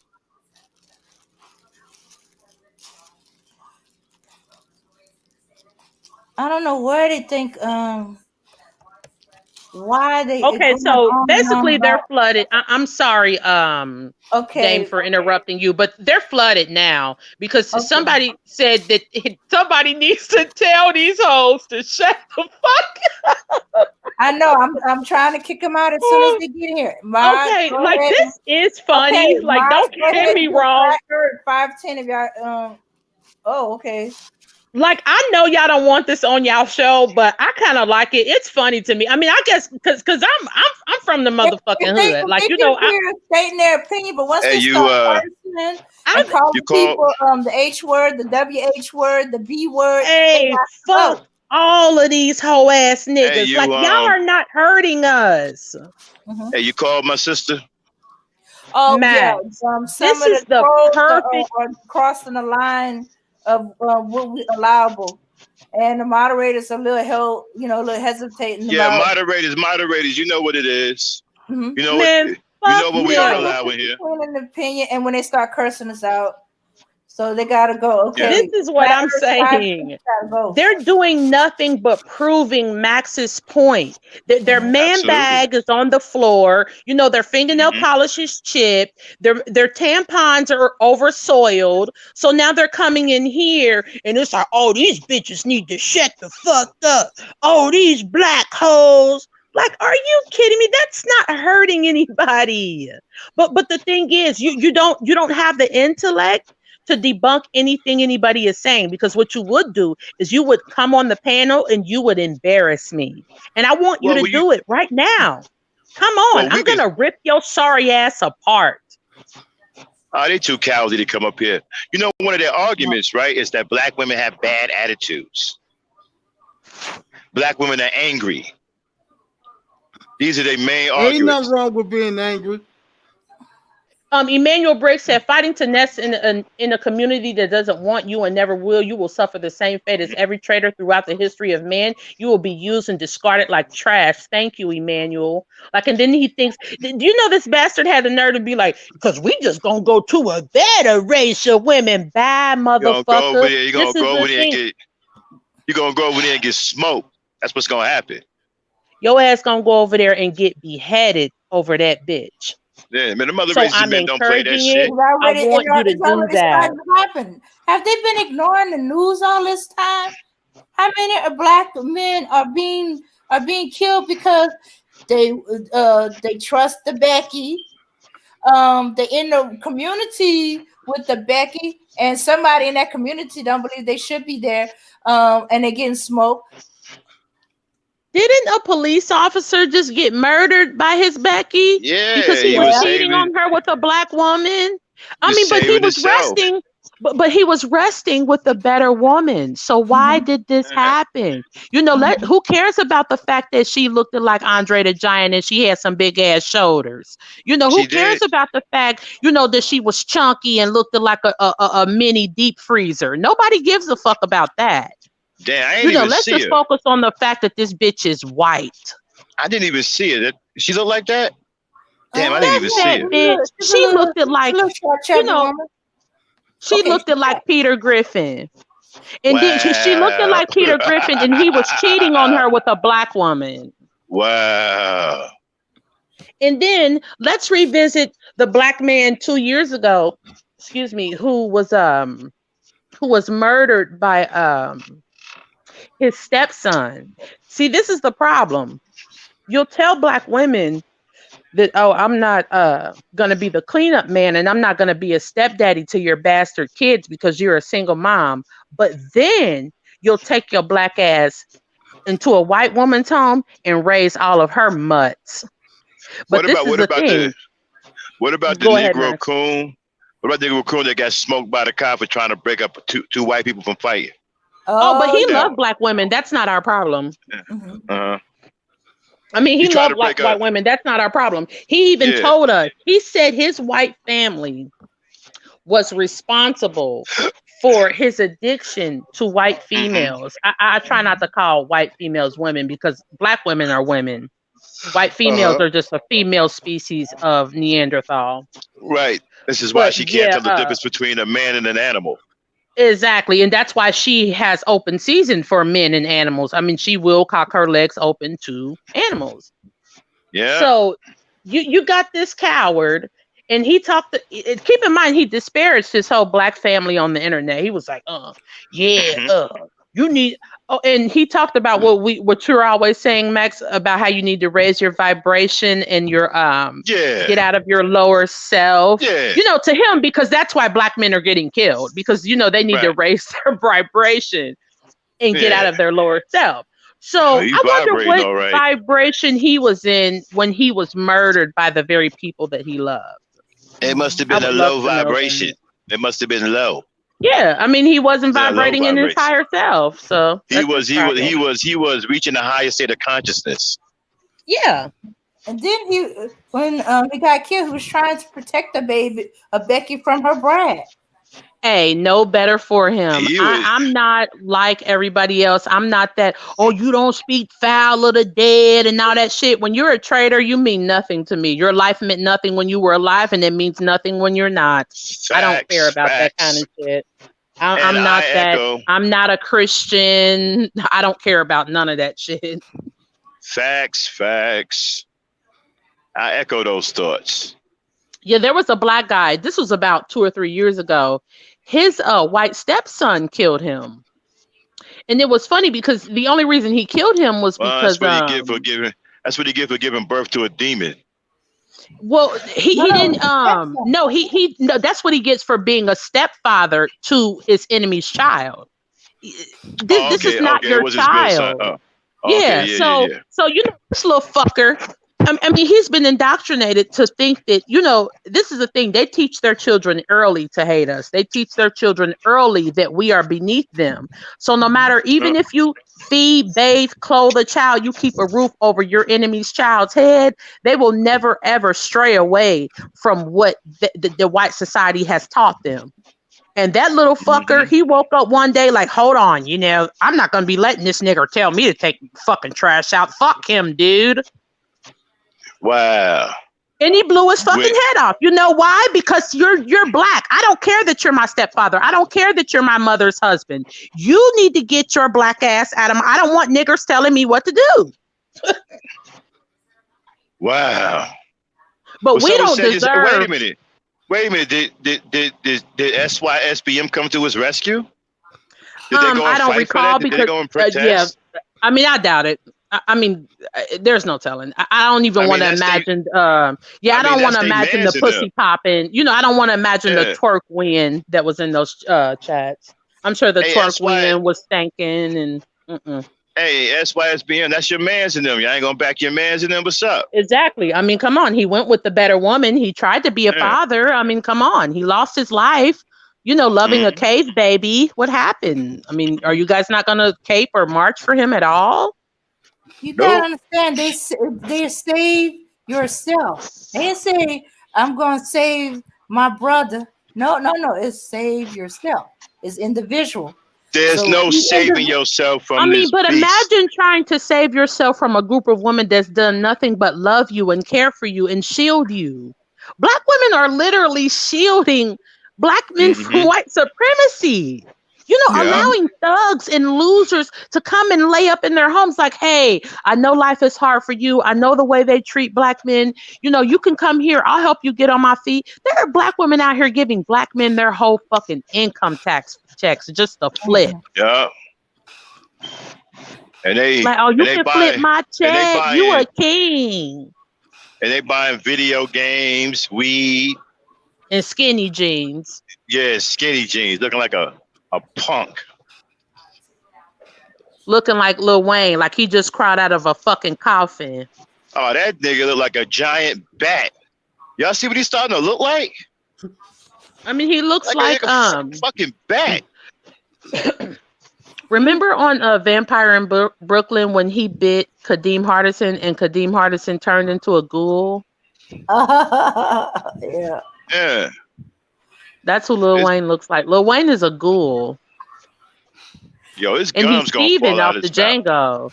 Yeah, he's Steven off the Django. I mean, he has like eight dreads. You know what Jamie Foxx called Django? Called him a superhero slave. What the hell is a superhero slave? I guess a slave that breaks the chains. Yeah, I mean, he had the nerve to say, I was wait a minute, he had the nerve to say, I was skeptical about this part, but I thought it was a superhero slave, so I said it was okay. What? A superhero slave? Somebody sold that to him like that. Jamie Foxx is a coon. Jamie Foxx dated Katie Holmes for years, and she never wanted anybody to know about it. And he was such a coon, he didn't even have the decency. He didn't even have enough pride to speak about it because it's like, oh yeah, at least I get to fuck Miss Ann. You know, Miss Annie got some good cave pussy. I ain't gonna tell nobody about it. Hey, and you know what? When black men hear y'all talk like this, right? They try to act like what you're saying doesn't exist because they don't want to take responsibility for being the failures. And they also try to make it seem like it's a minority. Like, come on, majority of us aren't doing this. Like, don't get me wrong. Okay, it is a few black men doing it, but not all of us. Yes, the problem is it's too many. When I take my boys to the park, there's only black men with their mixed blonde hair, blue-eyed children. I never see a black man at the park with his fully black children. Ever. Yeah, I'm starting to see, like I'm not even exaggerating it. Man, these young boys are swirling with everything. Young boys will get on TikTok and tell you, this is what I want. I want a white girl. And then she'll say like, okay, what do you like about black guys? It's always the most superficial shit. It's never anything of substance. I like his do-rag. I like his abs. I like the way he kisses. He has a BBC. There's never, oh, he's a good man or he's intellectual or he's... Black women swirl for totally different reasons other than black men. I guarantee there's not a black woman out here that will give her reasons for swirling that will match black men's reasons for swelling. It's totally different. You know what? When George Floyd was killed like an animal, did any Becky show up? No, but his Becky did say his Becky stayed on code. I know that. Oh yeah, she gonna do that. His Becky said, he wouldn't want you guys. I mean, it was disgusting. And then when you look at her, every High on town something. has like a. What did she say? Like, It That it George was Floyd basically would want us to. the typical the white dialogue, the white narrative. Oh, he wouldn't want you guys doing this. He would want oh, okay, love and yeah, forgiveness and this and that. And so I yeah, was on Sin's chat one day. definitely on code. Mhm.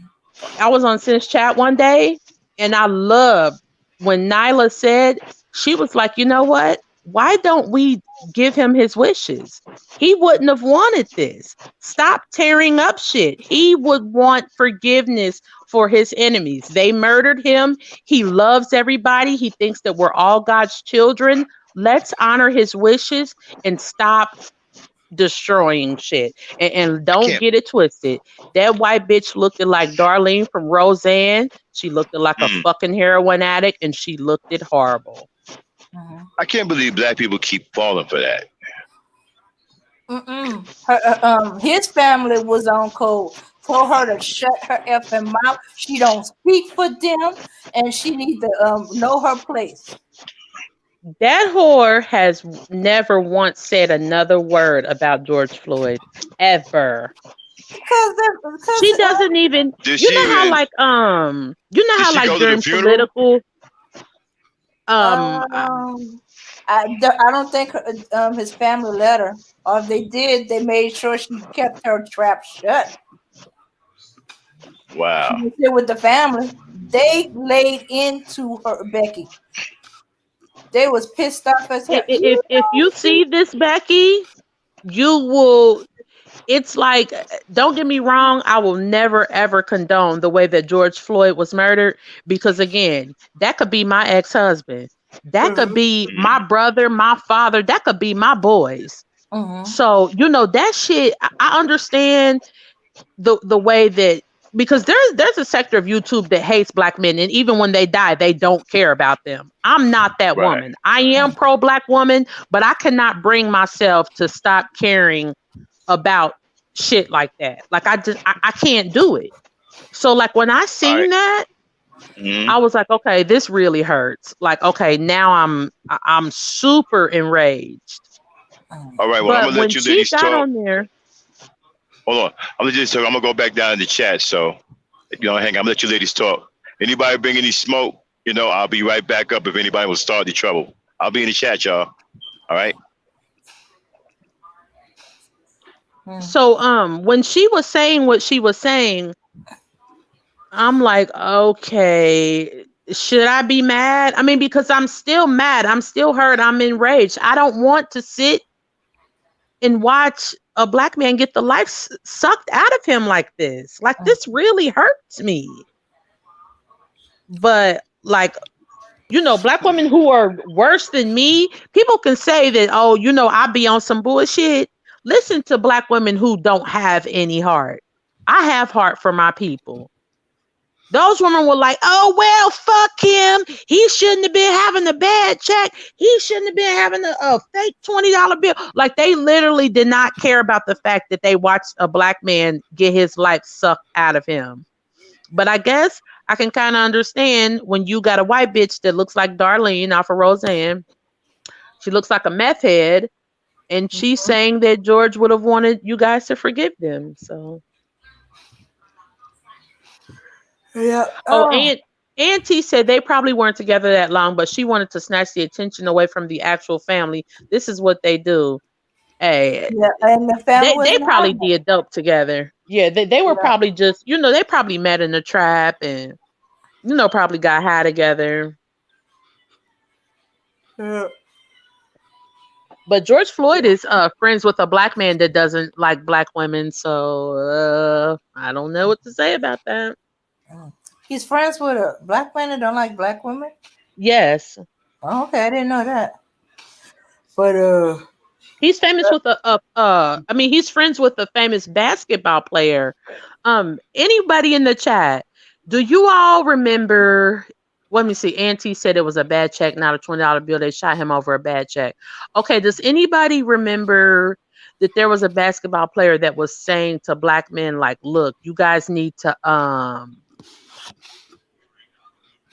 like stop having all these babies out of wedlock. I noticed that black women are very bitter, and my whole, life and career has been damaged because of, bitter black women. This particular basketball player, George Floyd, is cool with him. They call him his twin. So we have no other choice but to believe that. I mean, you think like your friends, don't you? So black women are getting rubber bullets to the face for men that think like this?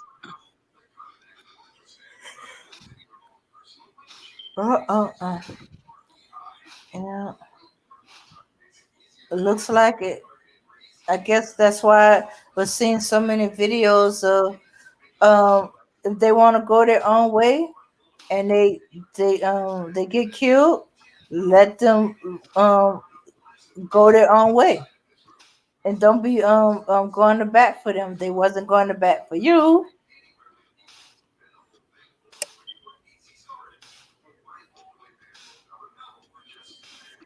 But okay.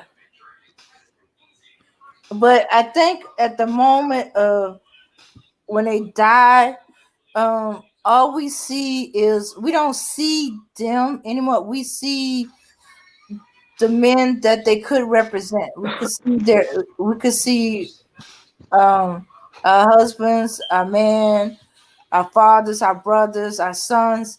That's what we see. When he was calling his mama, every woman saw was her son. Thank you. They didn't see George Floyd. It was her son. I don't have kids. I was having nightmares of trying to get the police off of him. Yeah.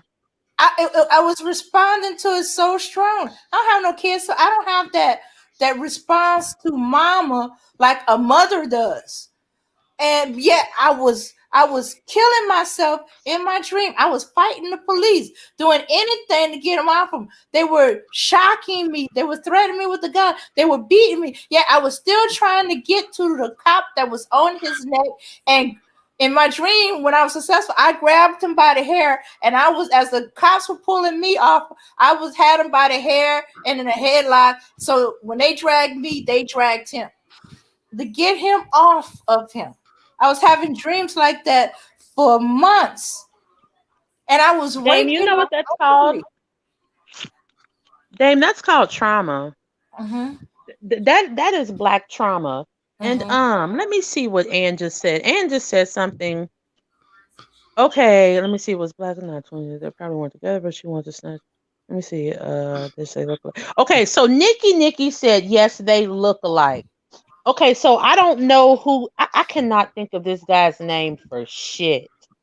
But when George Floyd was murdered, there was this basketball. Dame said he wouldn't have done the same for you even in a dream.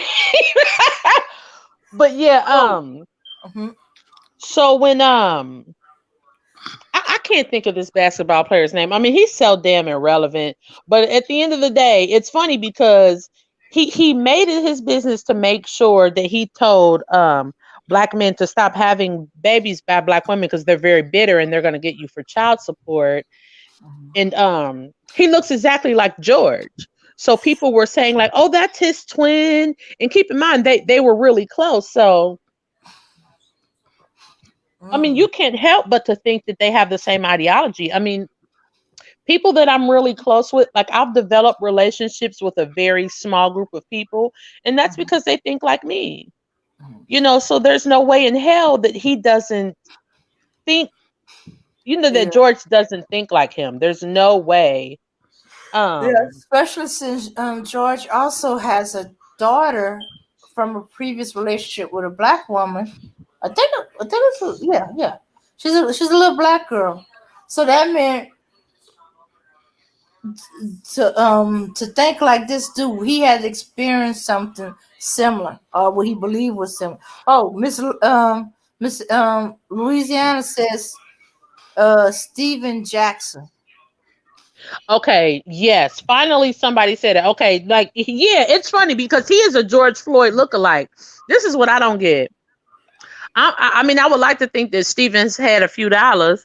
So why you ain't helping out your black brother? Brother.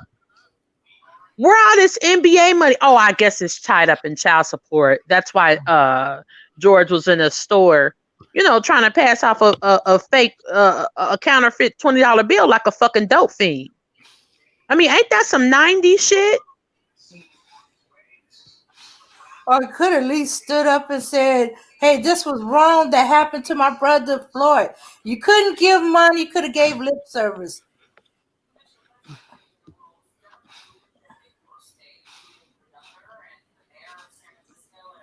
Yeah. So yeah, sorry about that.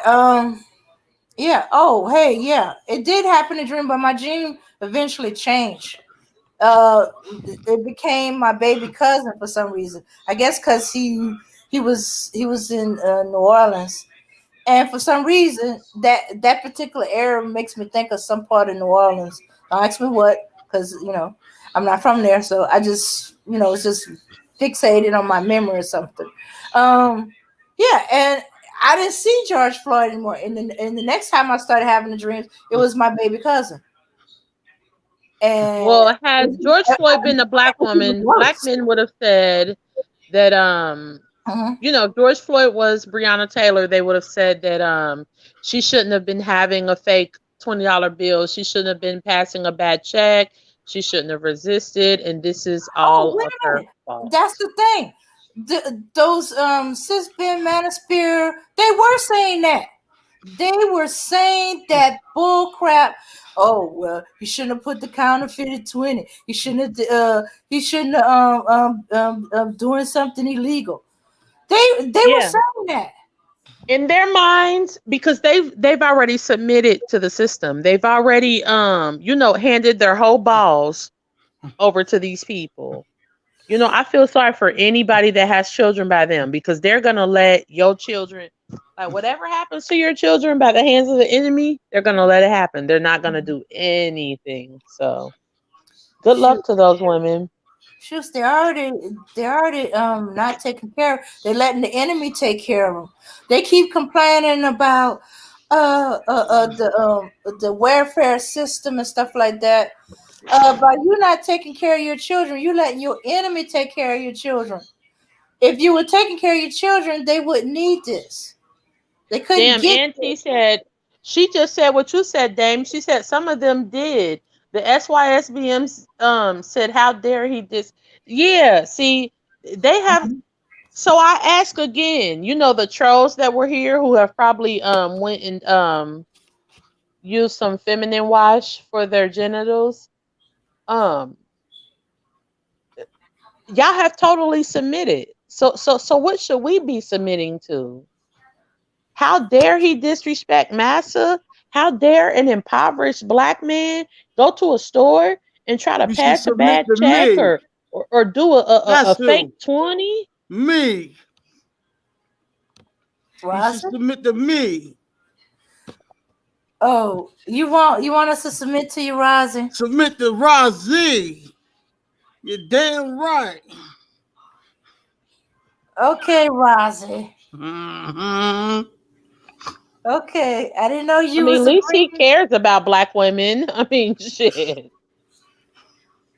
Yeah, I mean, yeah, I that's what guess I they want got y'all their to. summer's eve jumping or whatever. Their badges That's bill. who I want y'all to submit to.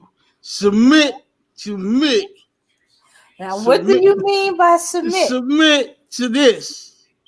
Yeah, all this blackness. Submit to me. Mm? Ain't that right, Miss Fit? Okay, then, brother, I'm here. Yeah, black woman in general should submit to me. It's like, I'm just Okay, playing with well, y'all. they can't say you're not a black man. I'm playing with I'm playing. I'm fucking with y'all, man. As these guys want to talk about submission so much. you know, you got to earn that, man. So Facts. you got to earn that. Black men, Yeah, black men ain't earn that. yeah, You got to be reliable and trustworthy in order to get that. Reliable, trustworthy human being in order to get that.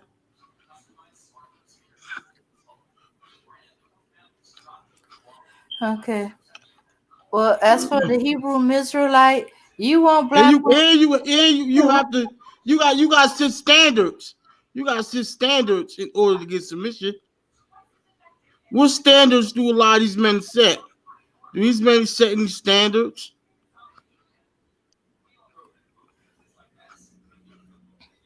Yeah, their standard is for Nah. black women to submit to them.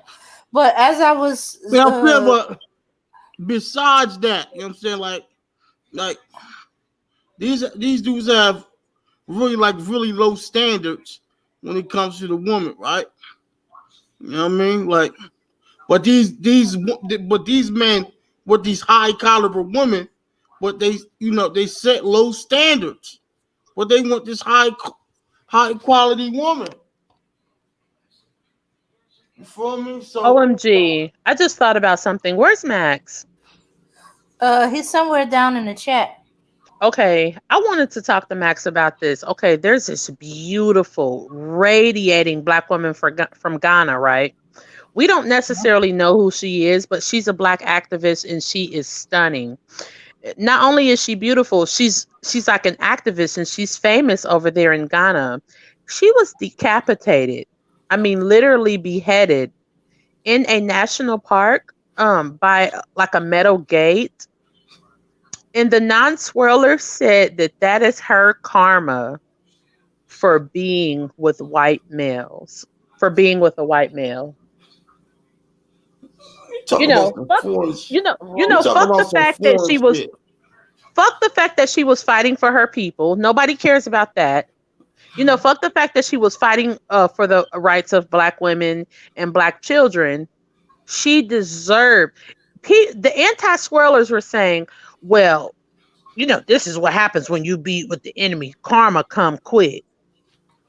So karma doesn't quick for the people that take our lives, but it comes quick for swirlers.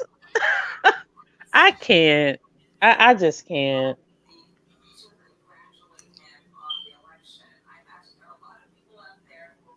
Right. This woman was an angel and she died in a freak accident. And just because she had the audacity to be with a white male, because let's be honest, I doubt if she chose him first. She probably was with many black males who just didn't want to love her, who didn't want to marry her. So she found a white male and got decapitated in a national park, and now she deserves it because karma comes swift for swirlers. So karma comes swift for swirlers, but it doesn't come swift for people that kill our people. Karma taking long as hell for Zimmerman. Trayvon been dead damn near 10 years. Where's karma for Zimmerman?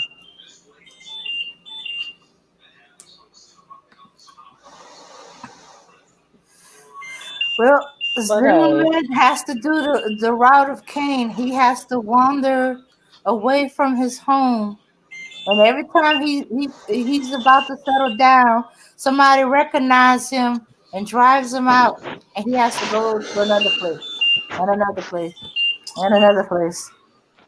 But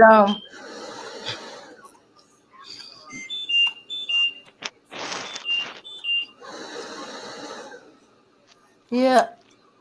So yeah, but we want that um, instant karma. We want him in jail. We want him um in Emmanuel Briggs just said, if HEW. you're taking care of your business, submission will be automatic. It won't be something that you have to plead for. Plead for it. It will be rewarded to you effortlessly. I agree. Mm-hmm. I agree. When you when a man uh makes life easier for a woman, when she's able to just do woman shit, and I mean like cook, clean, take care of this family, take care of her body, adorn herself. Women like to look pretty, so I'm getting tired of this all this you need to stop wearing so much makeup and so much weave. You know, when a woman is able to adorn herself and rest in a comfortable environment and you've provided that environment for her, she's very feminine. Mm-hmm.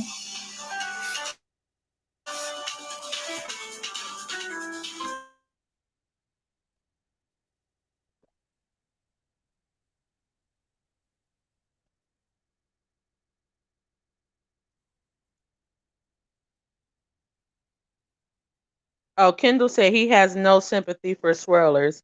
Well, I do have sympathy for a black woman that had her head decapitated because she was in a national park with a white male. I mean, I just do. Okay. Sorry. All right. All right. All right. Okay. Rozzy, you okay? Rozzy? Rozzy. Yeah, I'm good. Okay. Okay, All we right. heard something. Yeah, you all right?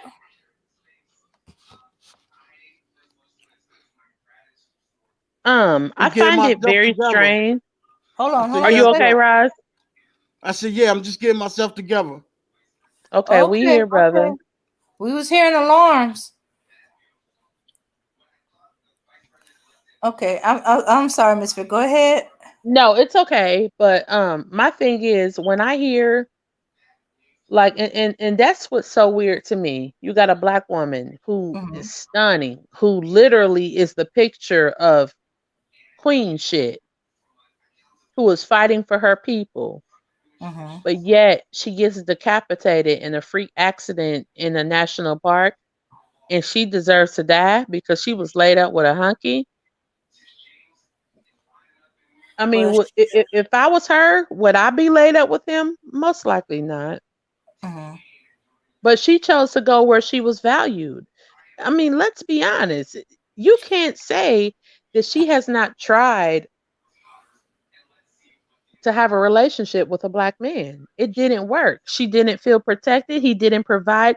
There was something that made her go to a white male. So now she deserves to die. She deserves to be decapitated. No.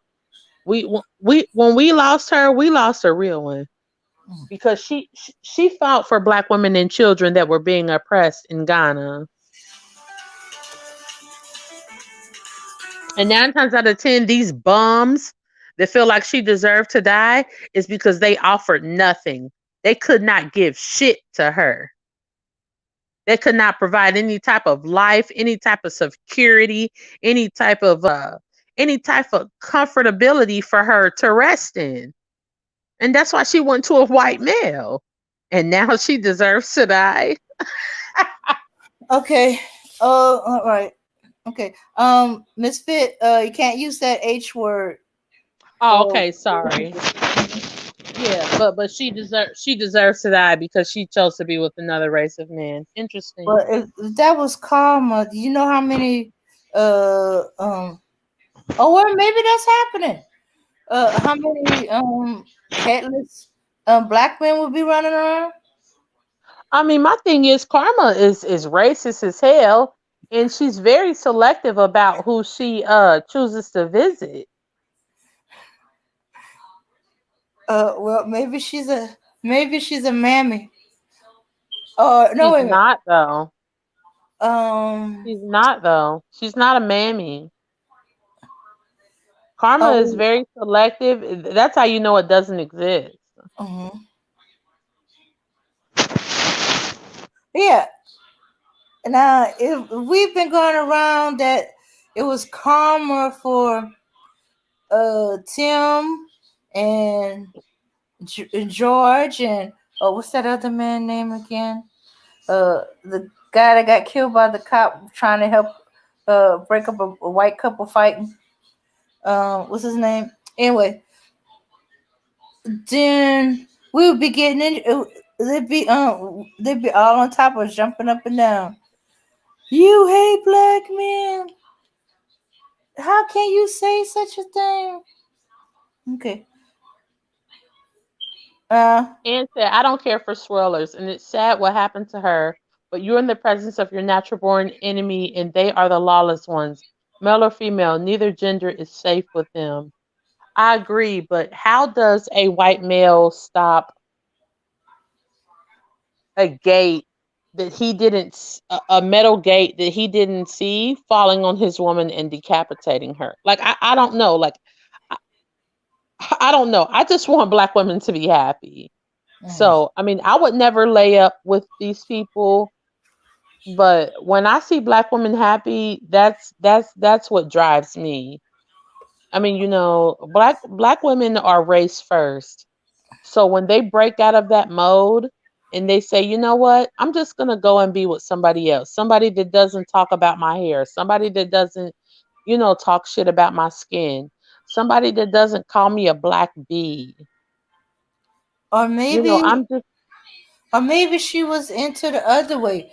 If I'm gonna be with the enemy, I'm gonna use that to further my people. I mean, I don't know if if he helped her further her people, but I Mm-hmm. know that she was damn, like when I looked at her, she was a hell of an activist. Like she was there for her people.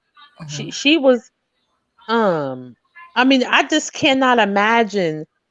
I mean, if we can just ask ourselves for a minute, because what I've seen from the crime scene, I don't understand how a gate like this can decapitate somebody. It's almost like, did y'all drop it from the sky? Like, did y'all take this metal gate and Trump like bottom. use it? That's what I'm saying. Like, did y'all take this metal gate and like use it to make sure it would fall in a way that would chop her fucking head off and not his? Like, it was very strange. But saying that she deserved to die and that was her karma, hell no. I detest that. Absolutely not. She loved her people. And this is what happens when black men don't value you. You find you find love and security and comfort in other races of men who probably do fetishize you, who probably Mm-hmm. do See, look at you as some kind of token, like, or whatever. But or it's pet not like, or toy. yeah, but it's not like black men have left black women with any other choice. So I don't I don't know. Like, I don't her death really bothers me. Mm-hmm. Mm-hmm. Like, I don't understand this lack of sympathy. Imagine hanging out somewhere at a what's the national park at Yellowstone, and you're looking at buffaloes and the volcano, Mm-hmm. Mm-hmm. and then a big huge ass metal piece just falls on your car and ends your life, and everything that you did and everything you fought for, it just goes away. It just So instead of paying attention to the things she done, they just paid attention to who she was with. absolutely, Mhm. absolutely.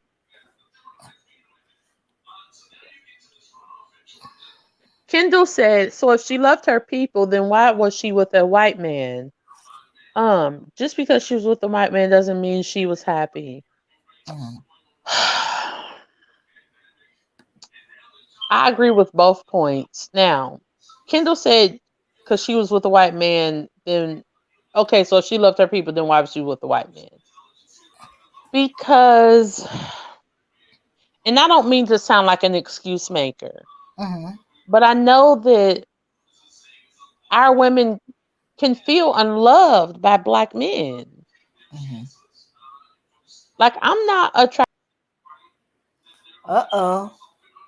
We losing people. Okay. Now that's a hard thing to take. Okay. That she was for her people, she was doing things for people. Yes, she was with this man. Okay. As I was saying, that's why I'm thinking maybe since he was all into her, she he was using him to fund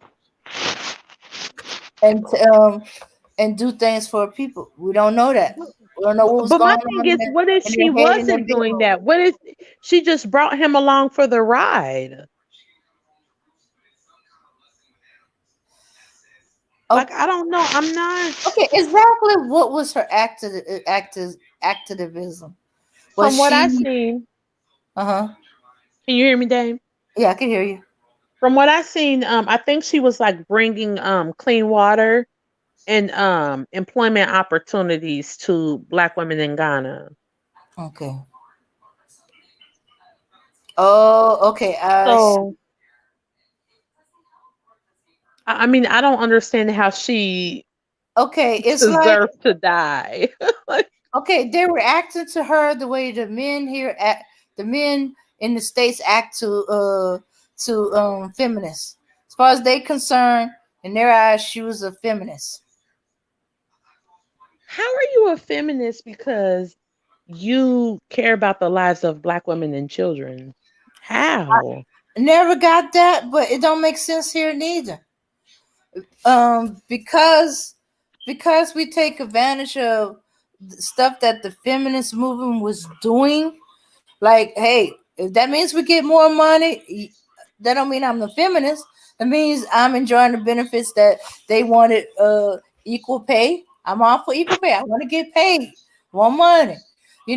They set up programs, a welfare program for their women.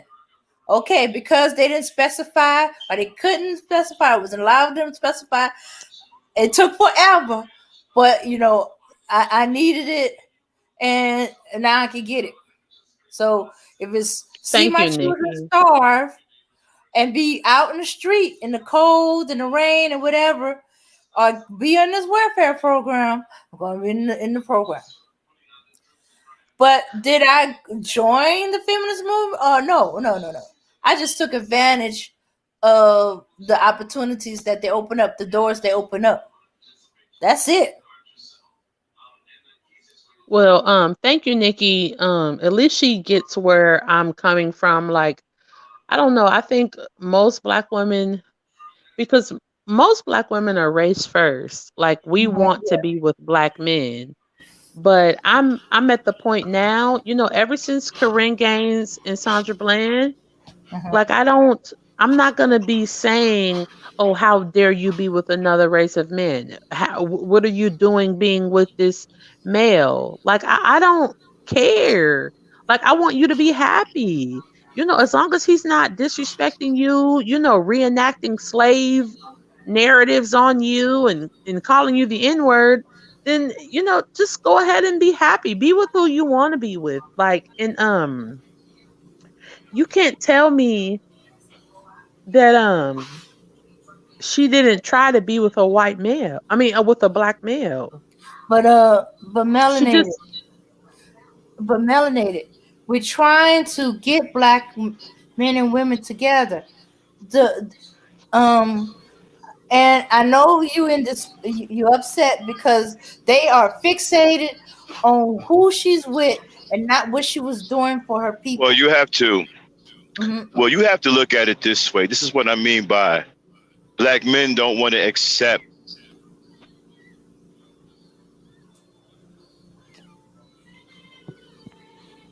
and the responsibility. Our black per se, because black women are truly. Can y'all hear me? Yeah. What happened? We're Just go here. ahead, Max. Whatever it was, straighten out. Right, right. Because Misfit says she's right. Black women are truly race first. So if they're race first, then why are they swirling, right? So let's ask ourselves a question. Are they going to these non-black men on their own, or are we driving them into the arms of non-black men? The second one. The second You see, one. this is where you have to accept responsibility for your failure as a leader. You see, when you don't love your woman, see, when you broadcast non-love for your women, this is the kind of mentality that you create in their minds. You create a desperate situation in their mind. They want to feel like, I keep telling you dudes, it's not rocket science. Women need love. When you don't make them feel like they're loved, they're going to go somewhere else to find it. So again, are they going willingly, or are we driving them into the arms of non-black men because we're showing them that we don't love them?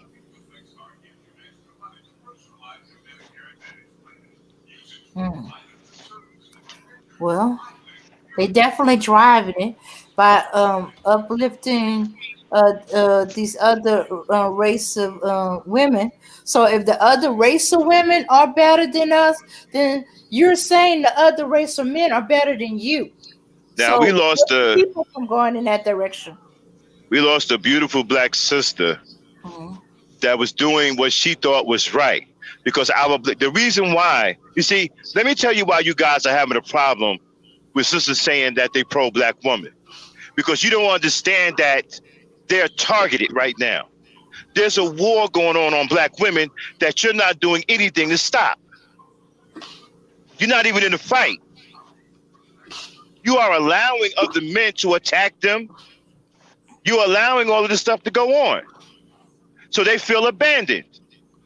What are they supposed to do when you don't have their back, when you won't protect them, when you show them that you don't love them, when you show them nothing but hatred and disrespect? What do you think is going to happen? Some of you can't even address a woman properly. A black woman isn't a whore. Her name isn't prostitute. Her name isn't strag. You can't even do something as basic as address her properly. But now you're complaining that she's going somewhere else for the love that you should be showing her, but are not showing her. And not only that, you're saying that she deserves to die because she chose to leave you alone. You don't like her. You No, don't she love don't deserve to die. her. No, But she now don't you're deserve saying to that die. she, oh, this is karma. Where's George Zimmerman's karma? Where's Amber Geiger's karma? Where's all No, these people's karma that is taking the lives of our people? So only swirlers get karma and nobody else? Where's the karma for Philando Castile? no, Where's that's the not karma karma. for Sandra Bland? Like, what are y'all talking about? Her getting decapitated in a national park is not karma. Y'all are fucking sick. No, it's not karma. It's failed black male leadership. That's why Period. our women. That's why our women are dead, because of failed black male leadership.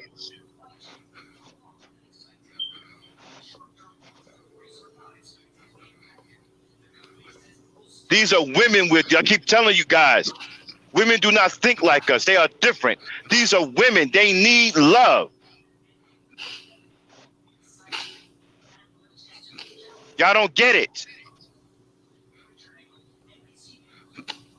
Like, there are so many people that should have met their karma. Where's the karma for the descendants of George Washington, that have enslaved our people? Where's the karma for what's the sister that was J- Jefferson's slave daughter that they made a movie about? Where's the karma for those people? Karma is so selective. Do y'all really think that somebody is gonna fall for this bullshit? So she deserves to get her fucking head chopped off in a national park because she chose to lay up with a white boy?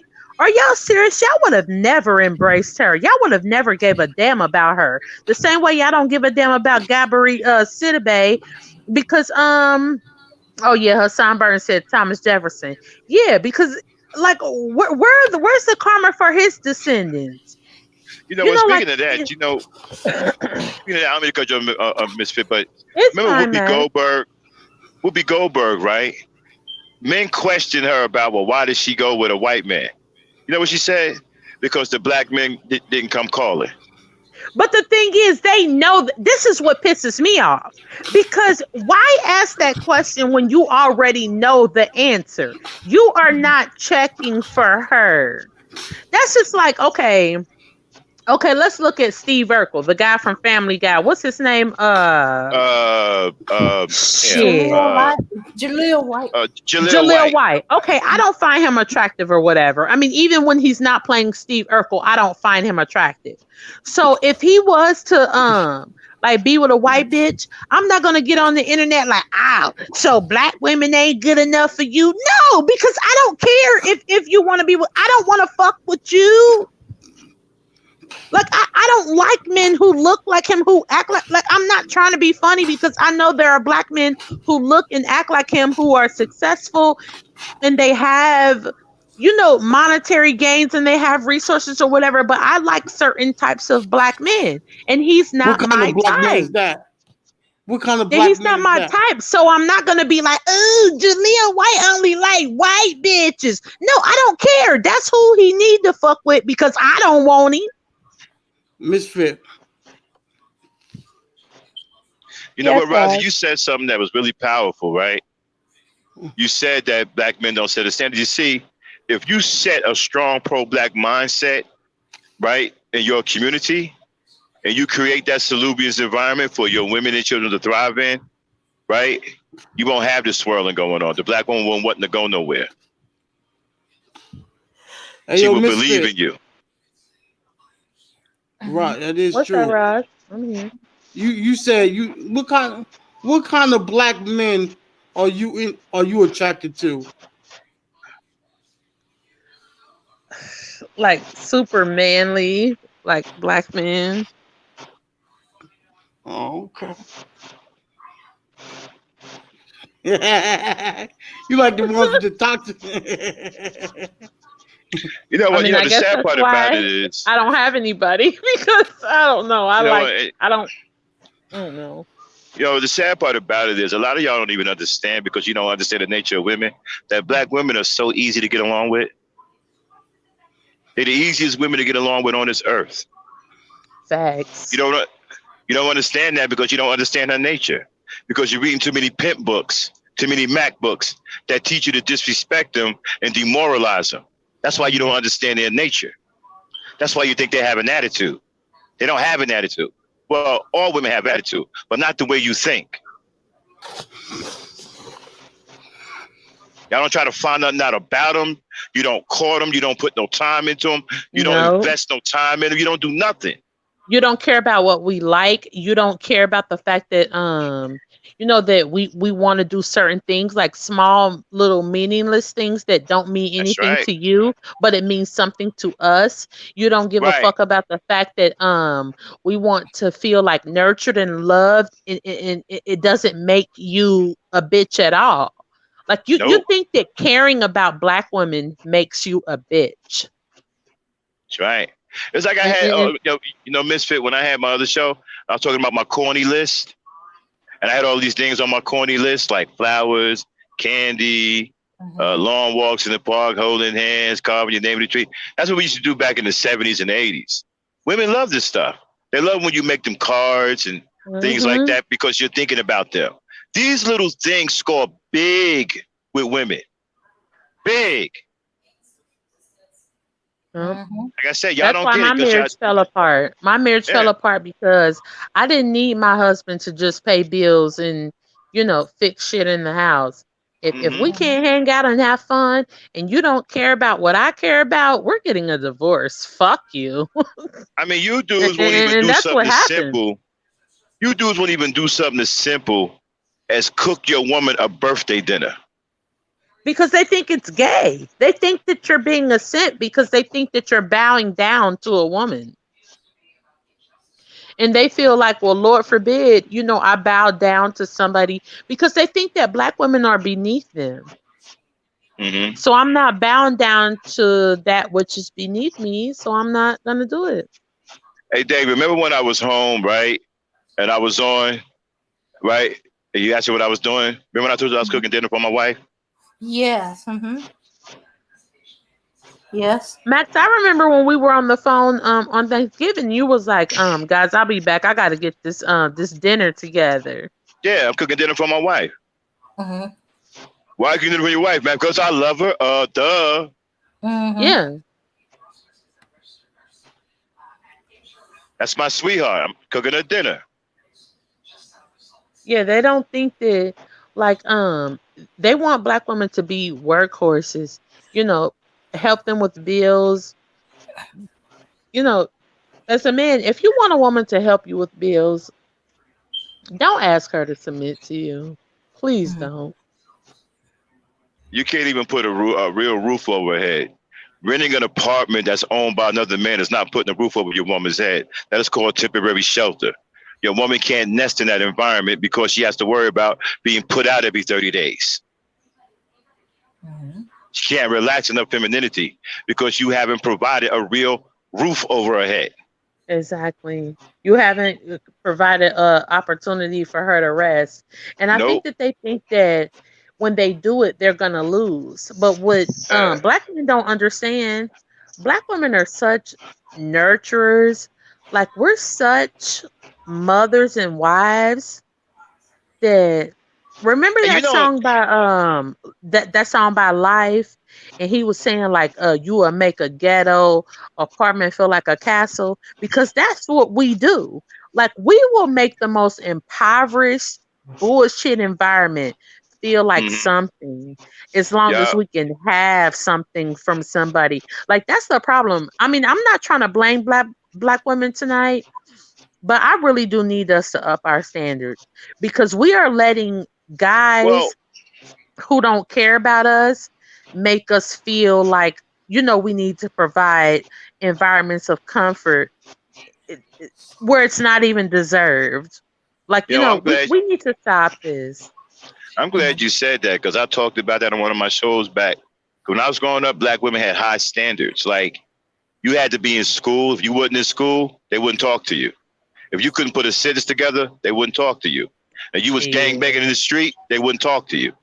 Those days You are had to, over. yeah. Black women will You had, take any man. Black women will man, take any. And I've seen it, excuse me, for myself.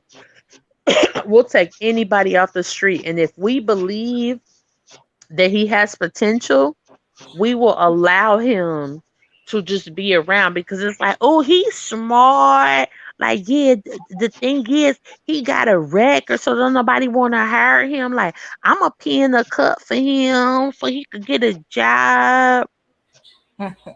And then it's like yeah, it never benefits us in any way, because it's right, still a because, coddling mechanism. right, We're still right, because, coddling him.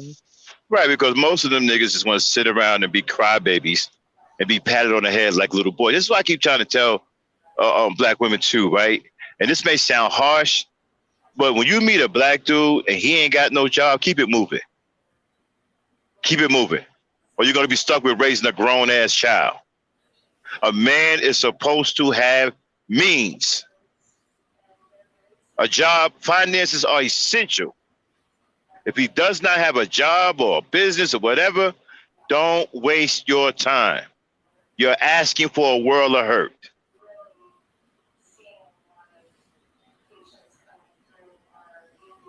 Yeah, and they don't want to you know what bothered me, and I love the fact that those 19 families found all that land down there. I think it was in Alabama or Georgia. Remember those families that we've been hearing about all those Yeah, acres down south?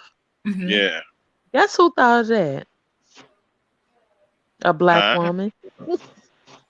Hmm. Why did a black woman? Here's the problem. So, you've been going through 600 years of oppression. 40, 50 years of Jim Crow, 90 years of police brutality, and a black woman had to come up with a plan to buy some land for you niggas to rest y'all head. Mm-hmm. And not Well, once as a man did you think about it. Like I told my ex-husband, because me and him, we still hang out. He can't stand me. I don't give a fuck. Nigga, fuck you. But I told him, I said, you know what? Guess who thought of that? A black woman. I said, where the fuck is her husband at? Why didn't he think to buy all those acres for our people? Black women have been shielding, coddling, and nurturing the black race for millennia. We've done it too much. It's killing us. You can't tell that Negro. You can't tell these Negroes that because their mind is corrupted with all of this BS coming from these SYSBMs, sissy bims, all of these pimps. How do you think a pimp is cool? These guys think pimps are cool. They look up to pimps as upstanding men. You got some fool who came up here on my show a while back talking about he learned some good things from a pimp. There's nothing good about a pimp. He learned how to victimize women, but the thing is, he does not learn how to circumvent his enemy's plan. He does not learn how to prop himself up and rejuvenate his mindset to where that he can conquer his enemies. That is one thing he does not do. And that's one thing that I will never, ever, ever understand. Black women have been laying their bodies, offering our bodies to black men just so that they don't die. We are literally sitting there like, okay, do this, do that. I'll stand right here so you don't die. You know, the sad part about it is they respect pimps. You respect pimps, but won't respect your woman. A pimp hates women. A pimp destroys women, but you respect him, but won't respect the woman yourself. Pimps, they get their nails done. Niggas. Yeah, I be hearing these sorry niggas talking about, hey man, a pimp taught me the game. Man, y'all better wake up. This ain't no goddamn game. Did you hear that woman come over here talking about these white boys are buying all of these bullets and guns? This ain't no game. They are doing that. They got one militia after another that they're creating. While you out here playing video games, they're creating militias. Hey, I watched a pimp documentary, and this was like from the early 2000s, and I was so disgusted. But when it had came out, I wasn't the person that I am now, but I did feel disgusted. He was like, yeah, because that's my nigga so-and-so, and they said his hands were so soft because all he did was peel money and touch bitches. And that's some old gay ass homo. And they showed his hands and his fingers, and it was so gross. And people was like, "Yeah, that's my nigga." And I'm like, "Well, what about all the black men that are getting killed?" That's a disgrace, man. Like, so y'all don't care about that? Nah, man. You know what? They glorified Goldie. They thought Goldie was the shit. Goldie was a homo cross-dresser. They run around here want to be like Goldie. They want to be like Superfly. Why y'all want to be like bums? You don't want to be like Malcolm X or Dr. King or Medgar Evers. You want to be like Goldie, Iceberg Slim. That's what you want to be like. You want to be like pieces of shit. I don't hear none of these niggas talking about, man, I want to be like X, man. Or I want to be like my man who does brain surgery. I want to be a son. They don't want to be none of that. No. They don't want to be none of that. They want to be bums and gangsters, thugs, pimps.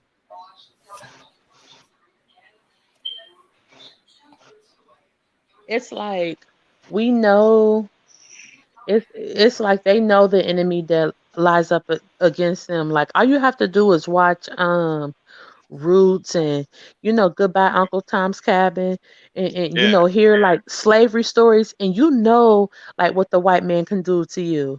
And they're afraid of him because he is brutal. He is like the most demonic warrior on this planet. Like he will die to make sure that you're enslaved. He will kill his own family just to keep you out of power. So in order to do that, he has to subjugate you. He has to beat you and brutalize you. And black men are so afraid of that. It's like why I mean, they're beings like you. They bleed blood like you. Why are you so afraid of him? I mean, I know Yeah, he's we need to. brutal and I know he's wicked, but if you put this Bible down and stop thinking that this Jesus is going to come save you, I think that you could probably defeat him. Stop being afraid of him. Easily too. You defeat him Yeah, easily. it's very embarrassing. Like, like I've seen what they've done to our people, so I'm not going to sit here and be like, oh, he ain't going to do shit. Oh, yeah, he's going to do something. He is wicked as fuck. He And the has sad no part about moral it code. is He he has gonna no do moral something. code. Right. He gonna do something and he know you ain't gonna do anything. And that's Because a you're too much problem. of a Like they're coward. not Yeah. exactly. He's not afraid of you because he knows that you won't do anything. And you're a Like coward. and this is the thing. When I've seen that's just like if me, you, Dame, and Nikki, and Hassan and Razi, if we all found ourselves and trapped in like a Saul kind of scenario. Like how like that killer Saul like has all his victims, like trapped Well, up in the situation. hmm All we have to do is come together and figure out how we're gonna. Don't get me wrong. What he has in place for us, it is very demonic. It is very brutal, and it is very calculated and wicked. But all we can do is stay on code. All we can do is be like, you know what? No matter what, I'm not turning my back on you. I'm going to kill this motherfucker. I'm going to behead. Like, I'm going to get rid of Wow. this motherfucker. Like, no Easy, matter easy, what. easy. Oh, It's for sorry. But easy. yeah, Yeah. sorry. But, as a people, we have to say, like, no matter what, I'm standing with you. I'm not going to let this defeat us. But they're so worried because don't get me wrong, like he has done a number on our people. Let's be honest. Like Yeah, man, we he got. has like put us in a And you position know to what? where And I'm gonna tell you another sad part about it, right? These dudes will turn on each other like savage animals, but won't do nothing to that beast. hmm You'll kill your own brother and sister and your own child, but you won't lay one hand on that beast. no, Not one hand. no. But yet you're going around talking about you want somebody to submit. Why would she submit to you when you're already under subjugation? Submit to what? You don't have any power. Submission is an act of manhood. You haven't exhibited any manhood. So there's nothing for her to submit to. Period. Like and then for her to submit to you and then her still feel just as unprotected as she did before. She might as Right. well just stand on her own fucking trope. She might as well just stand on her own fucking thing. I remember I don't know if this was Uncle Tom's Cabin or the movie Roots. But I remember the couple that played Raheem's parents, Hakeem's parents on Coming to America. Mm-hmm. Okay, remember they were in Roots in that movie Roots. Uh-huh. And he talked to her and was like, I think he was talking to her about, African ideology, like, we are not these people, we're this, that, and the third, like we need to get back to who we are. And that black woman was like, don't come to me with that African talk. Don't talk to me with that African talk. Because by then she was too subjugated. She was too indoctrinated to understand where he was coming from. But had he Oh, but she provided, couldn't remember her language anymore. yeah, she didn't remember anything from her heritage or from her lineage. Mm-hmm. But had he told her, like, look, I can take you from here. Like, we can find somewhere to escape this. She would have listened to him and she would have adhered to him, but he had no other alternative for her. So of course she's gonna be like, "Oh, I don't want to hear that African talk," because it's like, what the fuck is the point? You talking to me about some African shit, and we in this bitch picking cotton and eating slave guts, eating pig guts. Like, what the fuck can you say to me? Like, you can't, like, I don't want to hear that African talk, bruh. That's the thing. They don't provide black women with any other alternative. I can call a black woman right now and I'll ask her, why are you a RN? How did you get your LPN? Why are you an administrative assistant? And she'll tell you right now, because I was on welfare and they found me a program and I got a degree and I moved the fuck up out of the motherfucking projects and I got, a car. Black men are not providing these things for black women. And it's crazy because if white males did this to promote division between us, then it worked out perfectly. It worked out perfectly because black women don't give no fuck. They don't give no fuck. When you provide a black woman with a state, first of all, black women, all they want to do is want to just do them. Like that's one thing I can say about us.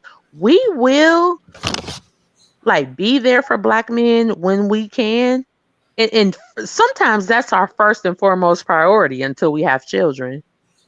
And then when we start having children, we're like, oh, okay, I need to provide a place for my children. And then we start seeing like, okay, now I'm on welfare. Now I'm getting food stamps. And then when we start seeing that this program is providing shit for us, the black man, he starts to make himself obsolete because he doesn't do anything to stop her from being in those programs. He doesn't do anything. He doesn't say, oh, well, you don't have to do that. You don't have to be in those programs. Um, I'll pay for pay for your schooling. Nothing. He doesn't do that. So, Razi, what do you think hearing all of this coming from a black woman? As a black man, you're hearing it from black women, and trust me, there's a lot of black women who feels exactly the same way she does.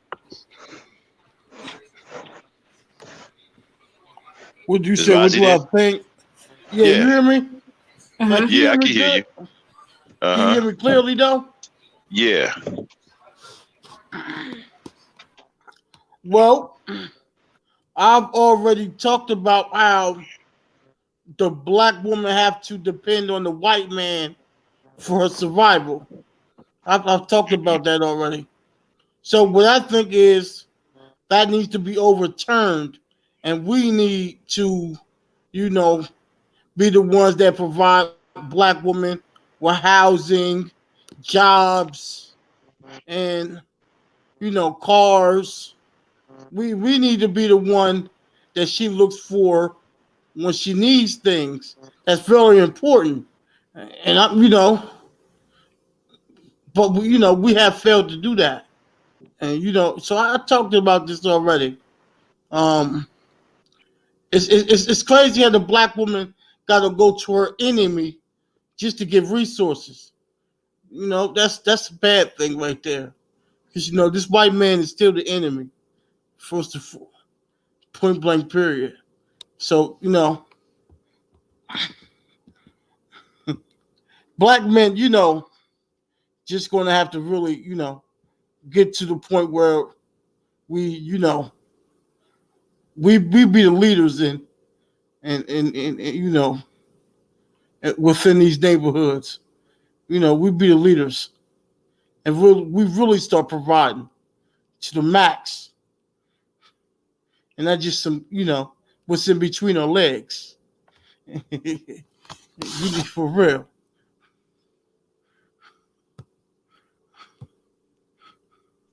He's right. I mean, Mm-hmm. it'll be because most black women do not want to do this. This is why black women do the things that they do for black men.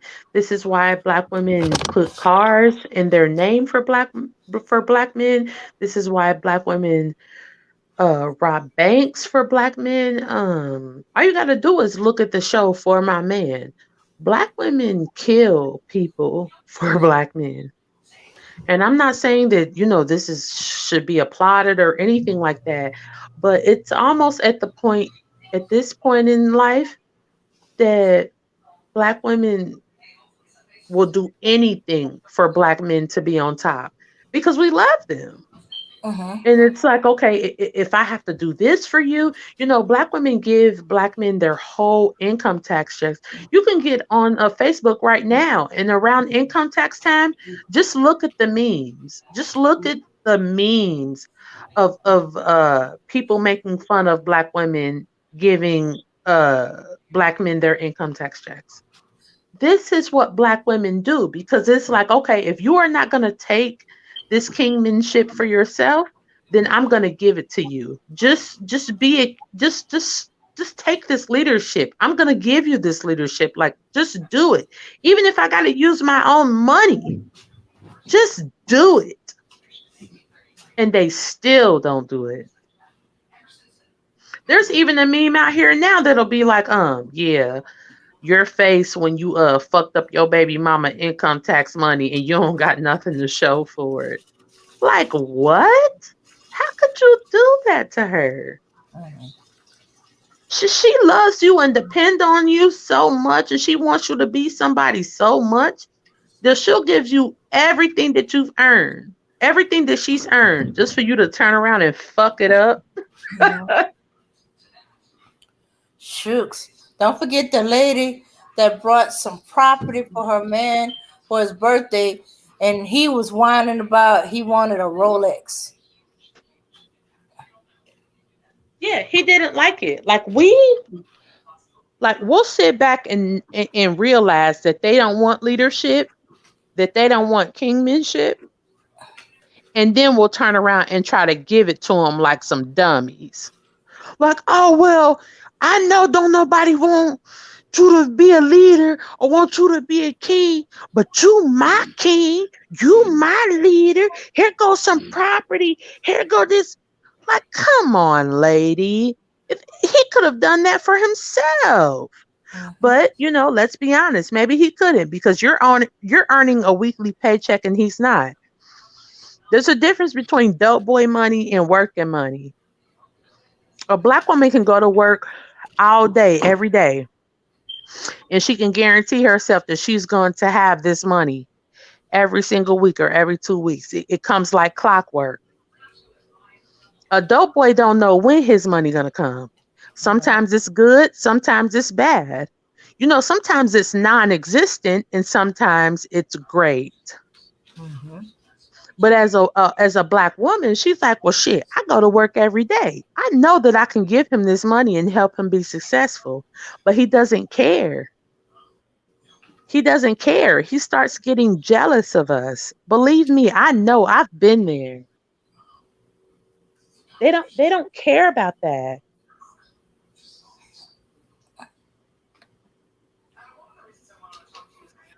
Mm-hmm. Okay, yeah, this is like they're screaming, we don't support, we don't help, we don't submit. And when we support, help, and submit, we're treating them like children. Um, we're taking their manhood away from them. Oh, dog. he's so confused and stuff like But that. You but think then we won't let him lead. Now, either I'm taking your manhood from you or I won't let you lead. It can't be both. Because the thing is, I shouldn't be stopping you from leading. So the word let, that should be obsolete. There should be no letting you do anything. So that's obsolete. yeah, you sound like little boys. Mama won't let me go outside and play. Mama won't let me do what I want to do. Mama won't, boy. And you wonder why I'm saying boy. Please, sounding like little boys. We're not stopping you from anything. You using it as an excuse. You're not little boys.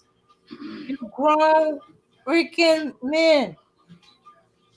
And when grown men are telling you act like a man, oh, you don't love the black man.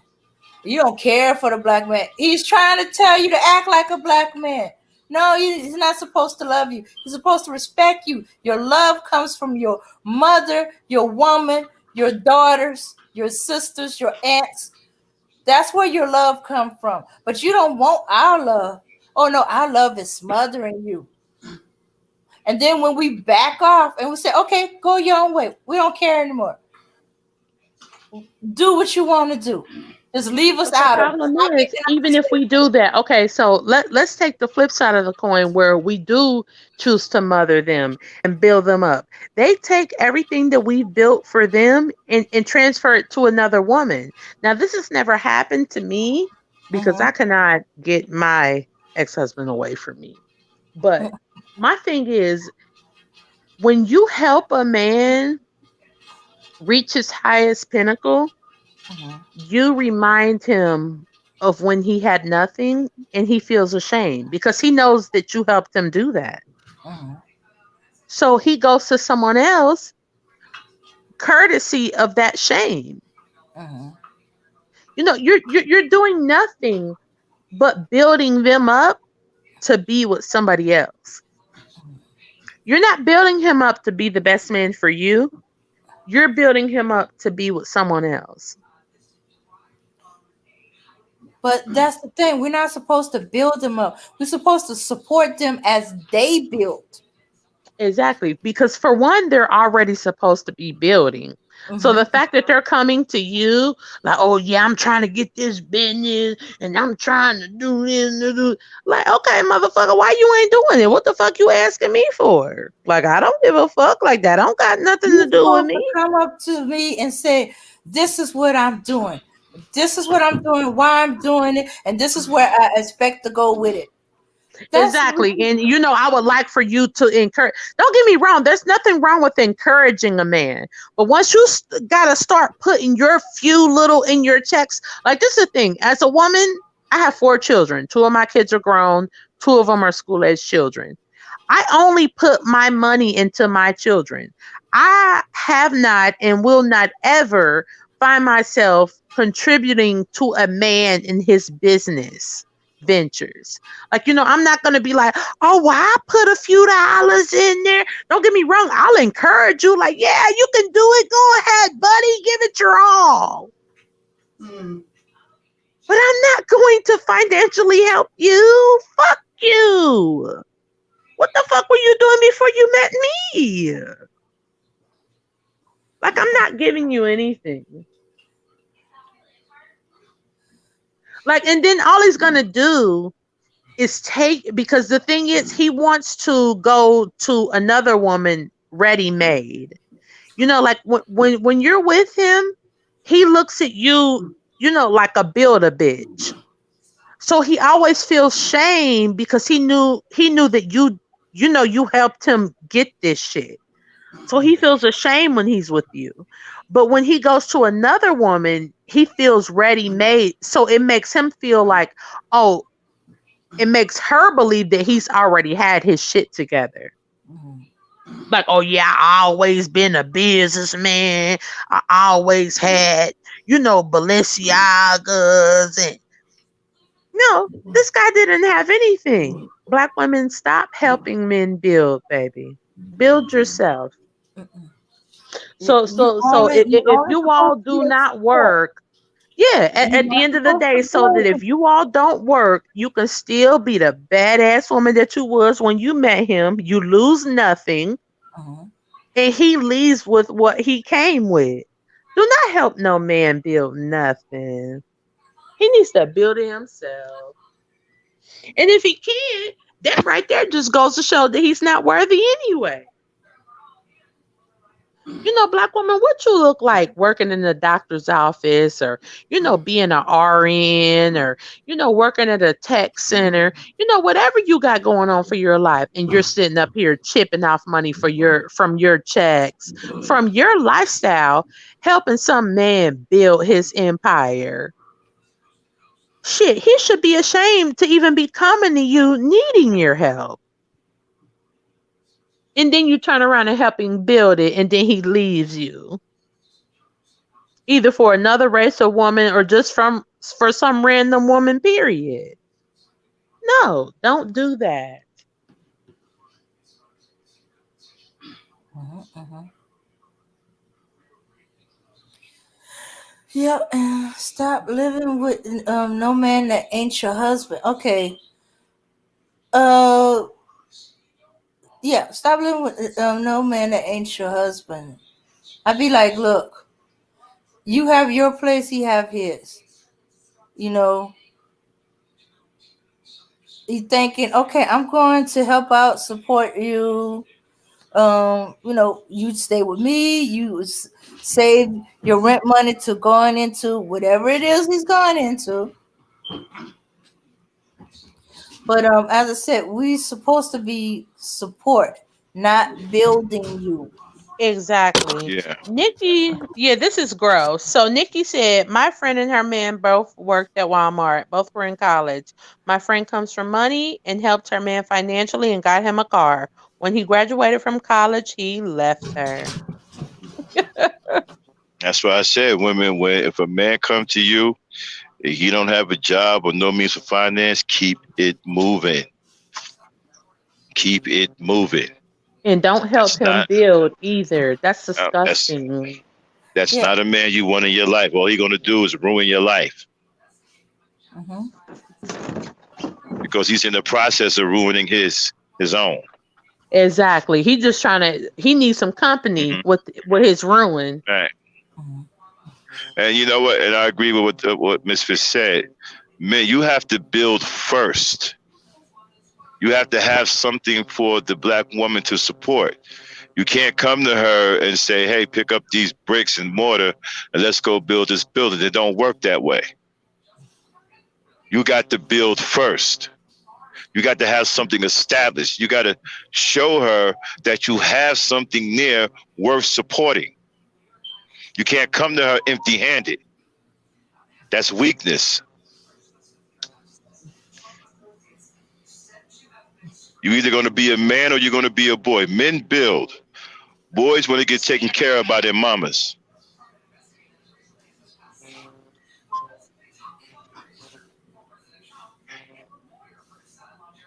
I'm sorry, did I fall off? No, no, no. Oh. Sorry, I was a little distracted by what was going on in the chat. Son Mm-hmm. was like, if a man can save money for the video console every other year and the games that come along, they can Yeah, save but that here, money put towards business and passive income. but you see, that's what I'm talking about. The mentality is an immature one, right? And this is why guys think that apartments are actual roofs over their wife's head or their girlfriend's head. All of this money that you dumb to be renting. Now I understand if you need to rent for a little while, right, and get on your feet. But the money that you spend renting, you can at least like take that money and save it up. You understand what I'm saying? I know people who lived off like I know a couple who lived with their friends for a year and saved all of the money that they would spend renting and brought them a house. Mm-hmm. You niggas just want to keep renting. You don't even want to own anything. So how are you supposed to How are you supposed to have a woman willingly submit to you?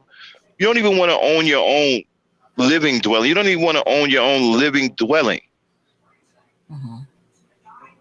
You'd rather rent from somebody else and be subject to getting thrown out.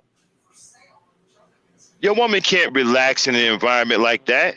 She can't relax in her femininity. She can't be at her best because she's worried about getting kicked out on the street. What if you get hurt, right? And you can't pay that month's rent. Now she got to go out here and find some kind of hustle so you, her, and the kids don't get kicked out on the street.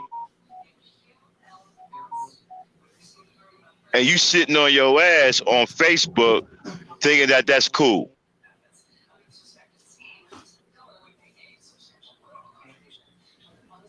You know, y'all gotta start thinking like grown men. Y'all gotta start doing things that adult men do. Adult men build, bro. All these other races of men, they can employ their women. The Chinese can employ the Chinese woman. The Hispanic can employ Latino women. The white man is employing white women and black women. You aren't employing anyone. You build no housing for her. You build no places of gainful employment. You build no institutions of higher learning. You've built no medical facilities. Do you know that pregnant black women have the worst health care in this country? Where are your medical facilities? Not only that, Max, black women the highest fatality rate. When black women are impregnated by black males, they increase their chances of death. Black women have a higher chance of dying when they are pregnant by black men, and this is a statistical fact. Now that I didn't know. For real? Yeah, it's a statistical fact that black women who are pregnant by black men, and I don't know if this is just black period, but pregnant women who go missing or die, it's almost always the person that they're pregnant by. Pregnant women almost always die by the hands of the men that they're pregnant by. Almost always. Oh, okay. I did see something about that when I was looking some statistics for something else. And you know, and when you say something like that, you know, that's not something that as black men we want to be known for, killing our pregnant women. We shouldn't have a statistic like that. What are we doing with that kind of statistic? Family, all you gotta do is watch For My Man and Fatal Attraction on TV One. For My Man, I didn't like it at first, and I still don't like this show because it highlights everything that black women do for black men. Black women rob banks, they burglarize people's houses, and they kill for black men. First of all, if this wasn't so popular and this was a minor, minority, then this show wouldn't be going on for like 5 years. Like, this show has been going on for almost 10 years. So if this is not true and most black men aren't doing this show would not have any content. How is the show For My Man still talking about Keisha, Monique, Renaya, Ebony, Manaya, Keishaya, all these black women who simply met a black man and then they ultimately just started engaging themselves in criminal mentality, in criminal behavior. These women weren't even doing this shit before they met these men. But now all of a sudden they're turning into criminals and they're robbing convenience stores. Yeah, I Mm-hmm. saw one that was a police officer. She turned rogue. Yeah, She turned y'all did rogue. Yeah. this. Y'all did this. Yeah. So Submit you got to a a black man. woman who's going to a community college, and don't get me wrong, these black women were never, necessarily doing great, to begin with. I mean, some of them were, they would have been fine had they not met these men. But then you meet Tyrone and you meet Raekwon, and now And you're and robbing why corner stores. and why do Tyrone and Raekwon exist in the community?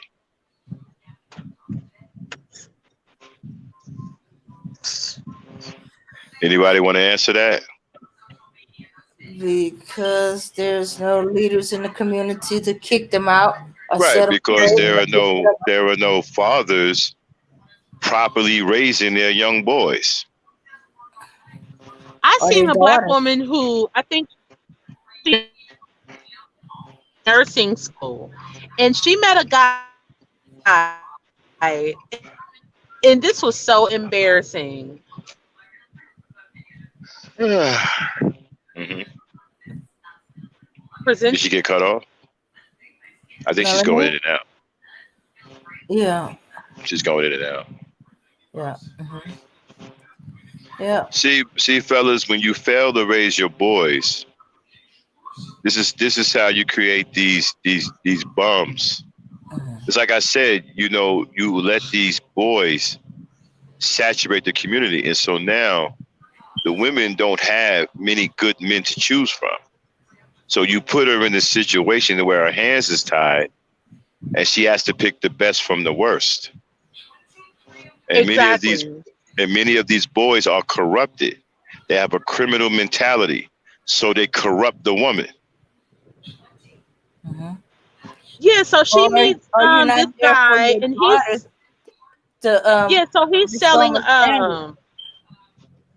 like chips and cigarettes in her apartment complex. First of all, that should have been a red flag, but like you said, Max, there's not much to choose from. So she was Nope. just like, hey, at least somebody cares about me or whatever. So she started fucking with him, and he was like, well, I'm not able to meet my rent. I'm about to get evicted. First of all, you didn't have no fucking where to live to begin with, so let's squash that shit. You don't have nowhere to go. That's why you talk to her. That's why you are selling Lucy's in potato chips, because you don't have shit. You know something, So people. he meets her, and so they're like, he like, yeah, well, my rent is late. I can't meet my rent. So how about you and I just move in together? How do you go from this to now y'all are ultimately robbing stores and killing people? Because he corrupted the woman. Mm-hmm. The Exactly. woman's corrupted. And you know what? Here's the thing, right? Now, I don't like white folks, and I hate to give credit where it's due. But them white boys, they don't play that rent and shit, okay? They'd rather go out and buy a trailer and live in a damn trailer because they own it. Thank you. And you know how I know proof of that, Max? All you have to do Hmm. is watch the show Teen Mom. Hmm. All you have to do is watch the show Teen Mom. And those are Uh, the dirtiest white folks you will ever meet in your life. But you know what they do?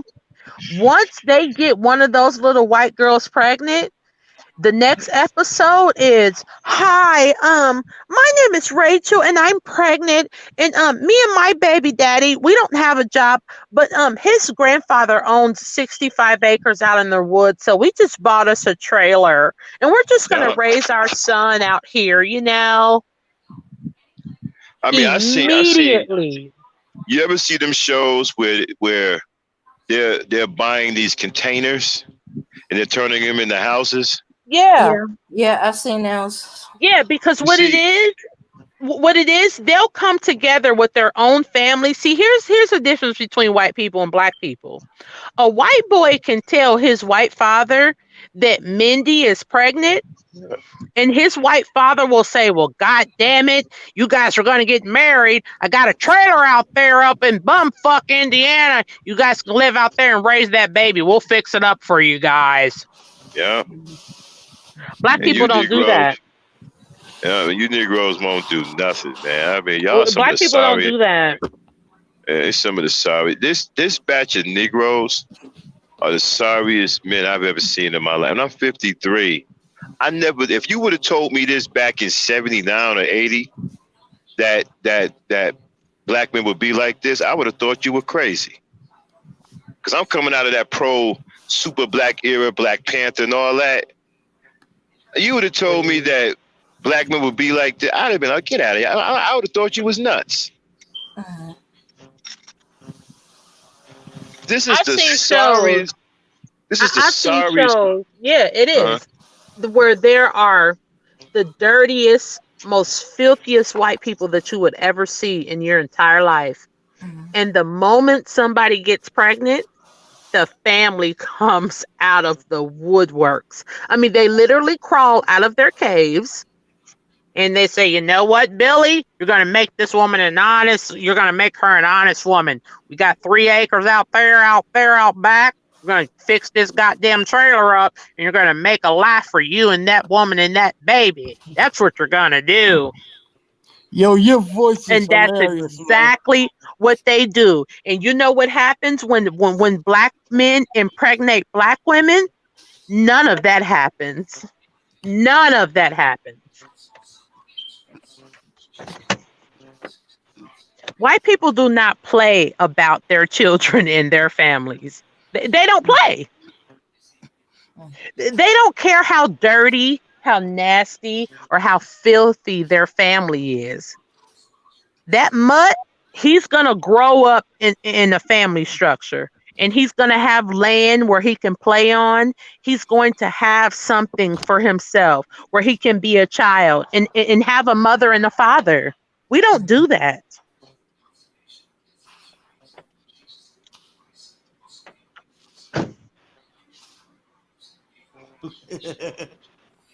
Okay.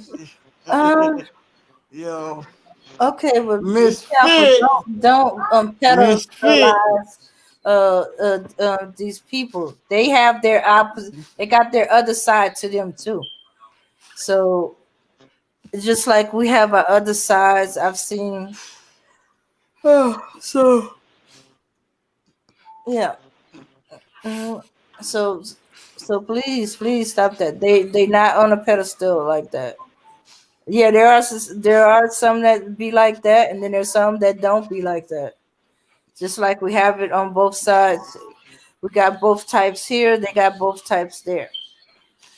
Right now, they just prefer to show the side that's on a pedestal, or they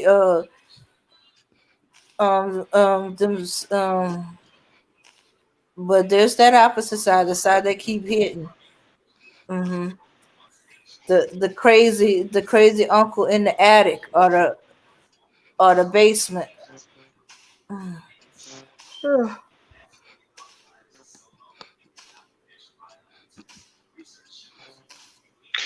so, we have this serious problem, man. Like I said, this is the sorriest group of black men I've ever seen in my life. And I really feel sorry for black women today, man, because I don't know what kind of Negroes are these. I ain't never seen Negroes like this. They don't care about their blackness. They swirling. They effeminate. They hate black women. They want to be white men. They want to be like white men. I ain't never seen nothing like this. They won't. They believe the world is fair. Everything's equal. And the thing All about it is, all of these But white that's women they're all in the caping for. past. Think about it is all of these white women they're caping for, all these white dudes, man, they don't give a F about you at all, dude. They will smoke you on a moment's notice. Becky will set you up and turn her back on you like she's supposed to. Becky don't love. Becky ain't capable of love. Don't y'all understand that?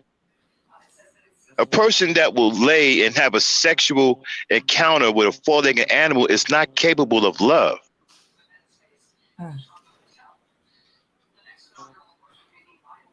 She don't care about you having. You think you having sex with her, means that she loves you. She has sex with dogs too. Having sex with you don't mean nothing. As a matter of fact, you a step up from the dog. This woman doesn't love you, man. This woman to get you killed in a heartbeat and won't think nothing of it. Y'all out here caping for this animal.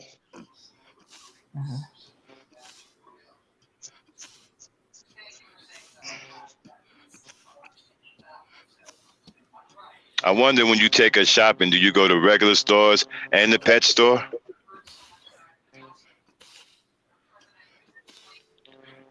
After you take her to Macy's, do you also take her by the pet store to get her a flea collar too? Some dog powder?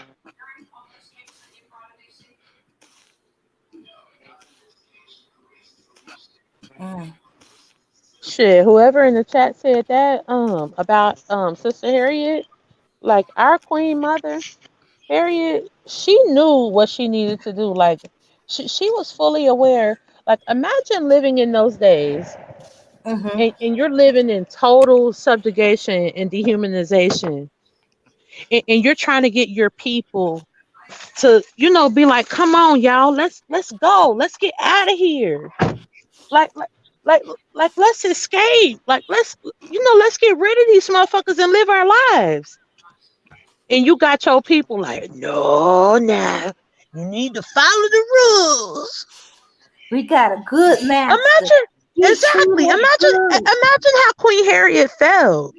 I can't even. I guess this is why I am the way that I am, because I cannot imagine her pain.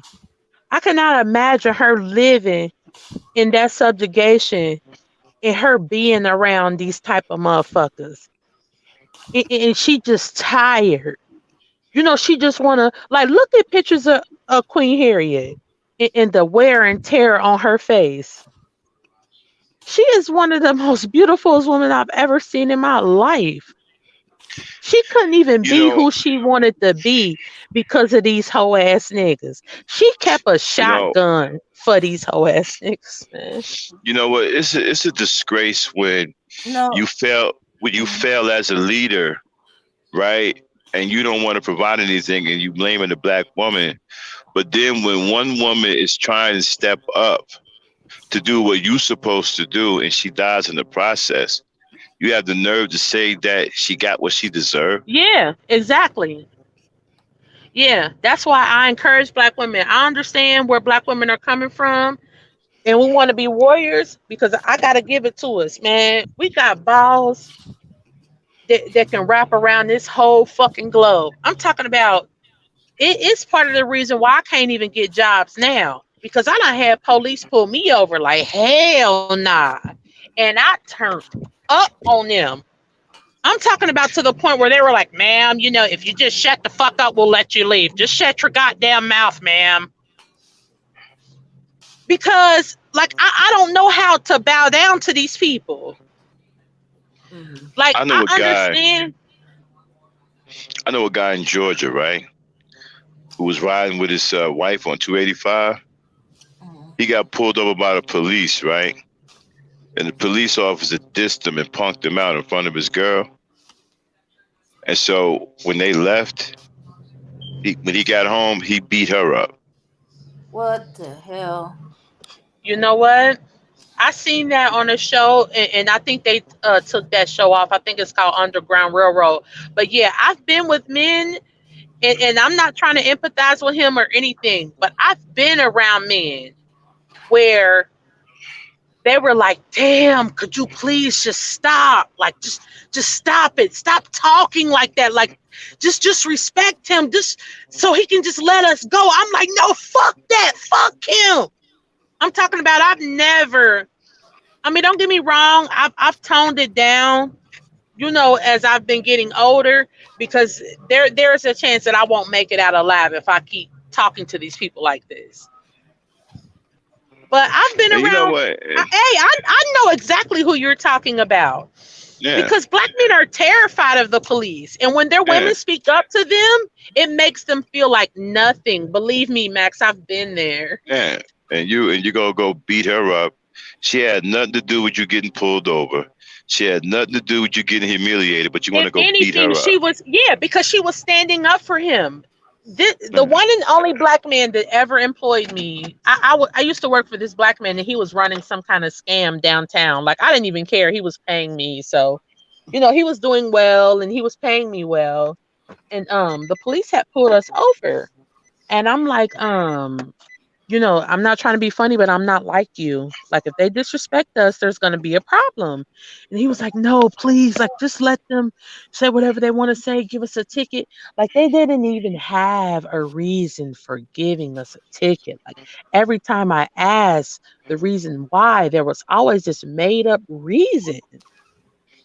So, like, I cussed them out really bad. And they were like, you know what, ma'am? You need to stay in your place. Next time, this is not going to go the way you want it to go. Like, they were basically letting me know, like, you can keep doing this shit if you want to. It's going to be somebody else, and they're going to, hang you from a tree. And I'm like, okay, that's fine. So he pulled off. I mean, he wasn't mad at me, but he was afraid.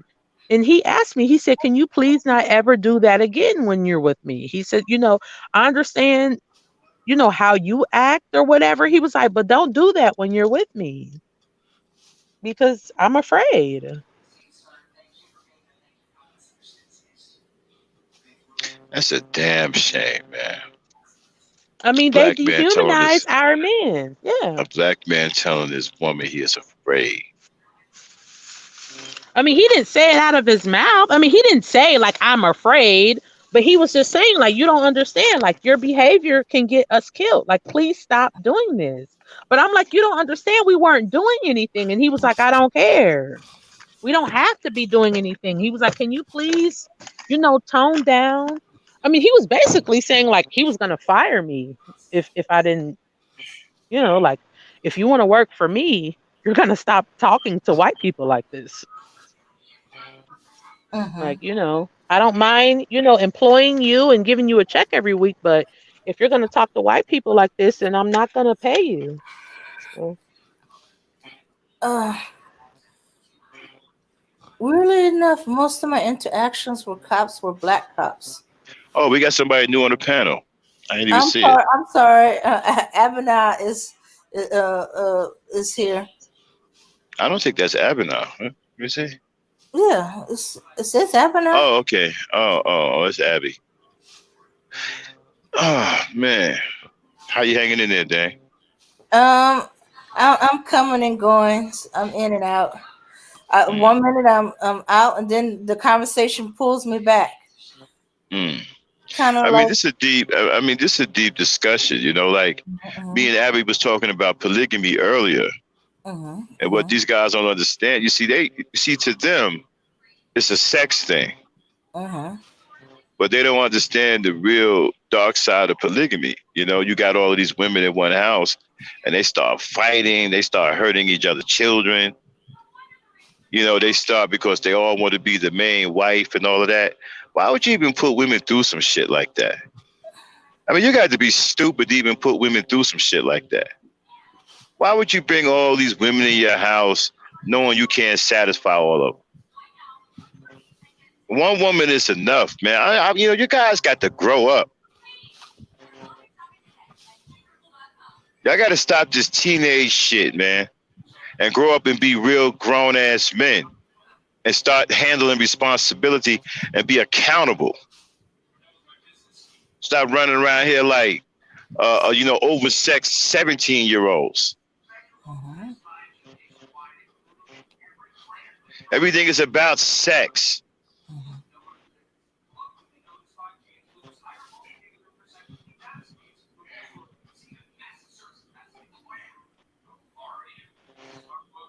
And these guys, these maniqueers or whatever, they never want to address any real issues. Like, okay, what are black men building?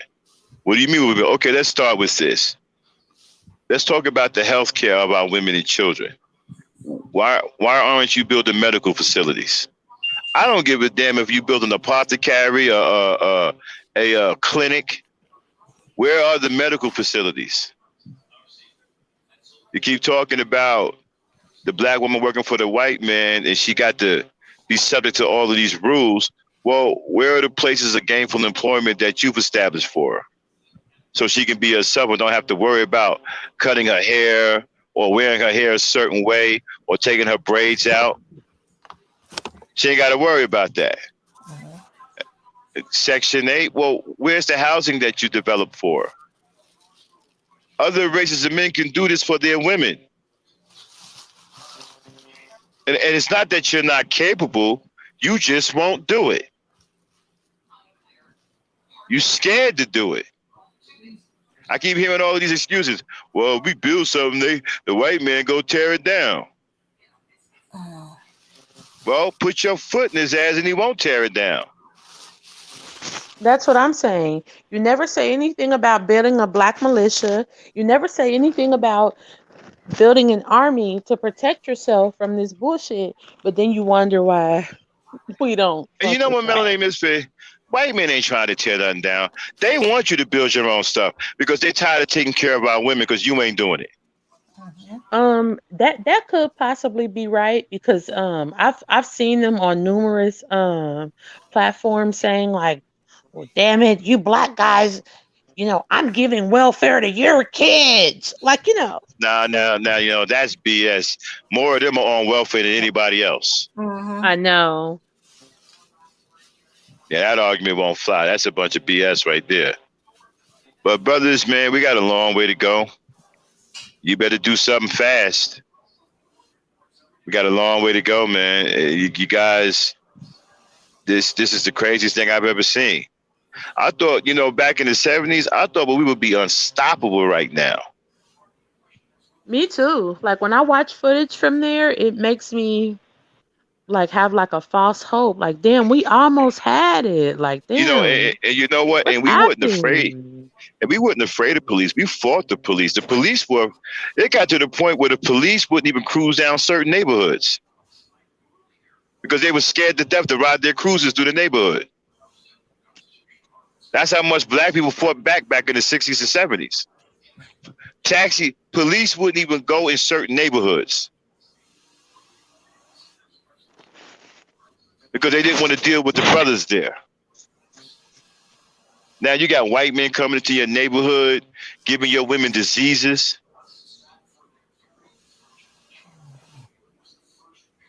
I mean, Yeah, you see how that white boy had gave all those black yeah. women HIV. And I mean, don't get me wrong. They, of course, they shouldn't have been laying up with him, and I think that is wrong. But for these males to sit up here and say that's what they get, as if they provided some other option to them. Let me ask you a question, Melanie. All of the women can answer this, even the women in the chat, right? What has black men shown you so far that will even make you consider submitting? Nothing. That don't even take long. Nothing. I don't have to. I seen, and I don't know if this is Roots or the movie Roots or Uncle Tom's Cabin, but I seen footage of a black man sitting on the side of a cruise ship, on the side of a boat, auctioning off naked black women.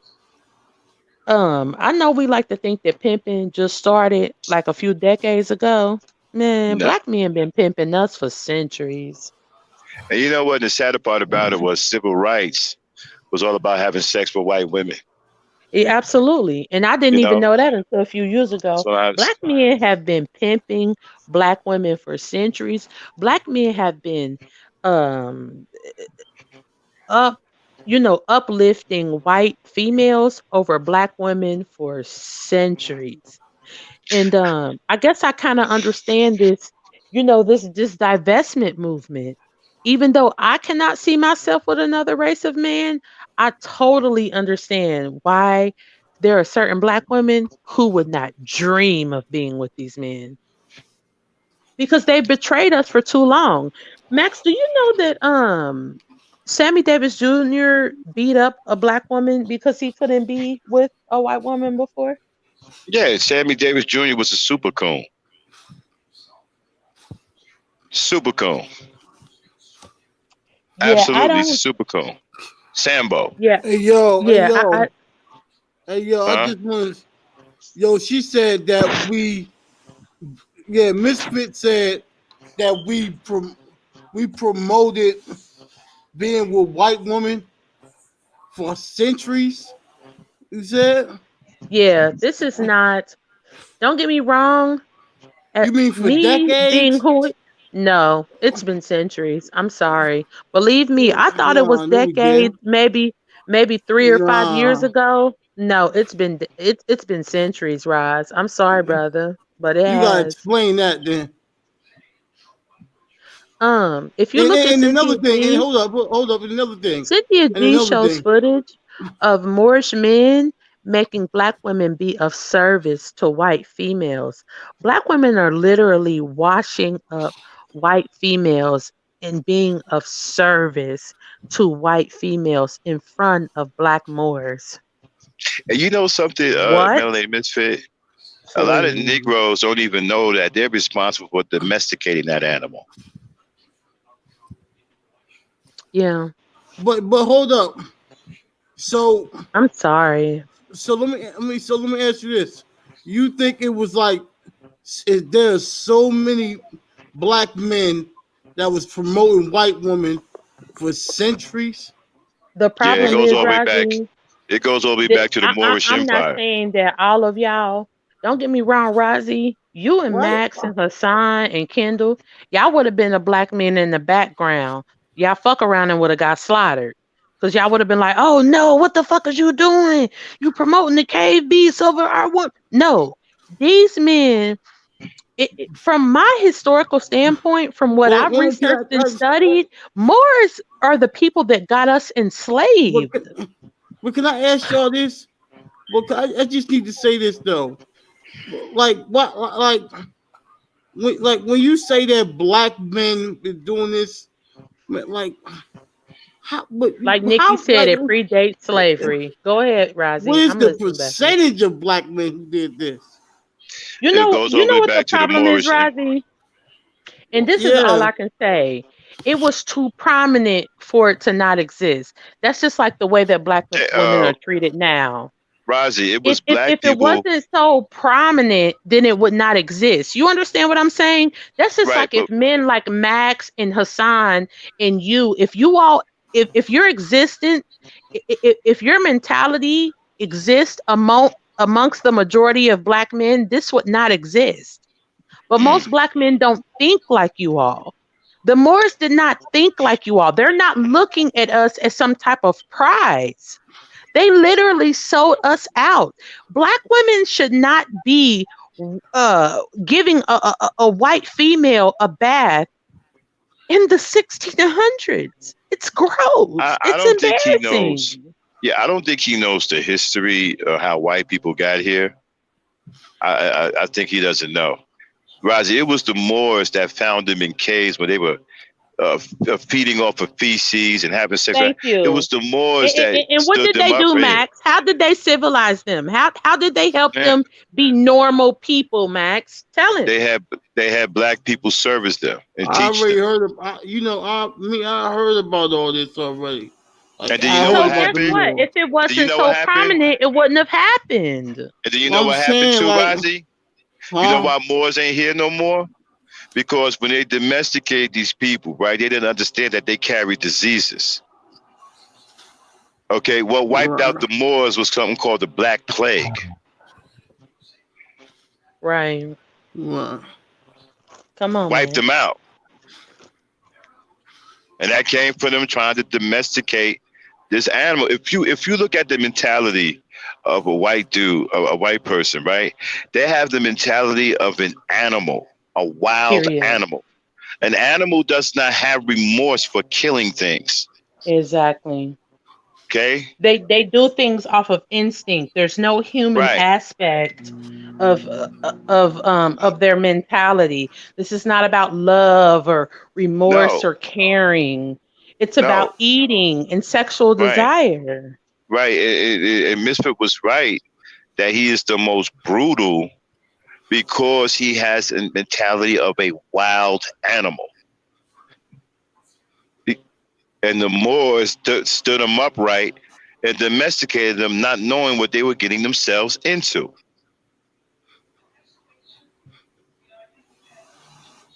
Everywhere the white man goes, he brings disease. When he went out to the Solomon Islands, and he went out to the one island where all of them black people are, um, what's it called again, Dame? The North Sentinelese Yeah, yeah. Islands. When a white man stepped on that island, just his presence damn near killed everybody on the island. But you know what? The only thing, us as black people, we would love to tell ourselves that those people are uncivilized and they're this and they're that. But have we noticed that they're the only melanated people on this planet that have learned their lesson when it comes to this white Neanderthal? Yeah, When it comes to this Neanderthal, they said, all you got to do is fuck us over one time, and we will that's why never give you the chance to do it again. that's why when they show up on that beach, they get lit up. They get lit up. They don't even, those melanated people on those islands, let's just give them some respect for a second because they are ancient, they are melanated, and they are civilized. I Those wonder what are language they our, speak. and you know what? It's something that they made up that we'll never even be able to understand. Yeah, I But wonder they're what the language they speak. best people on earth because you know what? They looked at this Neanderthal and they said, you know what? Never again, motherfucker. You never get a chance to come over this bitch again.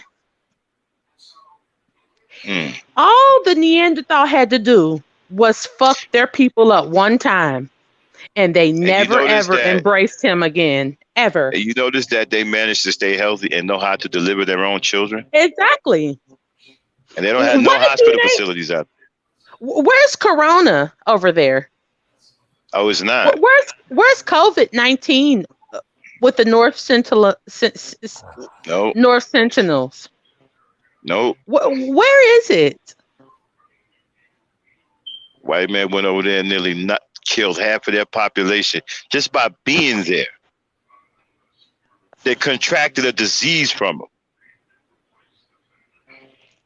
You got to get on the most pro-black channel that you can find, and that's when you will hear our people literally stand up.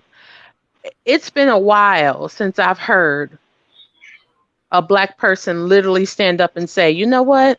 That's the problem with you people. We should have never taught you to wash up. We should have never taught you to stand up right. We should have never taught you to brush your teeth and stop laying up with animals. Because ever since we civilized you demons and turned you into human beings, you have been wreaking havoc on this entire planet. We should have never allowed you to do this. That's why I hate Moors to this day. They got us into this shit. I didn't even know. Damn animal. I can't lie. Like it took me years because you know there are Moors on Facebook. I mean, people on Facebook that call themselves Moors. Yeah, they were fake ass Moors. They're fake. They be like, yeah, because you know I ain't black. You know I'm a Moor. You know I come from the ancient civilization. Fake ass hoteps. I'm like, you know what? I should say something, but I don't even say nothing. Like I don't even talk on my Facebook page. You know what? Why are niggas running around dressed in costumes and shit? You know what I'm saying? Talking stupid.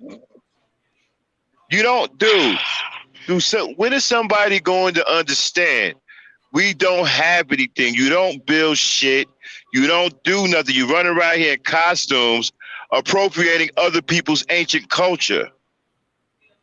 You don't do a damn thing. When is somebody going to understand that? You don't have nothing because you don't want anything. You want to run around here dressed up like Moors and Indians with turbans on, talking about you want to reach a higher state of consciousness and you're vibrating on high and low frequencies and shit. What kind of bullshit is that, bro? And y'all get sucked in, going to these channels, listening to this bullshit. But you know what, Max? I think that they have like this kind of program. Let's like put aside the Power Rangers in the WWF, costumes and all that shit. I think they have like this kind of bullshit paperwork that Polite presented to where you can fill out all this paperwork and you can present yourself as sovereign. And I think that's what Corinne Gaines fell for. If I'm not mistaken, don't quote me, but I think they have like this paperwork and they're like, okay, just fill this out and you can be a Moor. You can be a sovereign citizen.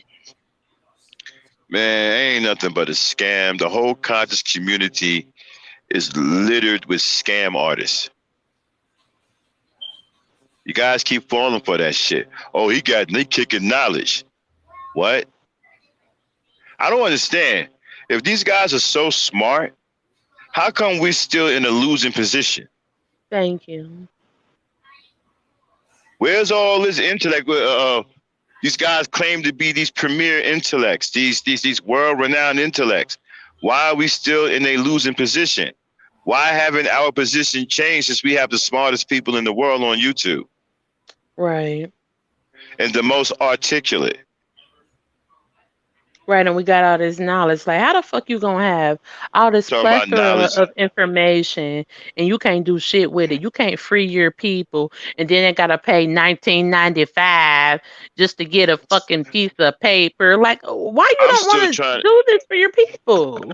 I'm still trying to figure out knowledge itself. Because if you have knowledge itself, you will understand that you have up to this point been a failure. So since you don't acknowledge that and don't want to deal with that, as far as I'm concerned, you don't have knowledge yourself. You may have knowledge of something else, but who you are in this day and age is a failure as a leader and a father. Not all of you, but most of you. And if you don't understand that, that tells me you don't have knowledge yourself.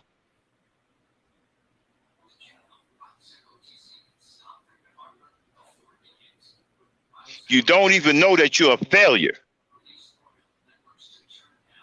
I mean, but Max, like you said, they're hiding behind the books because they're afraid to knuckle up. This war is going to be bloody. If you Right. want to fight it and you really want to get back your family and take your liberation, that shit is going to be Man, bloody.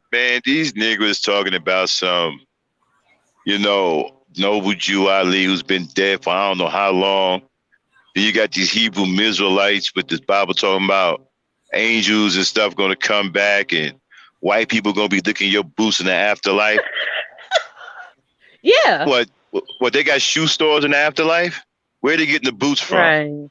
Exactly. I mean, Oh, just some of I the. wanted to ask you the other night, because I wasn't on the chat. I mean, I was listening, but I wasn't in here. Do you how do you feel about Dr. Malachi Z. York? He's a pedophile. Okay. He's a pedophile. His son is a bum. That whole new Wabian thing is crap. There's no different than Yahweh ben Yahweh. He's a pedophile. Okay, because I used to buy DVDs from a brother that had rented out like a basement inside of a warehouse. Mm-hmm. And I used to buy like anything that he had. Like I just used to buy his whole fucking inventory out. Like all his DVDs were like $2 and $3, and I just used to buy all of them. So he had one on Malachi Z. York. And this is when me and my ex-husband were still together.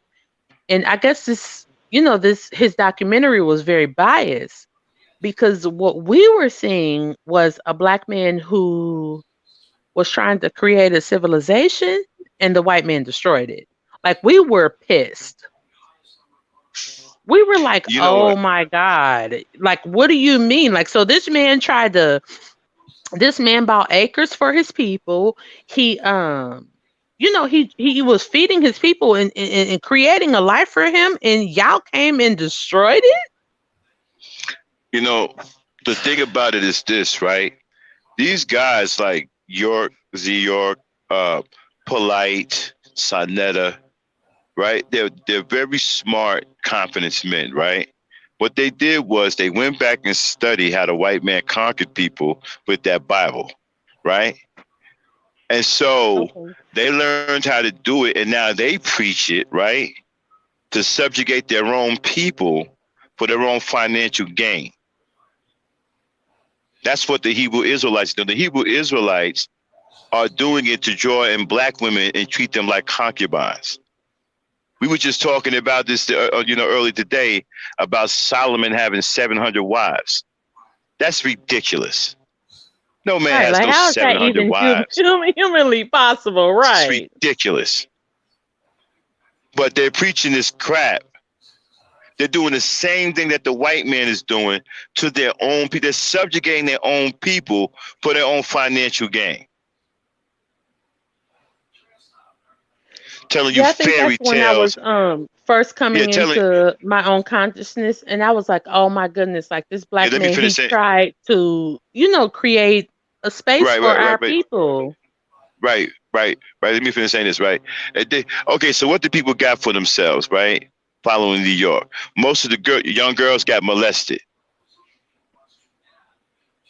And he should be in jail. And he should never get out of jail because he's Yeah, a they said rapist and a that he pedophile. yeah, and they said that he gave a lot of people herpes too. Like I Yeah. couldn't believe it. Like it fucked me up because And then here's my I'm thing, gonna right? say this like really quick, and go ahead, Max. But I'm gonna say this like as a black woman, I feel that when you automatically dismiss a black person, it's a form of cooning.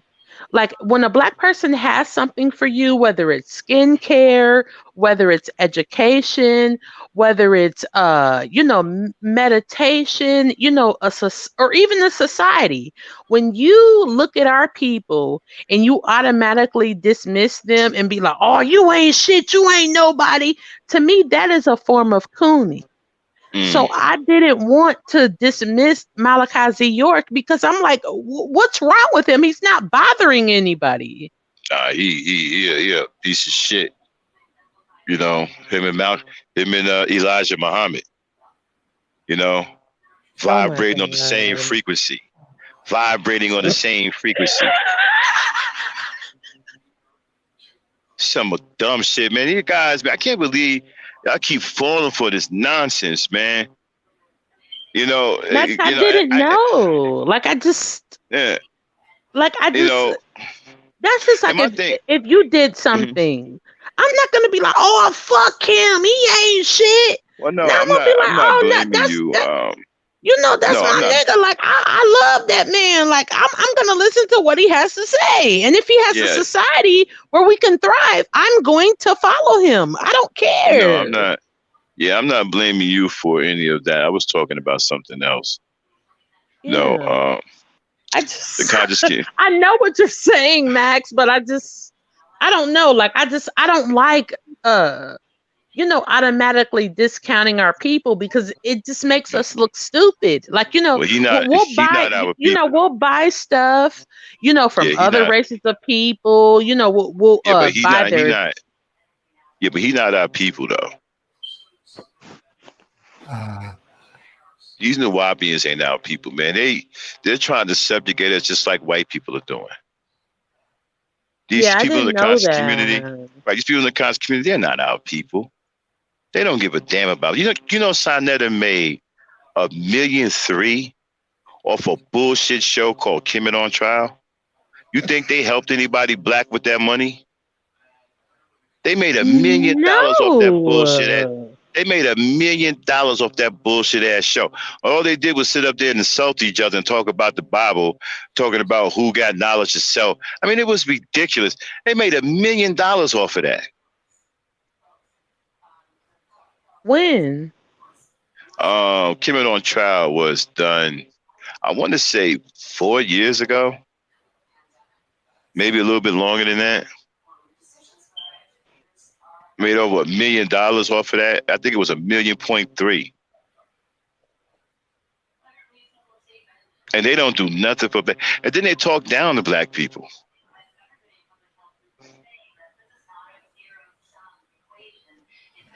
Yeah. And I'm they just got all. glad I woke up because when I first seen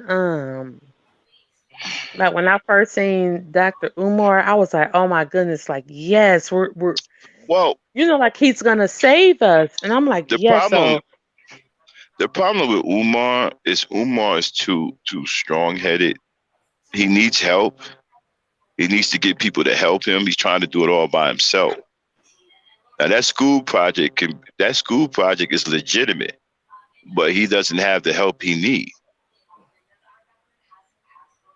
He needs help to bring that thing into fruition. but that goes to show right there that we're not united the way that we're supposed to be. Now, this Hmm. is the thing. I understand like that black celebrities, because you can't tell me that black celebrities are not given a contract where they're told that they can't help their people. Because there's too many black celebrities who have money and there's too many black people that are impoverished. Like, okay, that's just like if my son made it to the NBA. Hmm. Off top, I would tell my son, like, guess what? You just signed the contract for $23 million. Hey, get your ass over here. You about to give $100,000 to him. Like, I'm gonna make my son invest in our community because he doesn't have a choice. Like, You see, like guys are. there's no way in hell that I'm gonna let my son be a multi-millionaire and he's not gonna help black people. There's no fucking way. So it's almost like there's a contract that they're signing that they're not allowed to help our people. All you have to do as a black celebrity, and I don't give a fuck who you are, if it's Oprah, Michael Jordan, Tyler Perry, all you have to do is go back to your neighborhood and give a black person some type of capital.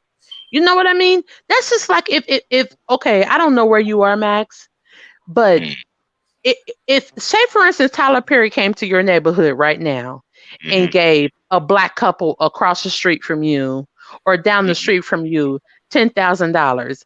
Black people, we are very resourceful. If you give us a hand up, because we don't need a fucking handout. We're very resourceful people. We can do whatever we need to do. If Right. you gave us 10 bands or even 5 bands, we would turn it into millions. A, because we're very resourceful. Two, because a lot of our husbands are dope boys and we know how to flip money. And Hmm. three, a lot of black women are smart enough to where that we can find some type of investment and make more money off of that money. So the Uh-huh. fact that black millionaires and billionaires are not doing this, that tells me right there that black celebrities are not allowed helping black people. Well, I don't even They're think not it's. allowed. I think it's some of that, right? But you know what I think it is more though. I think it's the pimp culture because I hear basketball stars and NFL stars talk crazy. Pimp them hoes, f them hoes to sleep. That's that pimp shit. And they got a mentality to where they don't think about helping people. And this is one of the reasons why I think Kobe died. It's in my opinion, but I think Kobe was hit. Okay, because Kobe started. You know what Kobe started doing? Kobe started Hmm. telling the basketball players, "Look, we don't need these white people. We can make our own basketball league." And he Okay, started but here's having. the problem with that, Max. A lot Uh of basketball players and NFL players have said that after him. And let's be honest, before Kobe died, and this is why, I- okay, let's put it on the floor right now. I'm not saying that this black man deserved to die with his baby, because Lord knows I could not. When I found out that that man lost his life with that baby, that shit fucked me totally up. But Kobe did make it his business to say, I am not caping for Trayvon just because he's black. Kobe did not give a fuck about the fact that a black boy was being harassed by a white Hispanic. He did not give a fuck about the fact that a black boy was being harassed and bullied and followed by a white Hispanic. And he said it himself. Well, if that happened to me, I wouldn't want you guys to do that to me. Let's look at all the facts. Let's look at, Was he these drunk are when he the said that? No, he was being Kobe. Let's be honest, Max. His wife is not black. He does not look, as far as I know, his mother and father don't have his riches and they don't have his money. Me personally, I would sulk in embarrassment if my son was one of the greatest NBA players on earth and then he turned around and discounted my existence and didn't leave me his riches. I mean, let's be honest. His mother and father made Kobe who he was. If it were not for his parents, Kobe Bryant would not be Kobe Bryant. We wouldn't even know him. Who got his money? Vanessa, his non-black wife, and her children. That's who has his money. That's who has his money. The hell with the people that raised him and turned him into Kobe. Nobody cares about that. Do you realize how much that hurts? Max, that will hurt you and your wife. Yeah.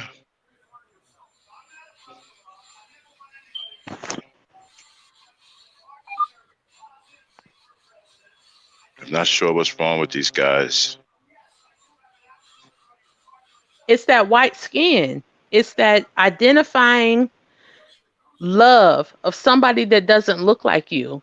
But what do you think are about we supposed to be submitting to? But go ahead, Max. What do you think about LeBron? I don't know. I think he has a black wife, so I'm not. I have no issue with him. And she looks like somebody, people that are in my family. So I love black women that I can identify with who are rich. So, you know who Eartha Kitt is? Yeah, Eartha Kitt looks like my aunt. A high yellow black lady. When she was young, she was an absolute drop dead knockout. You know what Harry Belafonte told her? That a black woman couldn't do nothing but for a black man but hold him back. Yeah. Harry Belafonte told her that. That would piss me off. That probably would have pissed me off a few years ago. But now it doesn't bother me. I'm not surprised. And she said, right, almost all of them black actors back then were swirlers. Sidney Poitier, Harry Belafonte, Bill Cosby. She just rattled off some names. Yeah, I don't know if I told you this. I thought I maybe said it in the comments. But Sammy Davis Jr.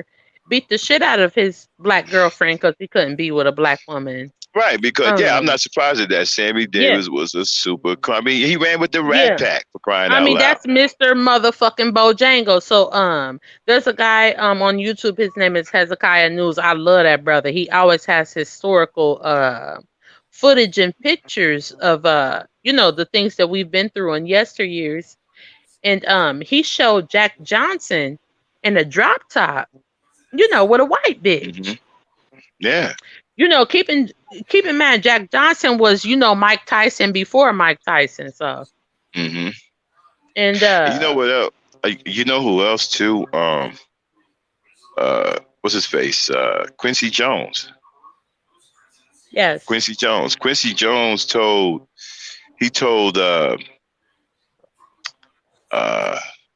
No, not Quincy Jones. I forgot who told Quincy Jones that white women were a status symbol for black men. The guy that the man that did the voice of Simba, that deep Uh, voiced black man who's very light skinned, and I know exactly who you're talking about. I can't think of his name. You know the father of Simba in Lion King? That's I who can't you're remember. talking about. I know Yeah, I exactly who you're can't remember. talking about. Yeah, was that Michael Dawn? No, no, that wasn't Michael Dawn. No, it's come on, somebody in the chat, please say his name. Yeah, He's a light skinned black man. And yes, James Earl Jones, he loves the yeah. fuck out of white females. Wait a He minute. Hold on. he Wait a made minute. disparaging comments about us I didn't in the know. early Wait, 80s. really? Yes, he hates us. I didn't know that. Yeah, James Earl Jones does not like black women. Oh yeah, Matthew Knowles got with Beyonce's mother because he thought she was white, even though I don't see how when she has a black phenotype. But I mean, come on, my mother and my grandmother are lighter than Beyonce's mother, and you can tell that my mother and my grandmother are black. So like, it's just I'm just saying, stupid. man. All these guys come from the civil rights era too, right? But You know, that's you what out I'm here saying. chasing Like white women. we Yeah, you out here act like chasing. we You out act here like this chasing white just women. started. Yeah, this did not just start. They've been doing this. Black men have been turning their backs on us for centuries. They got a book now that they call Daughters. It's called Daughters of the Trade. That's what they're hanging their hat on now. They even claiming that black women had slaves and sold slaves. Apparently, this comes out of the book, The Daughter. I haven't read the book yet, but apparently, this is As what they're if, hanging their hat on now. as if we're not adhering to, our own very society, as if we don't have to, do what Well, society tells us to do. It's black bullshit. women, yeah, but black women did buy slaves back then. But what they did was they bought family members. They bought them And back. would we not do that? Come on, Yeah, Max. You think if for yeah, 1 second that if your wife found out that one of your nieces or nephews were in right. slavery, that she wouldn't have bought them? Yeah, Like, that's come what they did. on. They brought them back here. You know, they brought them, got them away from the white folks and brought them back to their families. But they won't thank her for that. What they'll do is accuse her of owning slaves. Exactly. But what they won't do is take responsibility How for the come? fact that there See, are pictures of black women worshiping, giving white females baths in the Moorish see, era. see, these Negroes don't like me because you see, when the Harriet Tubman thing went down, I was asking dudes, why is a black woman doing what a man should be doing? Where was the men back then to revolutionize things and lead the Thank you. people into freedom? Why was a black woman gully enough to do all of this by herself? Max, that is one of the things that delinquished my marriage. I mean, don't get me wrong, it was many other things, but once I brought that up, that was a camel that broke the that was a But it's straw that broke true. the camel's It's back. true, though. Yeah. It's true. This woman was so gangster. Where were the dudes at? Well, where are the dudes at now? Okay, so the 19 families down in Georgia that bought the 300 acres currently, right now? Right. Okay, so there are 19 families in Georgia that bought 300 acres. Right. For black people to have a rest haven The hell and they a about to safe do? place Build a for them. city? Yes. The hell they about to do? Build a city over there? Exactly. But who started it, though? That's a lot. And they about to build a town or something over there, man. Thank you. But who started it? A black woman. Thank you. But I'm supposed to submit to somebody. As a matter of fact, I think it was a black woman was the first to employ black people too. Hey, but I think I'm supposed to submit to somebody. I got tired of watching you get your ass kicked and get murdered. I'm tired of seeing my children and people that look like you oh well, you know get what? Well, you know your what? ass handed to you. They So I'm say, gonna buy some land to give you a safe haven, check but this I'm out. supposed to submit to you. I'm glad. You know what? I'm glad you said that. You know why? Because they blame black women for being effeminate, and they say it goes all the way back to slavery, where the black women used to dress their boys like girls and teach them to be passive while they taught the girls to be aggressive. See, they didn't see it as the mother was desperate and was trying to save the lives of her boys Thank because you. the slave master was murdering the hell out of them. Thank you. And not only torturing them, right, was also raping them. Yep. And they became horrified But of seeing they we've men. always, thank you, Max. We've always been this it's so sick. That's why we're called mammies, because we go out of our way to try to shield black men. Like Paul Mooney said, we're like, okay, well, you ain't shit. Nobody respects you in Wait a society. minute, wait a So minute. What how is a about I mammy? go out? A mammy? What's it? Yeah, what's that? A mammy is like, I can find a mammy for two reasons. To me, mammy has two different meanings. The first mammy is the black woman who capes and advocates for the manginosphere. Like you're a mammy when you just cape and advocate for the manginosphere. Like, like, oh yeah, I ain't them type of black women days be talking about. I submit to black men. I love them. I wonder if they know most of them are gay. They don't care.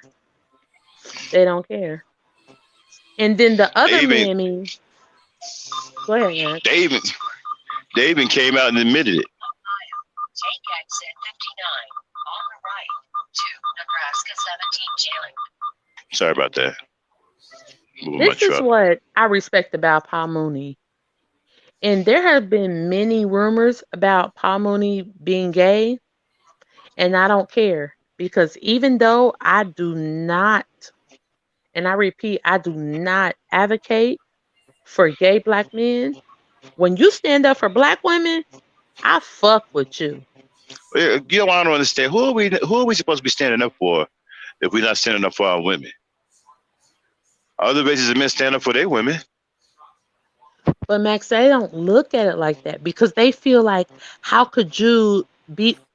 This is the thing. When you benefit from government programs, when you raise your children and take black men to child support, you are Mm-hmm. not standing up for black men. That's what I'm But saying, Max. what is she supposed to do when you leave her with all of these kids and you don't want to do nothing to help her raise these kids? Those kids got to eat. Those kids need But medical. they They need feel like food. They need. you need to, Uh huh. I don't even know how to describe it, but to them, going to the white man, like you turn your back on them. Because like you What? live in Section 8 housing and stuff. Like you're getting food stamps and stuff. Like you are like getting Medicaid, so your children can go to the doctor and stuff. And like since you're doing this, then you have succumbed to the white man's services. So therefore you don't deserve Well, protection. okay. Okay, that's All just right. like this is what I'm saying, Max. Okay, so you're Mm-hmm. saying you and your wife have been together for decades. So I give it what, Yeah. 25 years? Almost 20 years now. Our Okay, anniversary come up so next you year. okay, so you guys have been together for a good 18, 19 years.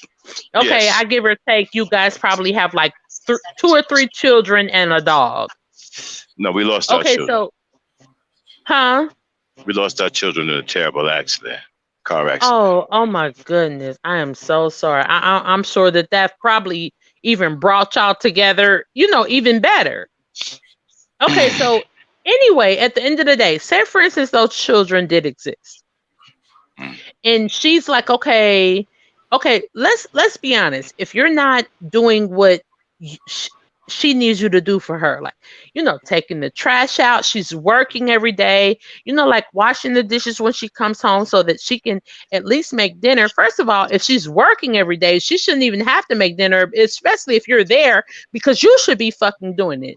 At the end of the day, if you're not picking up where she falls short, this is the thing. Mothers, we do everything. We wash clothes, we make sure children are clean, their teeth are brushed, we make sure homework is done, we make sure that the floor is vacuumed, we make sure the sheets and the linen are washed. We do things that men do not do. So as a woman, if she's coming home and making sure these things are done, and she asks you to do one simple little stupid bullshit ass thing, first of all, she shouldn't even be doing these things, period, because she's working.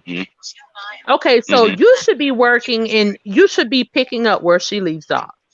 If she's not doing, if you're not doing these things, she's like, okay, Max, I really love you, but this has been going on for too long. You've been slacking off, you've been fucking up for like, 5 years, 6 years or whatever.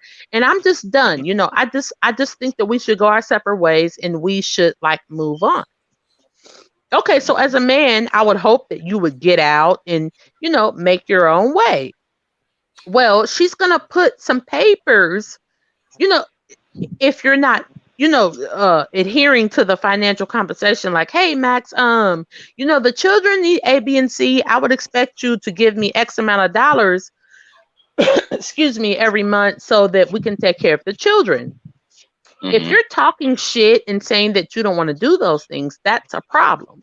So she's like, okay, Max, I'm not going to keep asking you to help me with these things. You and our relationship is over. Our marriage is over. Can you at least do A, B, and C? And then you don't do that. Then she's going to go to the white male, because the white male always gets things done. So he's going to say, hey, Max, I heard that you got a baby mama over there on 74th Street. You got 2 kids by her. I'm ordering you to pay $86 a month for those babies. As a man, you just need to do it, because if you're not going to do it, that says a lot about you. First of all, you should be giving her more than that. But if you're not going to do it, then that's fine, because she's still going to take that money from you, because you're supposed to be taking care of them. So after that, as a woman, she's going to elevate her life. She's going to keep getting welfare. She's going to go to school, and eventually she's going to earn a degree. After she earns that degree, she's going to get more money, and then she's no longer qualified for that welfare because she's graduated from nursing school or administrative school or technological school or whatever. And then she's going to get that money. And then now she's making like $17 an hour. But guess what? You still need to pay your child support. Right. Because you're not taking care of her and her children. So now this goes on and it continues on. Now, so let's be honest. Now it's been like 5 or 10 years. And she doesn't even need you. But it doesn't matter, because you've never, ever taken care of her children. You've never, ever seen to their well-being. You've never kept a roof over their head or anything. So now she's still, even if she's not pursuing you for this money, now the state is pursuing you for this money. And now you're mad. And now you're pissed off. And now she's a bitter, no good baby mama. And she's a gutter snipe. She's a low value woman now. Wow. It's like that. Yeah, because now she doesn't even need you. This is not about, she is begging for money because she went through a welfare program. She went through a welfare program that helped her make $23 an hour. Now she doesn't even need you. She just wants you to take care of your children, but now you don't feel like it because you're fucking with somebody else. Mm.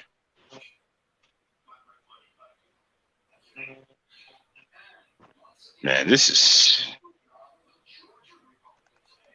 is depressing.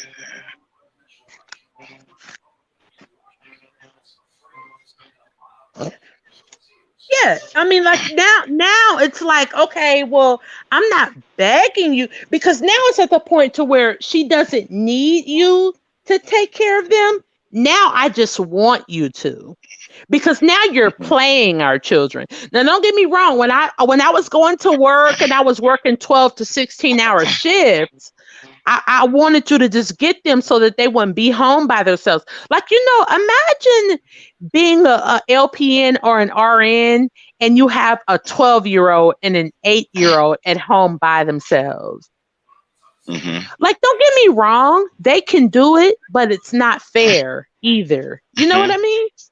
Right. It's like, okay, my children can be there by themselves. My children can, be there and play their PlayStation and this and the third. But as their father, can you at least go get them so they don't feel so alone? Mm-hmm. And as a dad, you're like, man, I ain't got time for that bullshit. You fucking with another nigga, fuck you. Yeah. That's some bullshit, yo.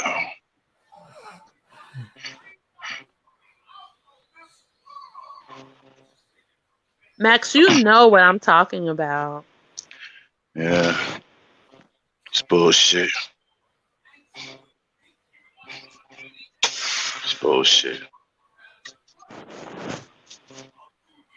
Exactly.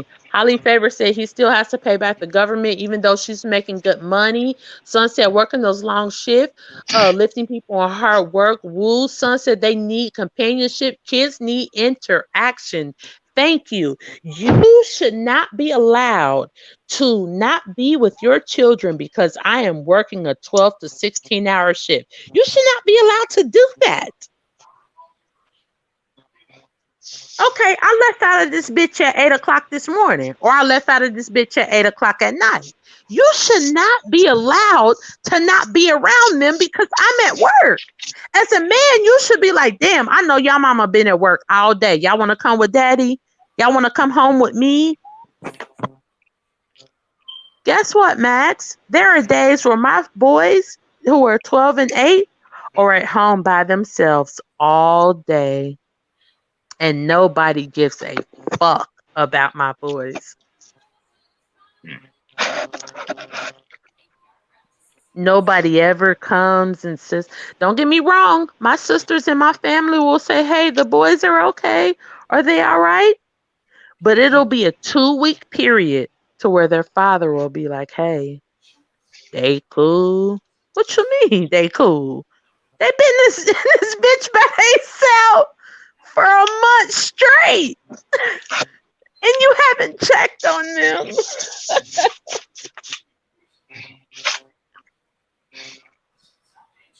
Wow. They don't care.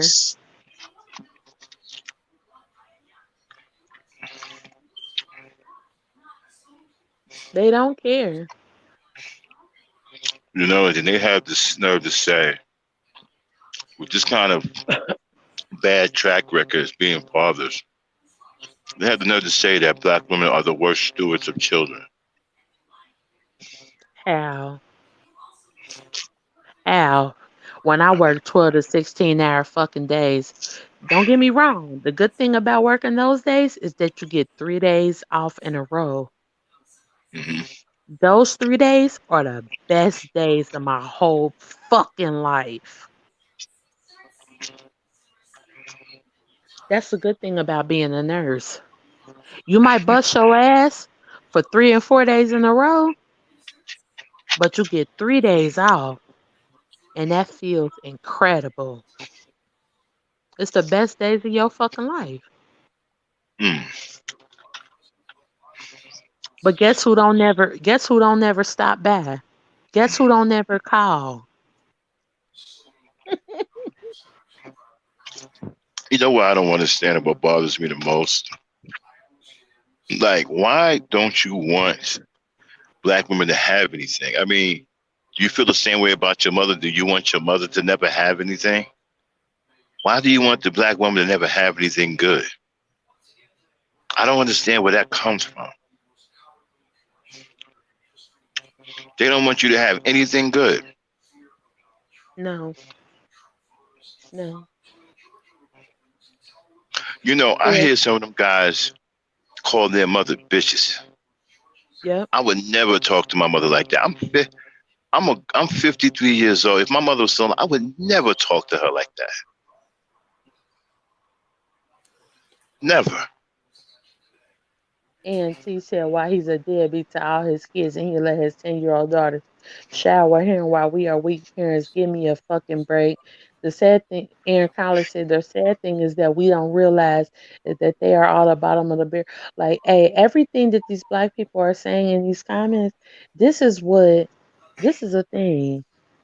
Max, you and I would never talk about our parents this way. My mother was an RN and was getting welfare because she felt like she needed the money. And my mother was selling weed.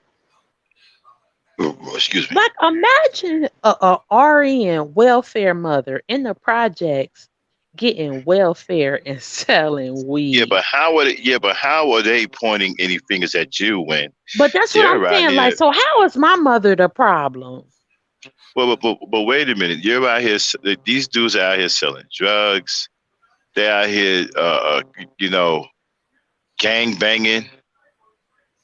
I mean, how are you pointing at least? Okay, if she's selling weed, she's doing it in her house.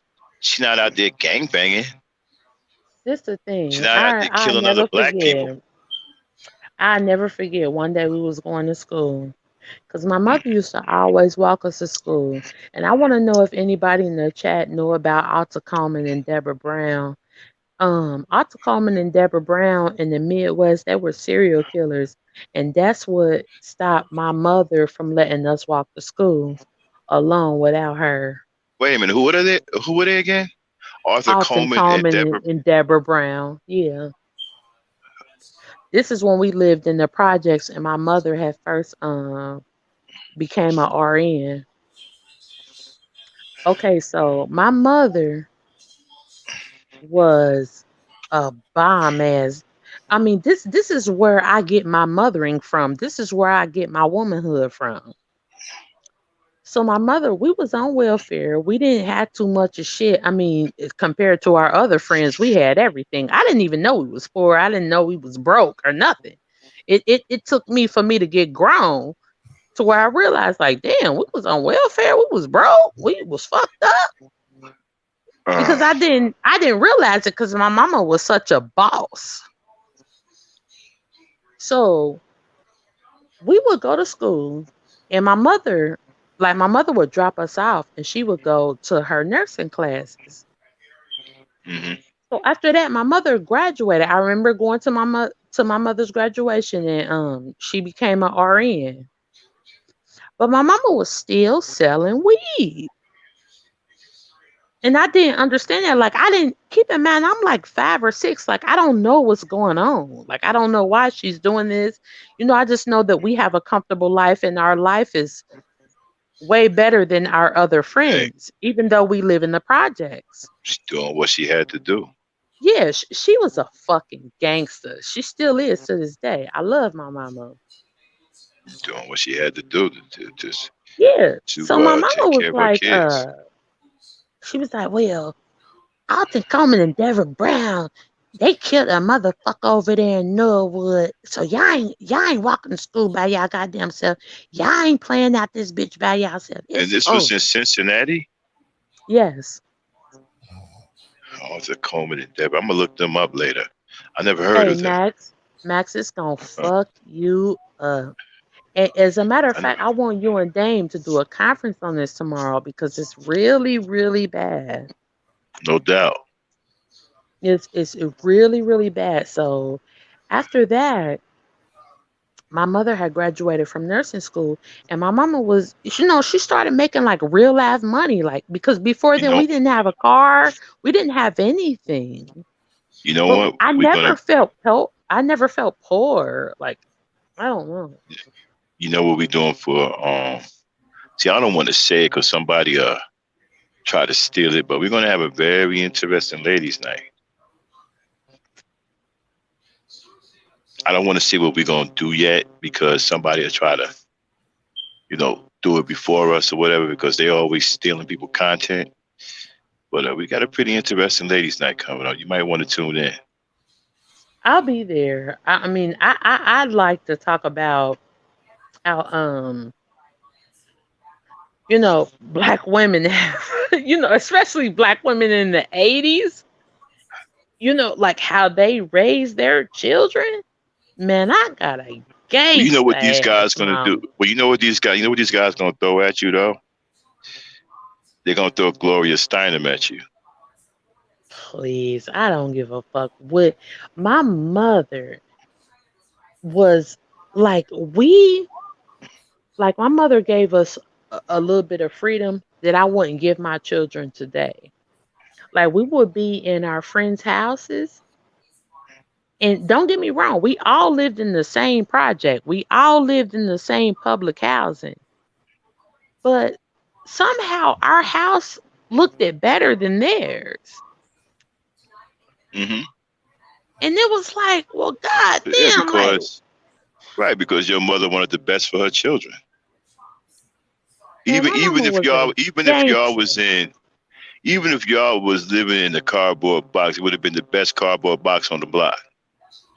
If everybody was living in cardboard boxes on the block, y'all would have had the best one. She wanted the best for her kids. That's what parents are supposed to do.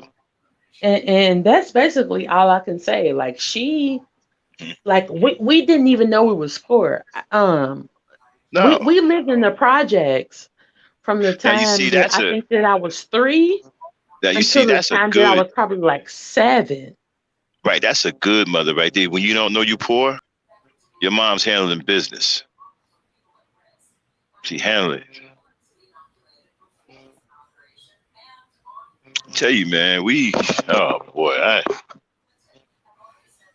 get depressed listening to these. I can't believe this is what it is. Yeah, my mama, like what she would do is like, and it's funny because we joked about my mama having on the same gym shoes for like 7 years. And it wasn't funny then, but like once we came up and my mama, became an RN, we joked about it then. But my mama never, like, I don't know, it hurts my heart, but my mama never took care of herself. Like she like all my mama did was like go to work and smoke weed and sit on the phone with her friends and talk about what she was gonna do for me and my brother. It hurts my heart. It hurts my heart because every day when she got out from work, all she said was like, "Give me my reefer," and I hand her weed. And she would sit on the phone with her friends and talk about what the fuck she was gonna do for me and my brother. Oh, my kids want this. My kids want that. Hell yeah, I'm gonna get it for them. Fuck y'all. Like, I'm gonna do this for my baby. Like, she was like she literally is like the best. You know, you got a black woman talking like that. Not just talking it, but making it happen. And you got a lousy nigga that don't even want to pay $50 child support. Yeah. She would say like, Don't bring up y'all daddies. Like, fuck them. Mama here. I'ma do like, but it wasn't like she was saying it to be malicious. She could They have been. literally were not there. It's not like she was saying it to try to discount them and say, oh, them niggas ain't there because they ain't doing this, and that, and the third. No, they literally were proving her right. She never, like, she used to be like, oh, Long's mama here. And my mama used to be high as a kite. And you know what she used to do? Next morning, she make us some oatmeal and some sausages, some toast. And she get her ass in the cab and she jump on that bus and she go to her job. And she got us up out that gutter. And I didn't even know the difference. As a child, I didn't even understand why my mama was doing this. Because it's like, what the fuck? I mean, I don't understand. You always took care of me. My life always been good. What the fuck is the difference between living here and living there? You always been good to me.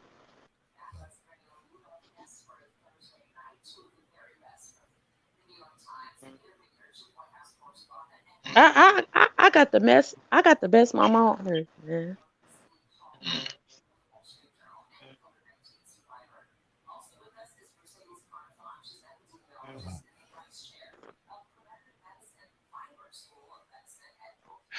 Okay, people. Dame. Unless she done fell asleep. Yeah, I ain't gonna bore y'all, but yeah, I get it, y'all. Yo, Hey, yo, who was that, Rozzy? yes, me. What you want to say something, Rozzy? Yeah, I do. I just wish, can you hear me good? Yeah. Man, I just wish I wish black women would get treated a lot better, man.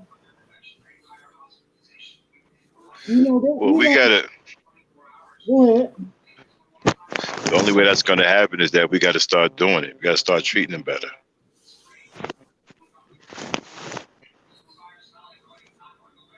Yeah, man. Black men. I'm trying to get men to start understanding that we need to value women, black men, to value black women. Show some love, man. These Negroes don't even know what that is, man.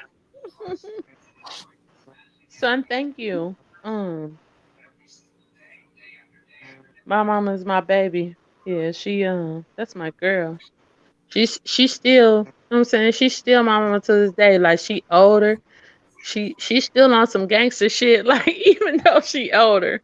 But that's my baby. Like, she support me in everything that I do. Like, and she always taught me, like, you know what I'm saying, you know what I'm saying, find you a man that can take care of you. But if he can't, goddamn it, make it happen, baby. Do it. Bomb ass mama, man. She the woman that told me, like, you and your brother can't walk to school together no more. Cause Alta Coleman and Deborah Brown, I want y'all to look this up because And what this is it is again? this Arthur who? Alton Coleman, Alton Coleman and Deborah Brown. Those are the Midwest serial killers. I can't believe y'all don't know nothing about that. Never heard of him before. Yeah, it really it speaks to the lack of black man protection. His name is Alton or Arthur. Alton, Alton. Oh, His last name is Aaron what? Collins' mama birthday is today. Oh, Alton happy birthday. Coleman. Alton Coleman and Deborah Brown. Were they Mm-hmm. black or And white? they both black. And they were going around killing people? Yep, killing children, everything. Here Did in they catch them Cincinnati, in the some? Midwest, he said, son said Every that's why I try to spoil my mom. She always try to stop me, so I surprise her. Yeah, I always do some shit for my mama. Like, I don't know. I don't know. Like, since I'm getting old, I know my mama getting old, so I don't do the shit with her that I used to do. But that's my angel. She never, like, I don't know. Like my mother, I don't know. She helped me be the woman that I am today. Like she always taught me, like, be there for your children. Don't never put no man before your children. Like always keep your house clean. Always don't spread your legs to every man that you come around, and always pay your own bills. Like even if a man still do it, you still can't depend on him. Like, niggas are trash, and like how can a woman my mother's age know? Because if black men just started being like this, how am I 39 years old and my mama, who was 63 years old, telling me that, motherfuckers ain't shit? Like, how is that woman telling me that? That means these motherfuckers weren't never about shit to begin with. Why is my mama telling me that?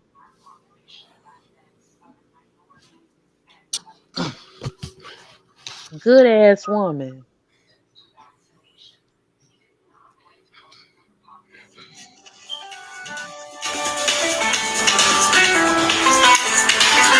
Okay.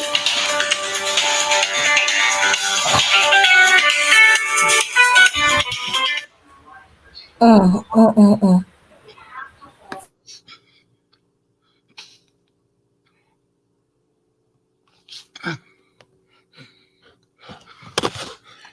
All right, y'all. He said motherfuckers ain't shit, huh?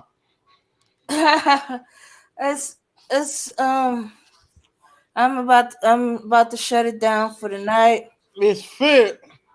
Yeah, Rozzy. Rozzy, She my told you brother. motherfuckers ain't shit. Damn.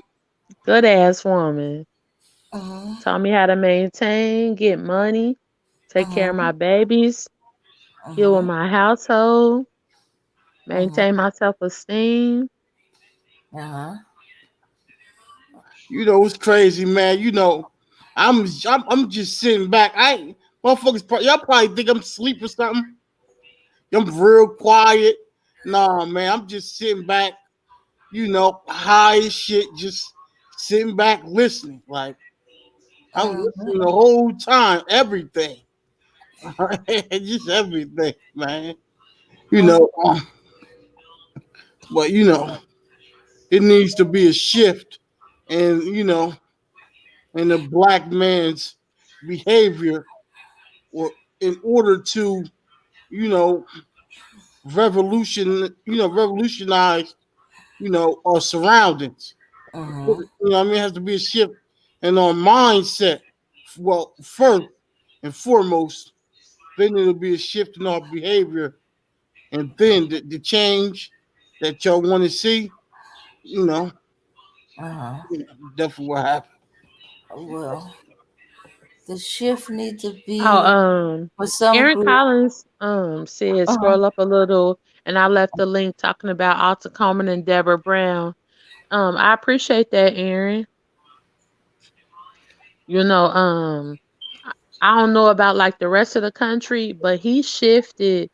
Alta Coleman and Deborah Brown were serial killers, and they shifted the mindset, of the Midwest. It really showed us that, all serial killers is not white. Okay. And let me just say this, man. These issues that we having, I gotta agree with Max, man. This Uh-huh. shit is real depressing. You know what I mean? This shit is real. It is real depressing. It will make you sad, man, because you know black men like me, we don't want, for y'all to look at us as the enemy and as a adversary. Uh-huh. We supposed to be on the same team. You Okay. know what I mean? We supposed to be on the same team. You know what I Uh-huh. mean? We ain't, we the same.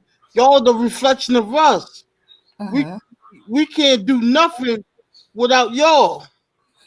Okay, we ain't nothing without black women. That's a fact. You know, Yeah. Well, ain't that right, Miss Fit?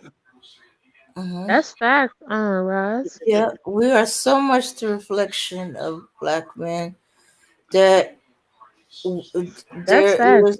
If we could come together and Uh-huh. like Uh-huh. be on one accord, and the whole world will turn upside down. Uh-huh. And the very people that we know that are oppressing us, they will be nothing. They will be a lot of the Hebrew Israelites would try to make it seem like they will be slaves at our feet. And don't get me wrong, I wouldn't mind oppressing these people and subjugating them. I think that would be fun. But Nah, I can't lie. In my mind, I would rather just get rid of them. I'm not like them. I don't want them to serve me, or I don't want them to nurse my children and mend my crops. I just want them to go away.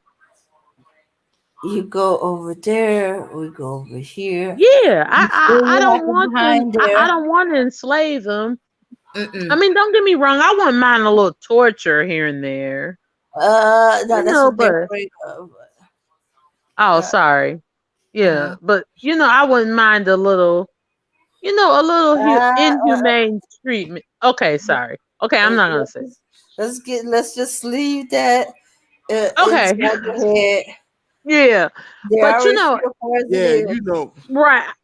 I Uh-huh. mean, there are things that I wouldn't mind, that would happen to them because I'm not a Christian and I don't believe in forgiving and live and let live and all that, all those things like that. But if I can just see our people progress, if I can just see, like those people, like our people down in Georgia, if I can just go down there with them right now with my boys, have a little shack. Like I'm so much not bougie that if I could have like a little shack down in Georgia where me and my boys could mend some crops and goddamn it have a little general store and on some color purple type shit. I don't even care. I just want to be with my people. So if I gotta, have a general store and you know, uh, have like a little place where I can just get some some seasonings and a little uh a Let's half just of a chicken and get some potatoes. get That'd be fine with me. As long as I know that I don't have to mingle with these people, and also as long as I know that I can have a militia that's going to help me defend myself against these people, I'd be great. I'd be great because the thing is, me and my family, me and my boys, we'll die trying. We'll die trying. And guess what? I'm not even tripping if it doesn't work. If it doesn't work, at least I know that I'll go down, and I'll perish with the people that have tried. uh-huh. I'm there. Like I don't give a fuck about nobody. Okay. I care about my people. I care about people that look like me. Like, I want my boys to have pride. I want my boys to stop feeling like they have pride amongst people that are making fun of them. Like, people don't understand when you raise children Uh-huh. the way that I raise my boys get made fun of by people. Uh-huh. because they're like, oh, like nobody, because nobody thinks like my boys.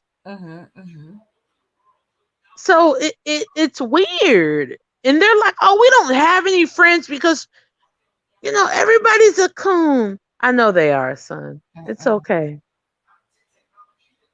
Okay. All right. So it's all right.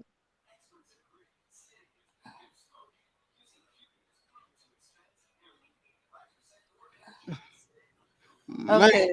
Yeah. A way Yeah. to go where we can get away Hey, from. Auntie said, I'm sick of their existence. I used to want them to be our slaves, but I don't know. I'm kind of sick of looking at them and seeing them everywhere. And that's my thing. Like, I can't lie. Like, I don't. The only reason that I never wanted them to be slaves is because I don't trust them. Like, I don't like the idea of of them wet nursing our children because they're not real parents. So of course they use us to parent and wet nurse their children because they don't know how to be that. But since we do know how to be that, it's very weird. Like, I get what Auntie is saying. That's why I think it would just be best if they were not around. Like, I just think it's just better, like if Hey, I don't know. All right. Okay. Hey, I think we need to stop it here because we all tired. Because I can hear it and Misfit. I know I'm tired. Rising is going silent more and more. Yeah, Okay. I get it, and it's I know okay, I'm trying Dane. to talk out of my head. Okay. Yes. We just Love you, want. Dame. Thank you, sis. Yeah. We just want to be with those that love us. Yeah. I just want to be with my own people. And the thing is, if we can find some kind of way where we can just be with each other, that'd be great. All right, y'all. All right, we got to shut it down. Appreciate everybody coming up. Then cue up the music. Okay. Hey, love everybody for coming up on the panel, man. It was a great night. We All probably right, Misfit, y'all. yeah, we'll probably be back tomorrow. Melody Love you, Misfit, what you want Rocky. us to Thank do? you. All right, you too. Misfit, what you want us to do tomorrow? I forgot, but I'll think of it. All right, everybody. Peace out, man. We'll see y'all probably tomorrow. Thanks, Peace, power, y'all. unity. To the street, your local street dog got to make ends meet. The average Joe's far too slow for the ghetto pro. You better know when I hit the streets, I like to glow, I like to glisten, and at the same time stay low. Listen, motherfucker, the fame. I'm pursuing the dope. My stilo is symbolic to a kilo. Cash is popping, cookies cooking, beans copping. Ain't that some shit? A player that used to live in riches now a sticky kid, caught up in a ditch. In '94, Giuliani kicked down the door. In '95, niggas flipped to stay alive. Peeling caps while I laugh. In the stats, the 4.5. Remy in the glass. Off the boom, then I blast. They wanna confine me. Sneak up from behind me. Bust a cap in my back and put me where they can't find me. They hate to see a young player pay. I don't wanna see that. They rather see it spray. But I'm like Diddy, a Terminator, squeeze the lead off. Using verbs and nouns like rounds to blow your head off. Hitting up spots, heating up blocks. Investing in stocks like Colombian blow crops. I'm out to get cream and ain't no doubt in my mind. Fuck this broke shit, I'm hit, I get down for mine. I get down for mine. I get down for this. Get the money, put your hands in the air. I get down for mine. I get down for hands on the regular. Shit, no fear. I get down for mine. I get down for this. Get the money, put your hands in the air. I get down for mine. I get down for this. Regular. Shit, I hear you wanna be a player. I ain't some great shit back. Yeah. Let's play a game of real nigga roulette. We With this a DOA as I spray the melee. Content and punctuation is compared to AK. You in a daze, overdose for pure funk. I'm bucking off like Tommy again. For karma's a booty smoke. Decapitated rappers in my truck. I'm sick, pumping skunk, bouncing with my click, popping mega jump. I'm getting back while these clowns be zigzagging. When they talk about plenty keys, come on, you're nickel bagging. I'm blasting off wings and making dollars believe it. You see, I was packing heaters when jokers was banging cheerleaders. Ain't nothing changed, it's still the same in the rap game. I'm known for banging rookies out the frame. Y'all done forgot who was the pimp from the start. Sipping vintage wine and eating a la carte. I'm phenomenal from the abdominal. Far from comical lyrics and sticking the brains like barnacles. Never sleep. I'm bringing the drama to the street with techniques and rolling in bleach. Ain't nothing sweet about the street, so I'm poetically ill. I'm pure like cook up and lyrics shine like fish scale. I got the finger at your throat and you ain't showing no signs. K-Dep, let them know I get down for mine. I get down for mine.